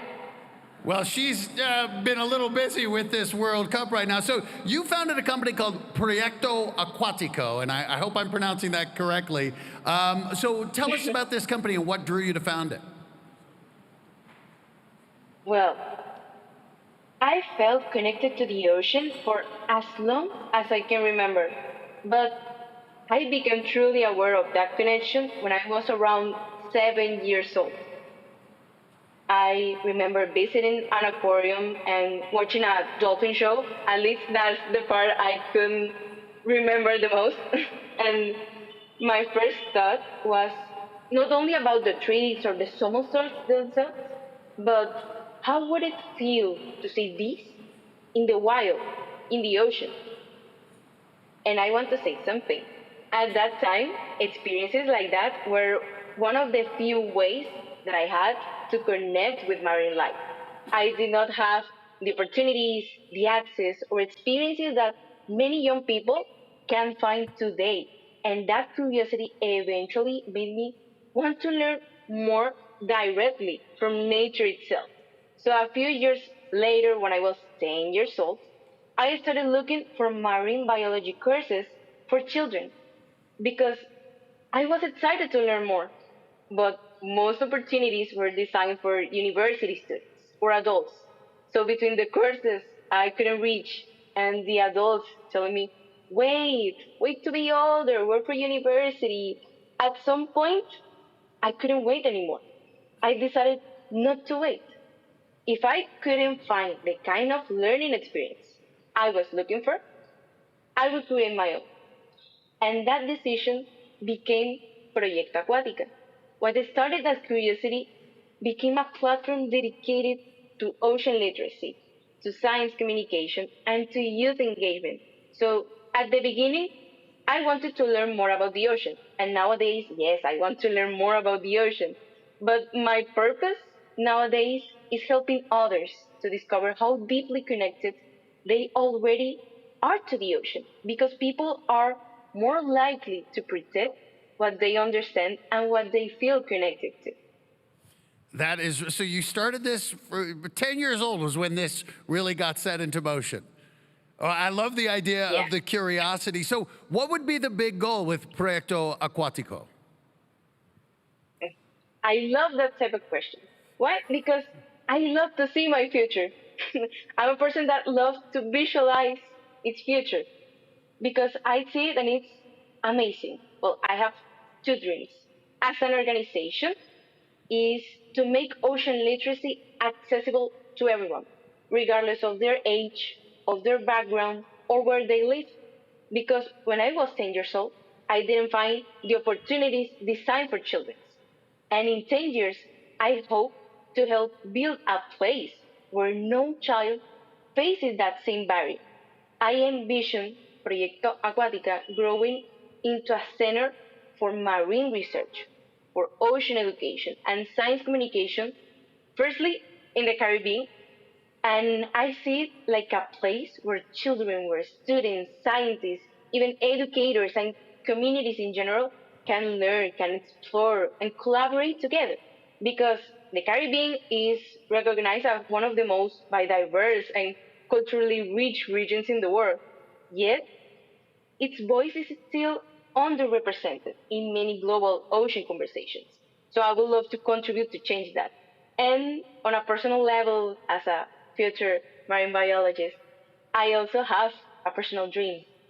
And it's quite ambitious, but I don't care, I love it. And it's that I would love to discover and name a new species, to explore the deep ocean in a submersible, and contribute to technologies, to tools that help us better understand parts of the ocean that remain largely unexplored. But beyond any personal achievement, for today, my goal is simple: help create opportunities for others, especially young people, to discover the ocean and realize that they can play a role in protecting it.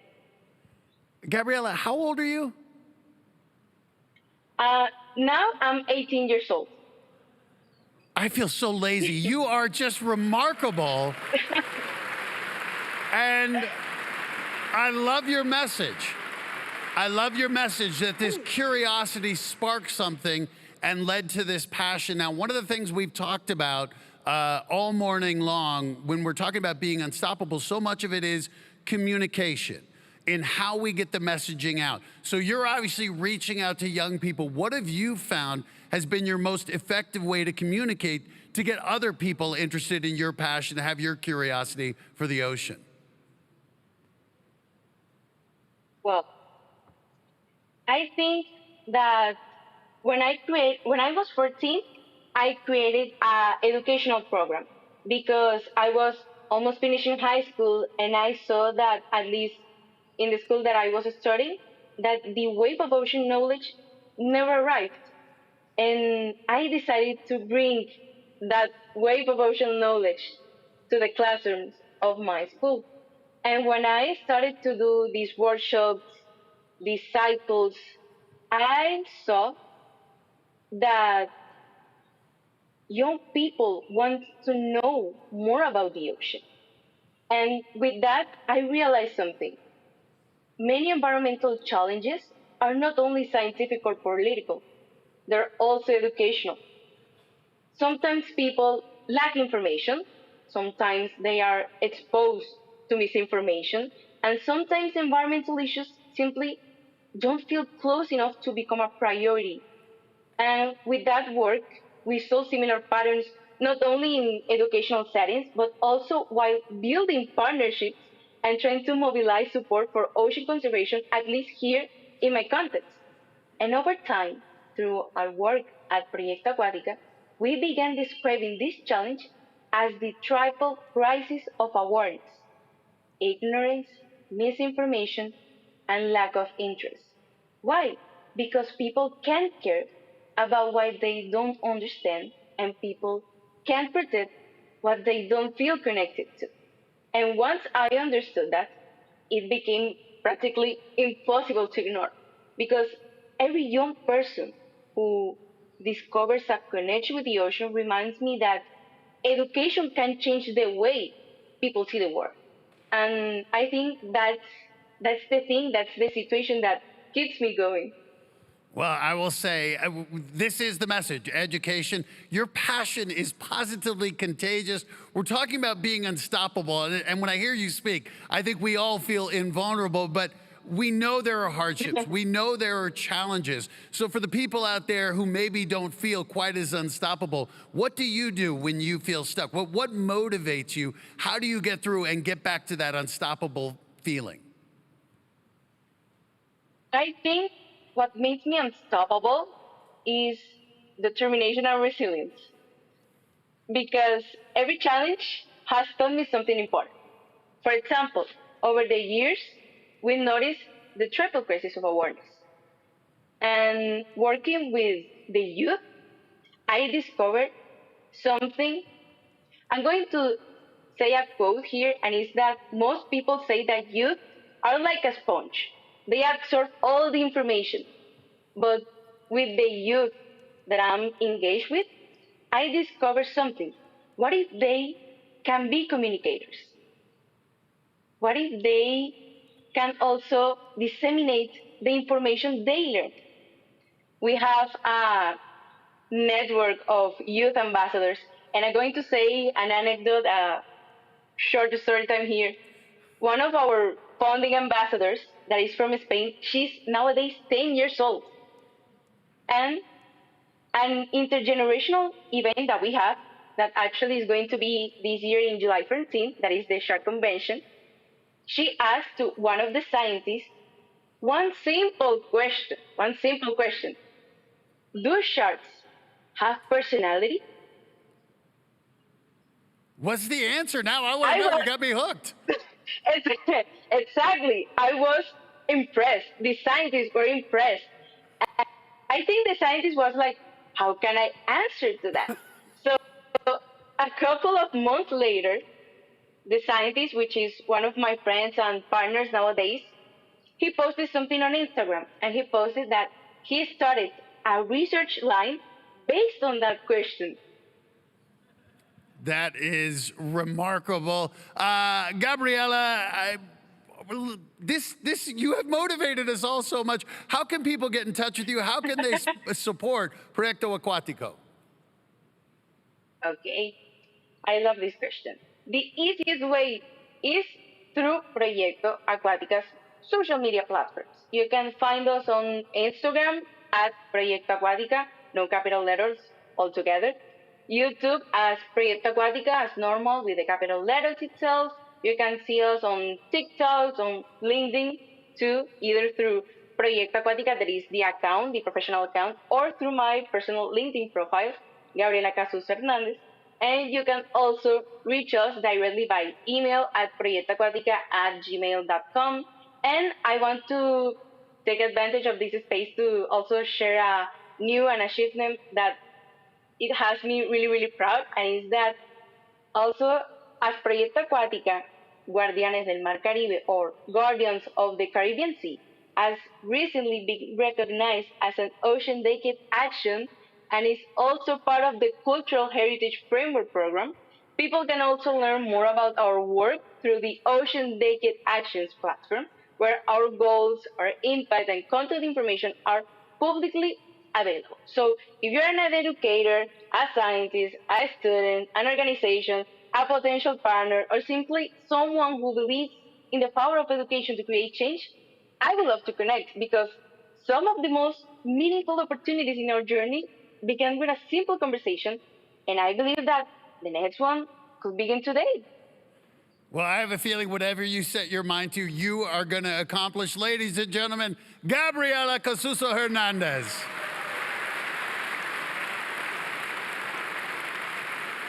Talk about motivating the next generation.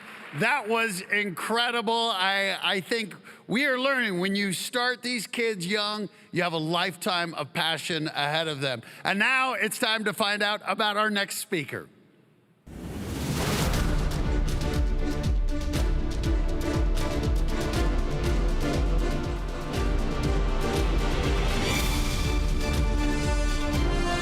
She was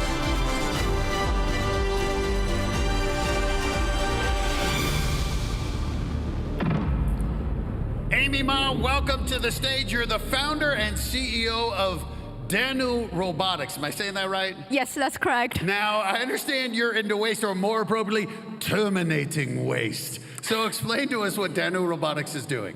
Yeah, absolutely. So we are using 3D AI and precision robotics to picking out valuable recyclable materials from mixed waste streams. So it sounds like Alice and Karen could use that to find the gold there.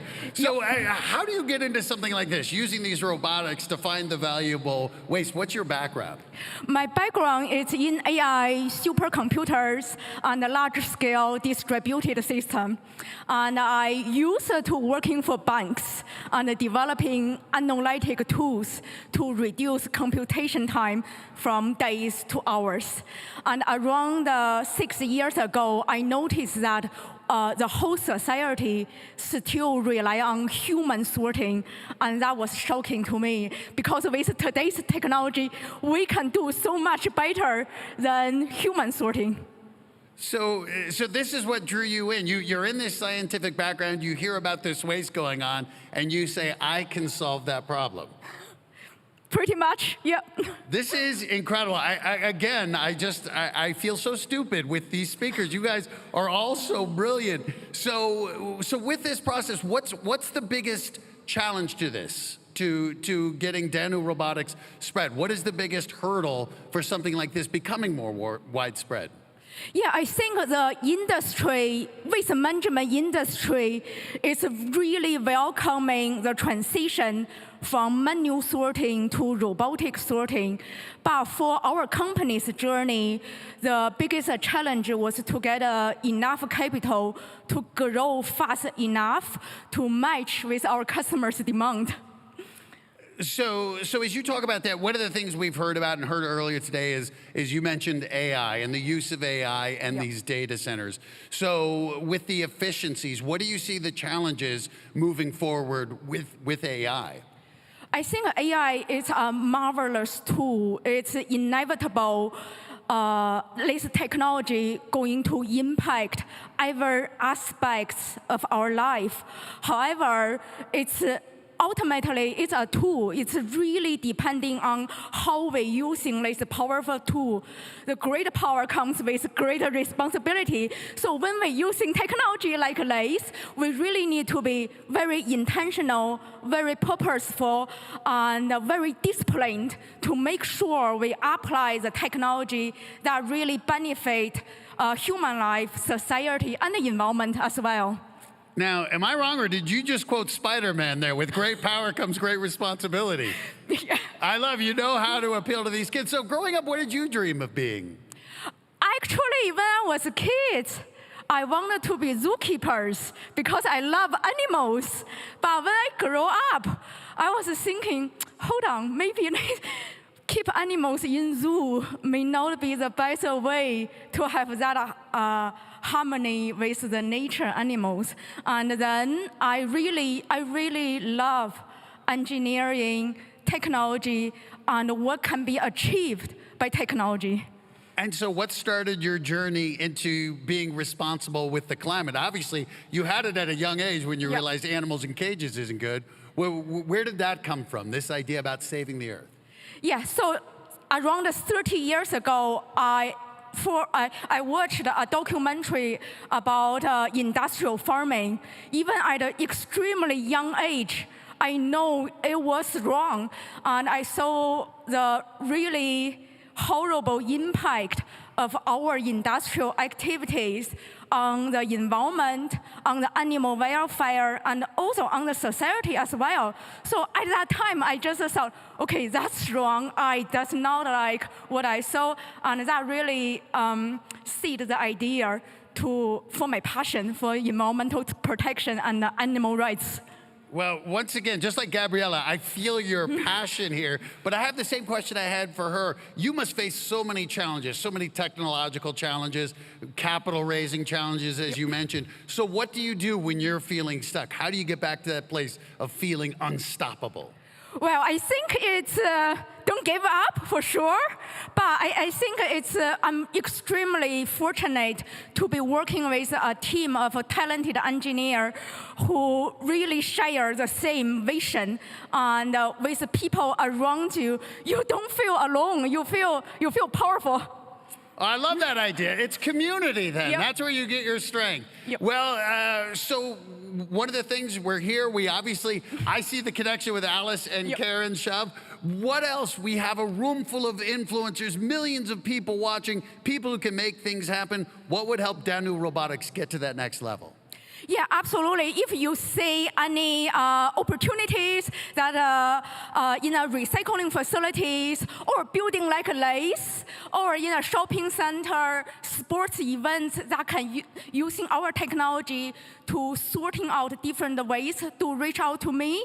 And also, if you can find access to either grants or capital investment, do reach out to me as well. Thank you. We could always use money, and I like that idea. I wish the World Cup were using Danu Robotics, because I have a feeling there are going to be a lot of empty beer cans, probably in Austria tomorrow morning as well. Amy Ma, thank you so much for being here. Congratulations. Monica, you have outdone yourself. You have found some of the most impressive people I've ever been around. They are so smart and so innovative. And now, we are down to our final speaker of the day. So, ladies and gentlemen, I will turn it over to Carolyn Chen.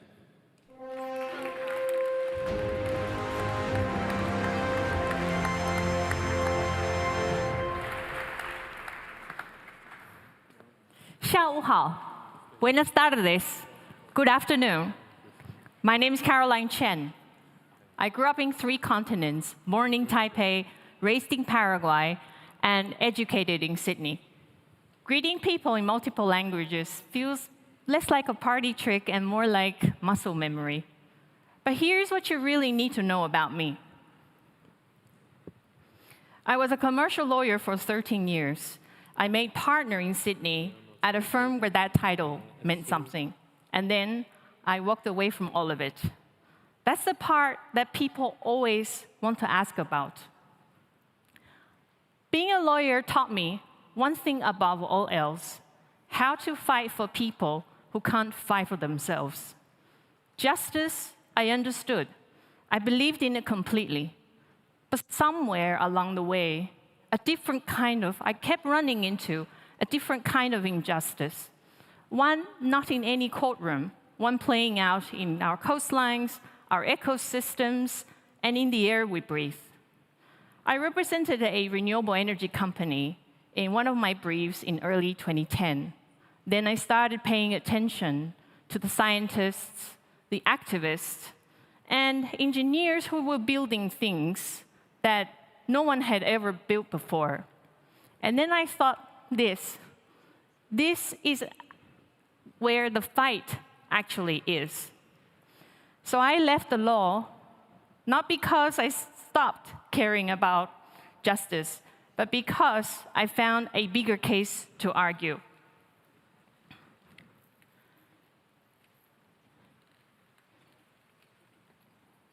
When I say I founded a company, I want to be honest about what that looked like. No revenue, enormous debt, a technology most investors couldn't spell. People told me the odds were impossible. But here's what I didn't tell them. I was born premature at 7.5 months. As a second daughter in a family that only valued sons, I was taken away from my mother as an infant without her knowledge and not fed for 2 weeks. I nearly died before I had a chance to live. Every single moment of that is a wave crashing down. And here's what I've learned both from my life and the technology I now build. Most wave energy technologies only generate power on the upswing. When the wave rises, the turbine turns. When the wave falls, nothing. That energy is lost. We have designed a system that captures both, the up and down. We live in a world that celebrates only the upswing, but the downswing being told you're not good enough, starting over with less than you started with. We treat that as dead time. It is not dead time. It is the other half of your power. The ocean covers 71% of this planet's surface. Over 200 years, we have made more than 3,000 attempts to harness it. Wave energy remains the largest untapped renewable resource on Earth. Why? Because the ocean is corrosive. The waves are unpredictable, and the engineering has always been brutal. Most of the industry gave up. We did not give up. Over 20 years, we ran 3 real sea trials. Not models, not simulations, but machines in the open ocean. The first one taught us how exactly the sea behaved versus how we imagined it. The second showed us where the engineering had to exactly be stronger. And the third generated and sold electricity to the national grid. Each one of those trials was an act of persistence, of scientific rigor, and of the price that every pioneering technology must pay. My predecessors paid it, and today we have something that no one else has. Our air wave turbine converts every movement of the wave, both up and down. Each turbine is rated at 1 megawatt. It works anywhere the ocean touches, coastal harbors, open sea, anywhere. But electricity is only the beginning. 2 of the greatest crises facing the world today are water scarcity and clean fuel.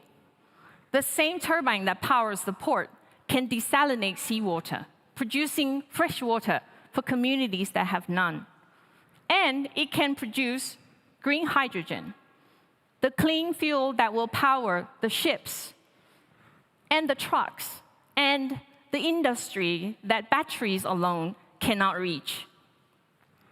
1 wave, 1 turbine, electricity, fresh water, clean fuel from the same machine.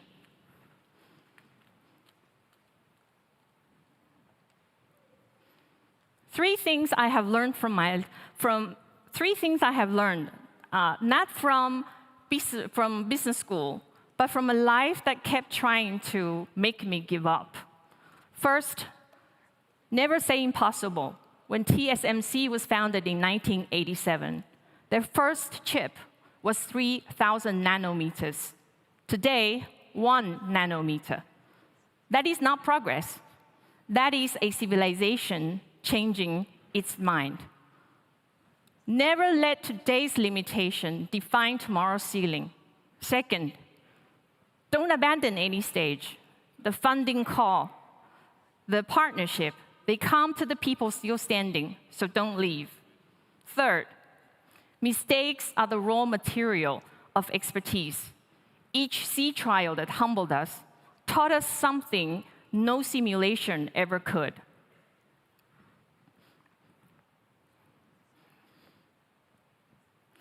Now, I told you about my life. I told you about the technology. I want to tell you about what comes next, because this is where you come in. The ocean has taught me that 1 wave alone erodes nothing. It is 1,000 waves arriving together from every direction that reshape a coastline. What I am asking from each of you is to add your wave to ours. If you are in policy, help us find the regulatory pathway.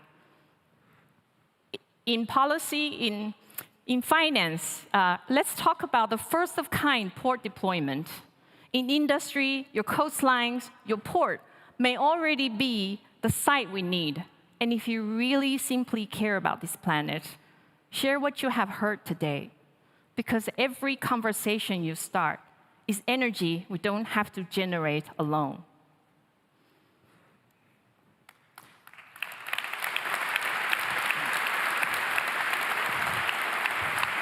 Caroline, thank you so much. That was a fantastic talk. And talk about inspiring.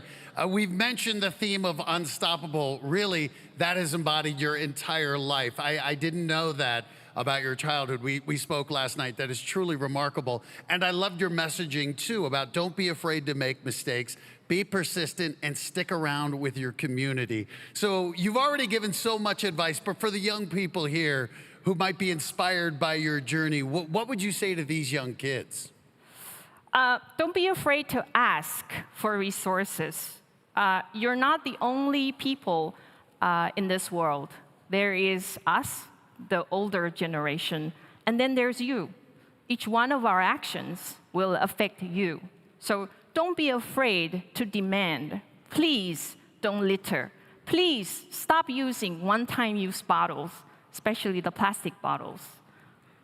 Well, I love it. You said demand, but then because we're worried about communicating, you said please. So final thing, how can people get in touch with you, Caroline? Our website, we're on LinkedIn. Always drop me a call. I flew in from Taipei. I always welcome you to fly from Vienna back to Taipei, and happy for you to visit us. Caroline Chen, thank you so much. Thank you. What an inspiring story.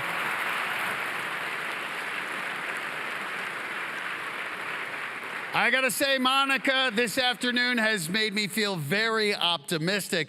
Just hearing these incredible people talk about their businesses, about these incredible projects, it's hard not to be inspired, not to be motivated. You found some real climate action leaders, Monica, but you know, as we speak about inspiring voices last year, unfortunately, we lost one that was beloved, one that was so influential. I'm talking about Jane Goodall. She was a pioneer in the environmental movement, and she did so much for the people, the animals, and the planet. So with that, we would like to pay tribute to Jane Goodall. In July 1960, Jane Goodall, a 26-year-old English girl, has embarked on a remarkable adventure. This was the life I had always wished for. Baby, don't you cry no more. It's become apparent that I have to use this power to help the creatures who have put me in a position to do just that.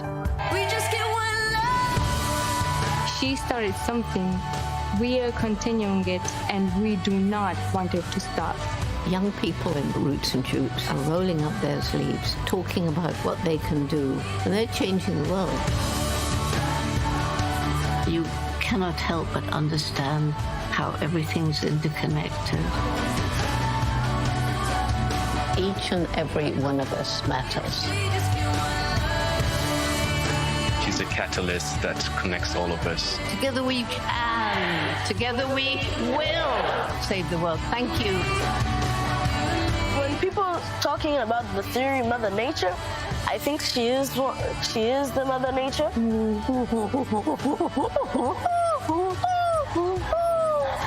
And that just means this is me, this is Jane.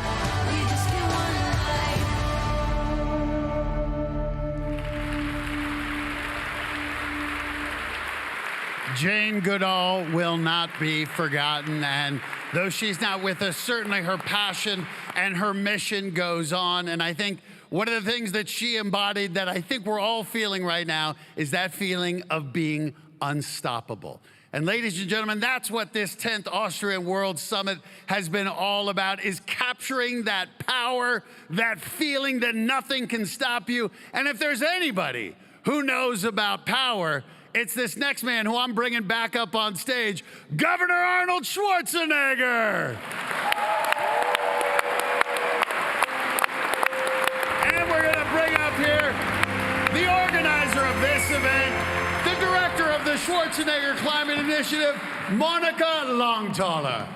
Well, an unbelievable conference yet again, the 10th Austrian World Summit. Governor, what are your feelings after this incredible day? Well, first of all, I just want to say, because we just saw the footage of Jane Goodall, I mean, she was, without any doubt, one of the most inspirational people on earth. She inspired so many people to love animals, to protect the environment, and to just all of us working together. So she was extraordinary, and we were so fortunate to have her here and to speak to us. And so that's number one. Number two, I want to just say I'm so happy.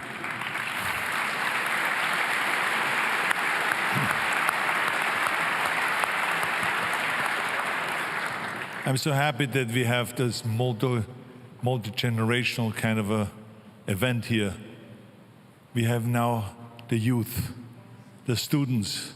To see that many students is really fantastic. I'm so proud of all of you that you have an interest in that subject. And my message to you is what you just heard before, that let your voice be heard.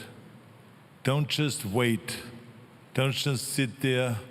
Don't just watch the news and complain how things are going in the world or how things are going in this country. No, let your voice be heard. Get actively involved. You are the change. Remember that. So let's give a big hand to our students here that are really our future.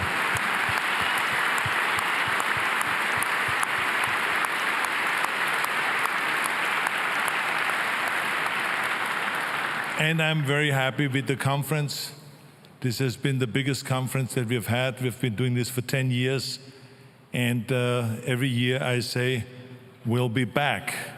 And so, of course, with the great help of Monica and with her partnership and with her team, I think that we're going to grow and continue on with this conference and continue spreading the good word about a clean earth and to terminate pollution, to say hasta la vista pollution and get rid of pollution once and for all. If we do it together, we can do it. So I am looking forward already to the next year. Well, Monica, that brings us to you. I know you haven't even taken a breath. This is the 10th Austrian World Summit. How are you feeling about this incredible event? A little bit tired. No, a little bit only. No, I'm feeling very good. It went so well. I'm so thankful for not only everybody who was here and listening to so many incredible speakers. I'm, of course, thankful, as always, to Arnold, who really helps us also in preparing. You know, many people ask us, oh, is he just coming to the conference? And I said, no, he's really interested in that topic, so we are really discussing it beforehand. I'm very thankful for all my colleagues, also from the US, from, you know, my colleague like Conyers from the Institute, Daniel Kessler from the Pump Club. They're always supporting us. And of course, I'm so thankful that you are here, Matt. You're a real jewel, you know, that you're part of the team. So a big thank you, of course, to my team here. You know, give a big hand of applause to the team of the Schwarzenegger Climate Initiative. Thank you. Well, I think we made some news that it sounds like Kamala is going to run in 2028 and Arnold, you're going to run in 2032. But the real news we want to hear is, will we be back next year? Is it official? We'll be back. Yes! Monica, when's it happening? Yes, we'll be back. We'll be back on June 8th, so you can already mark it in your calendar for 2027. We do have a date. We have a date again, Arnold.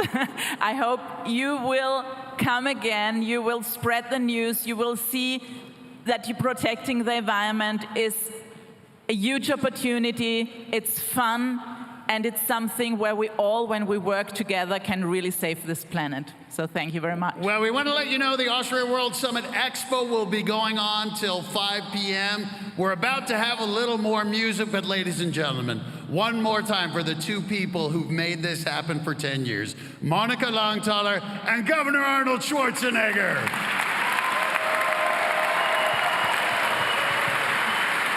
Well, that wraps it up for the 10th Austrian World Summit. So, ladies and gentlemen, one more time, let's get it on with Limo!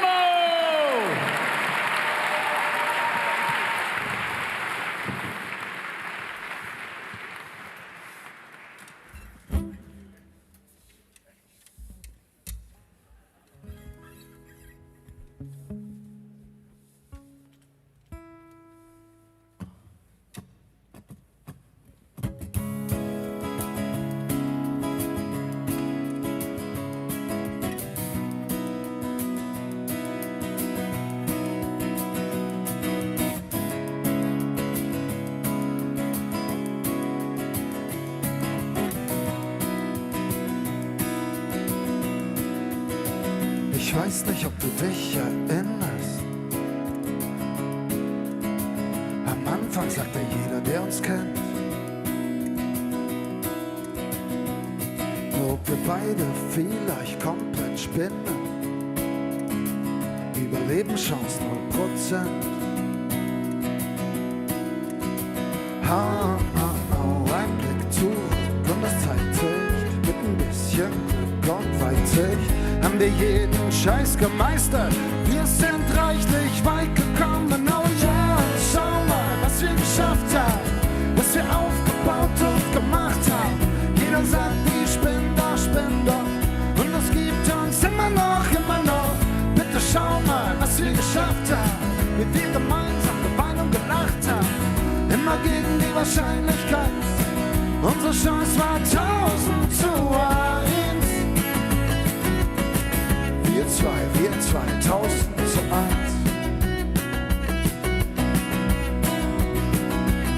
Wir hatten Ups und Downs in 13 Jahren, aber es sah nicht immer bestens aus.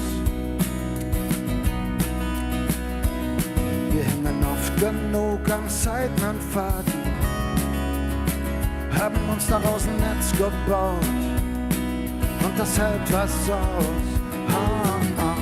Ein Blick zurück und ich weiß nicht, war es Schicksal, Glück oder Leichtsinn? Ganz egal, was auch immer es war, wir sind oft gefallen, doch wir sind immer noch da. Oh yeah, schau mal, was wir geschafft haben, was wir aufgebaut und gemacht haben. Jeder sagt, ich bin doch, und es gibt uns immer noch. Bitte schau mal, was wir geschafft haben, wie wir gemeinsam geweint und gelacht haben. Immer gegen die Wahrscheinlichkeit, unsere Chance war 1000 zu 1. Wir zwei, 1000 zu 1.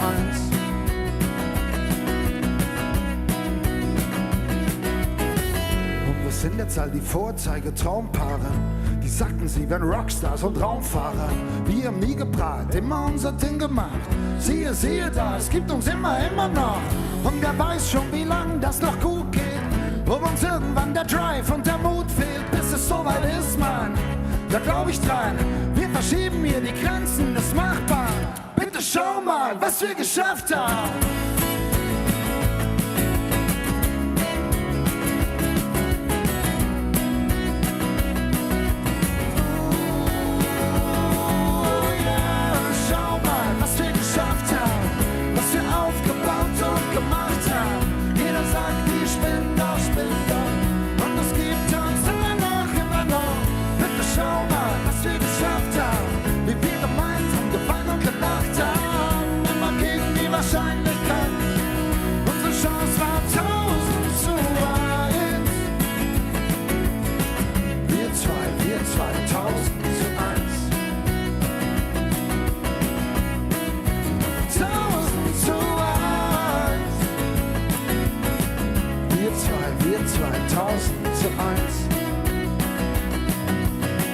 Wir 1000 zu 1.